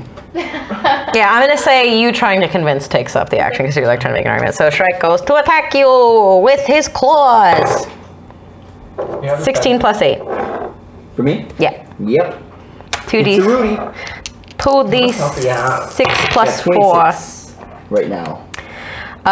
10 slashing damage. This is all for the same attack? yeah. Cool. So you took 6. Did I tell you 10 damage? 10 damage. I need you to roll to not be grappled. What's the thing? The DC is 14. It's a strength save. Nope, 7. So you are 2d6 damage per turn grappled because he's squeezing the life out of you. So I'm gonna roll 2d6. You take 7 damage, and he's just grasping you. That would technically start his next round. Oh well. Should I still take it? Yeah. But I won't say he's strangling you. He's just grabbing your arm and squeezing really hard. All right, and now it is your turn. Actually, you can be ungrappled if you wish. Again, 14 is what you got to beat. Alright. Yay! Oh, thank Christ. 16! You are so thin that when he goes to squeeze your You're moist. your suit jacket, like he actually tears through it and you slip your arm out of the jacket and just like whoop. Does he still have his action? Or was that his action? Or does he his movement? I think that's not an action. Yeah, that's just to be ungrappled. Yeah. So now you can do your turn So as I'm normal. gonna use the rest of my pool. Pick up the vial. Okay, that be a bonus action? I mean, it's a free action to take up Yeah. an open door. Sure. Yeah, go for it. Roll dex. Come on, baby, come on. 3! It's just like kind of floating side to side at the bottom. Just. Can I use the rest of my action to try? Yeah, of course. Alright, if this doesn't fucking work, I'm dead. You know what? Fuck you guys, you've been fucking failing me. Come on. Come on, baby. 12! You know what? You worked really hard. I'll give it to you. So you pick it up. Roll 2d10 for wild magic though. Like. I'm going out on a fucking win, baby. 0. 0. Let's 0. find out. Oh, there's no 0. Reroll. Oh, actually, I guess that'd be 100. Yeah. Hold on. Yeah. Let's see. Oh fuck! It's always a big one. This is actually really interesting and really poignant. The next phrase spoken by the caster, which would be you, becomes true. I mean, would he know this? I'm gonna say he feels like that he has the power. He's like, he feels a surge of magical arcane energy, and he feels like he could bend reality to his will just by his like voice. So the next thing you say will be true for everyone. What do you say? This is like a wish spell. You need to be very careful about what you say next. Oh man. I am a god. What? What? I don't know if I'm gonna allow that, because what do you mean by that? Like, that's so vague.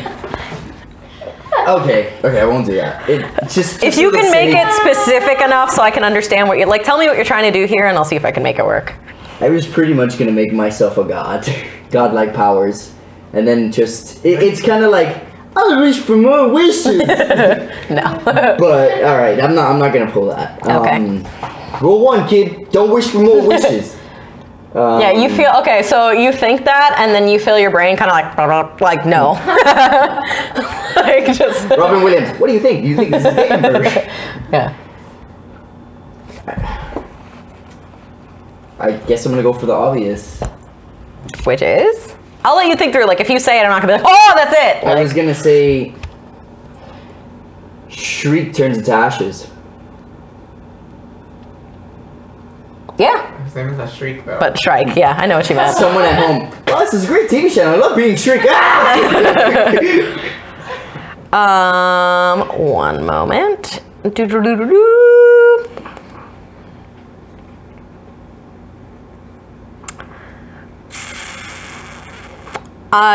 He stares forward, and lets out an annoyed growl. So okay.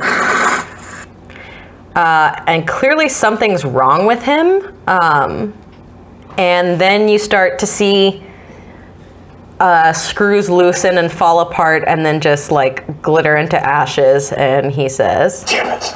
and then he just starts screaming and wailing, and then eventually he just kind of goes so fucking insane that like I literally can't do anything about it, that he starts just laughing. And so the last you hear of Shrike is just a terrifying howl into the void.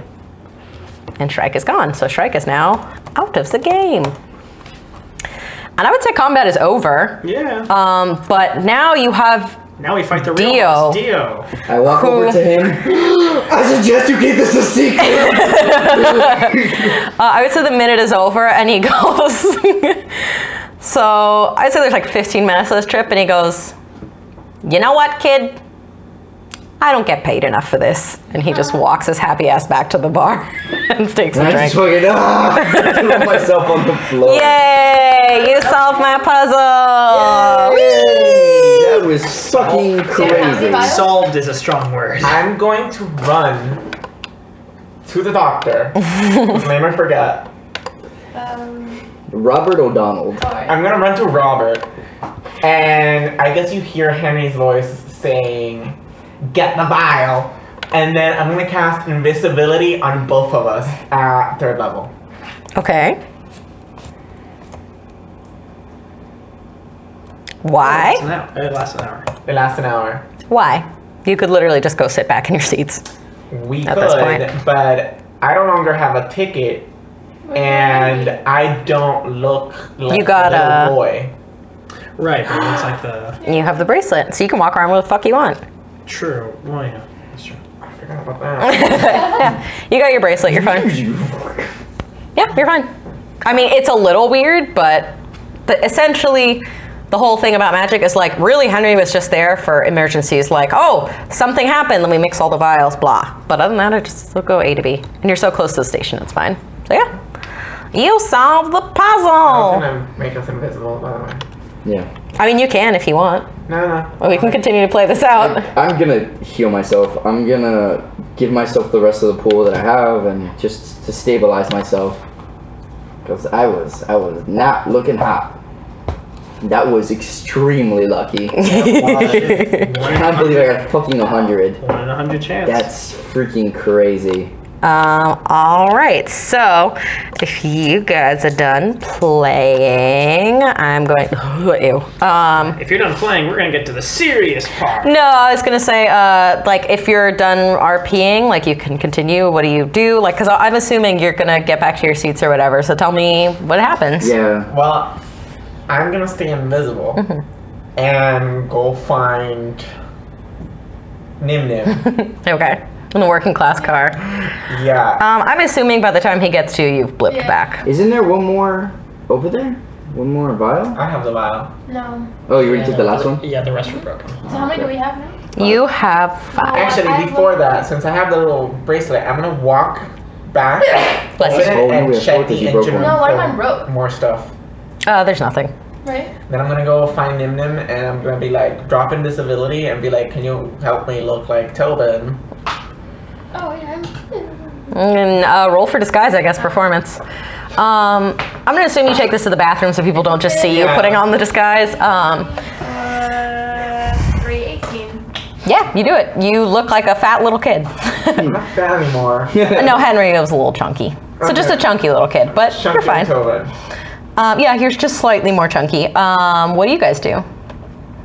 I didn't help, so I'm just gonna keep doing what I. You did help. What are you doing? I go back to the seat. You're healing and yourself. I'm like, fuck! Okay. And I just kind of like sit there. Oh, I'm gonna heal Trixie. And Yay. I'm gonna tell her like, you owe me one. Yeah. She's gonna get up, clean herself off in the like pond water and try to make herself look as nice as possible, which is laughable because she had like this beautiful pin set hair, and now she's a fucking mess. It's like bloody. Yeah, and she's a fat lip because she was punched in the face, so she's still gonna She's a dark elf, right?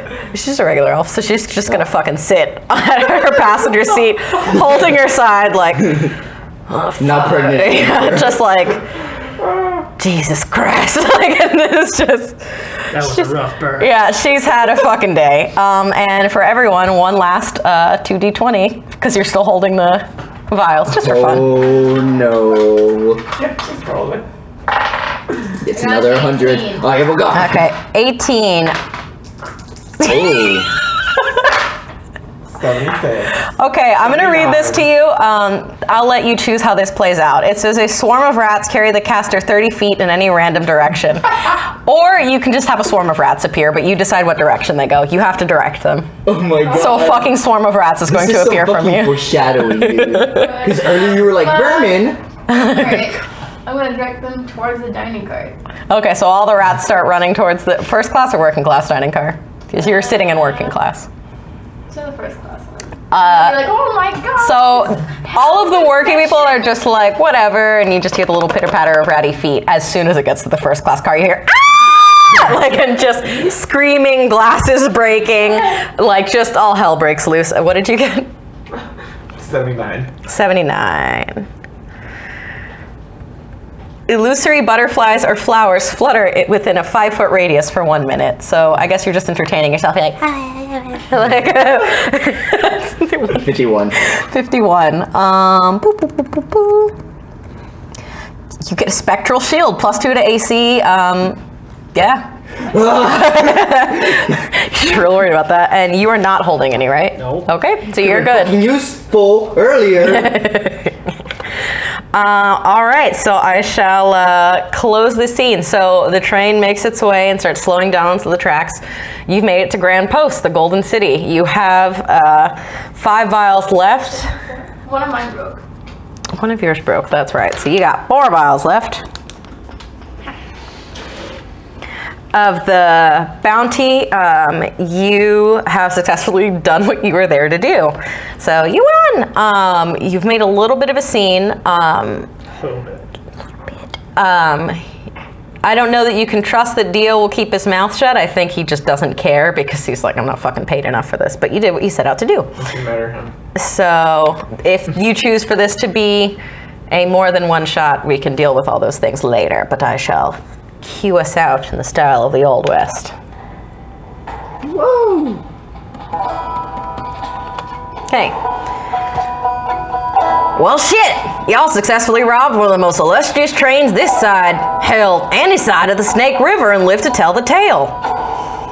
Fuel's gone to Big Bertha's coffers in the irons, and cash is all paid out for y'all to live rich, at least for a little while. The parallax was just the big score y'all needed to start this adventure, and now your wit and smarts will see you through. No one quite knows what's to become of the new train company now that it's known that they can, in fact, be robbed. Or the small town's expected to peter out, being bypassed by this shiny new route. Things are changing in Bright Country, Bright Desert. One thing's for certain, though. Everyone will remember the gang that is Squid, Tobin, Nim Nim, and Dr. Robert O'Donnell, the Tumble Weed Vipers. That's it. For the sake of roleplay, I'm not gonna give her my vial, and I'm just gonna tell the group that mine broke. You gotta roll for that shit. I mean, I can just not take it to Big Bertha. 14. I say that's 15. You pass it over. One of the other ones elbows you and is like, pass it over. Let me see if I get a plus. No, I don't. Okay, so one of the others elbows you. Or maybe Big Bertha just gives you a stern look and is like, really? You want to hold my She's basically just like, really, queen? Like, looks at you. You want to hold my coloring book, Bertha? I think she also notices you're a different fucking person, so. Like, what the fuck? So you hand over, and yeah, that was it! It's That was Yay! awesome. By the way, great DM. Yay! Yeah, Thank that was you! good time. I have sweat so much.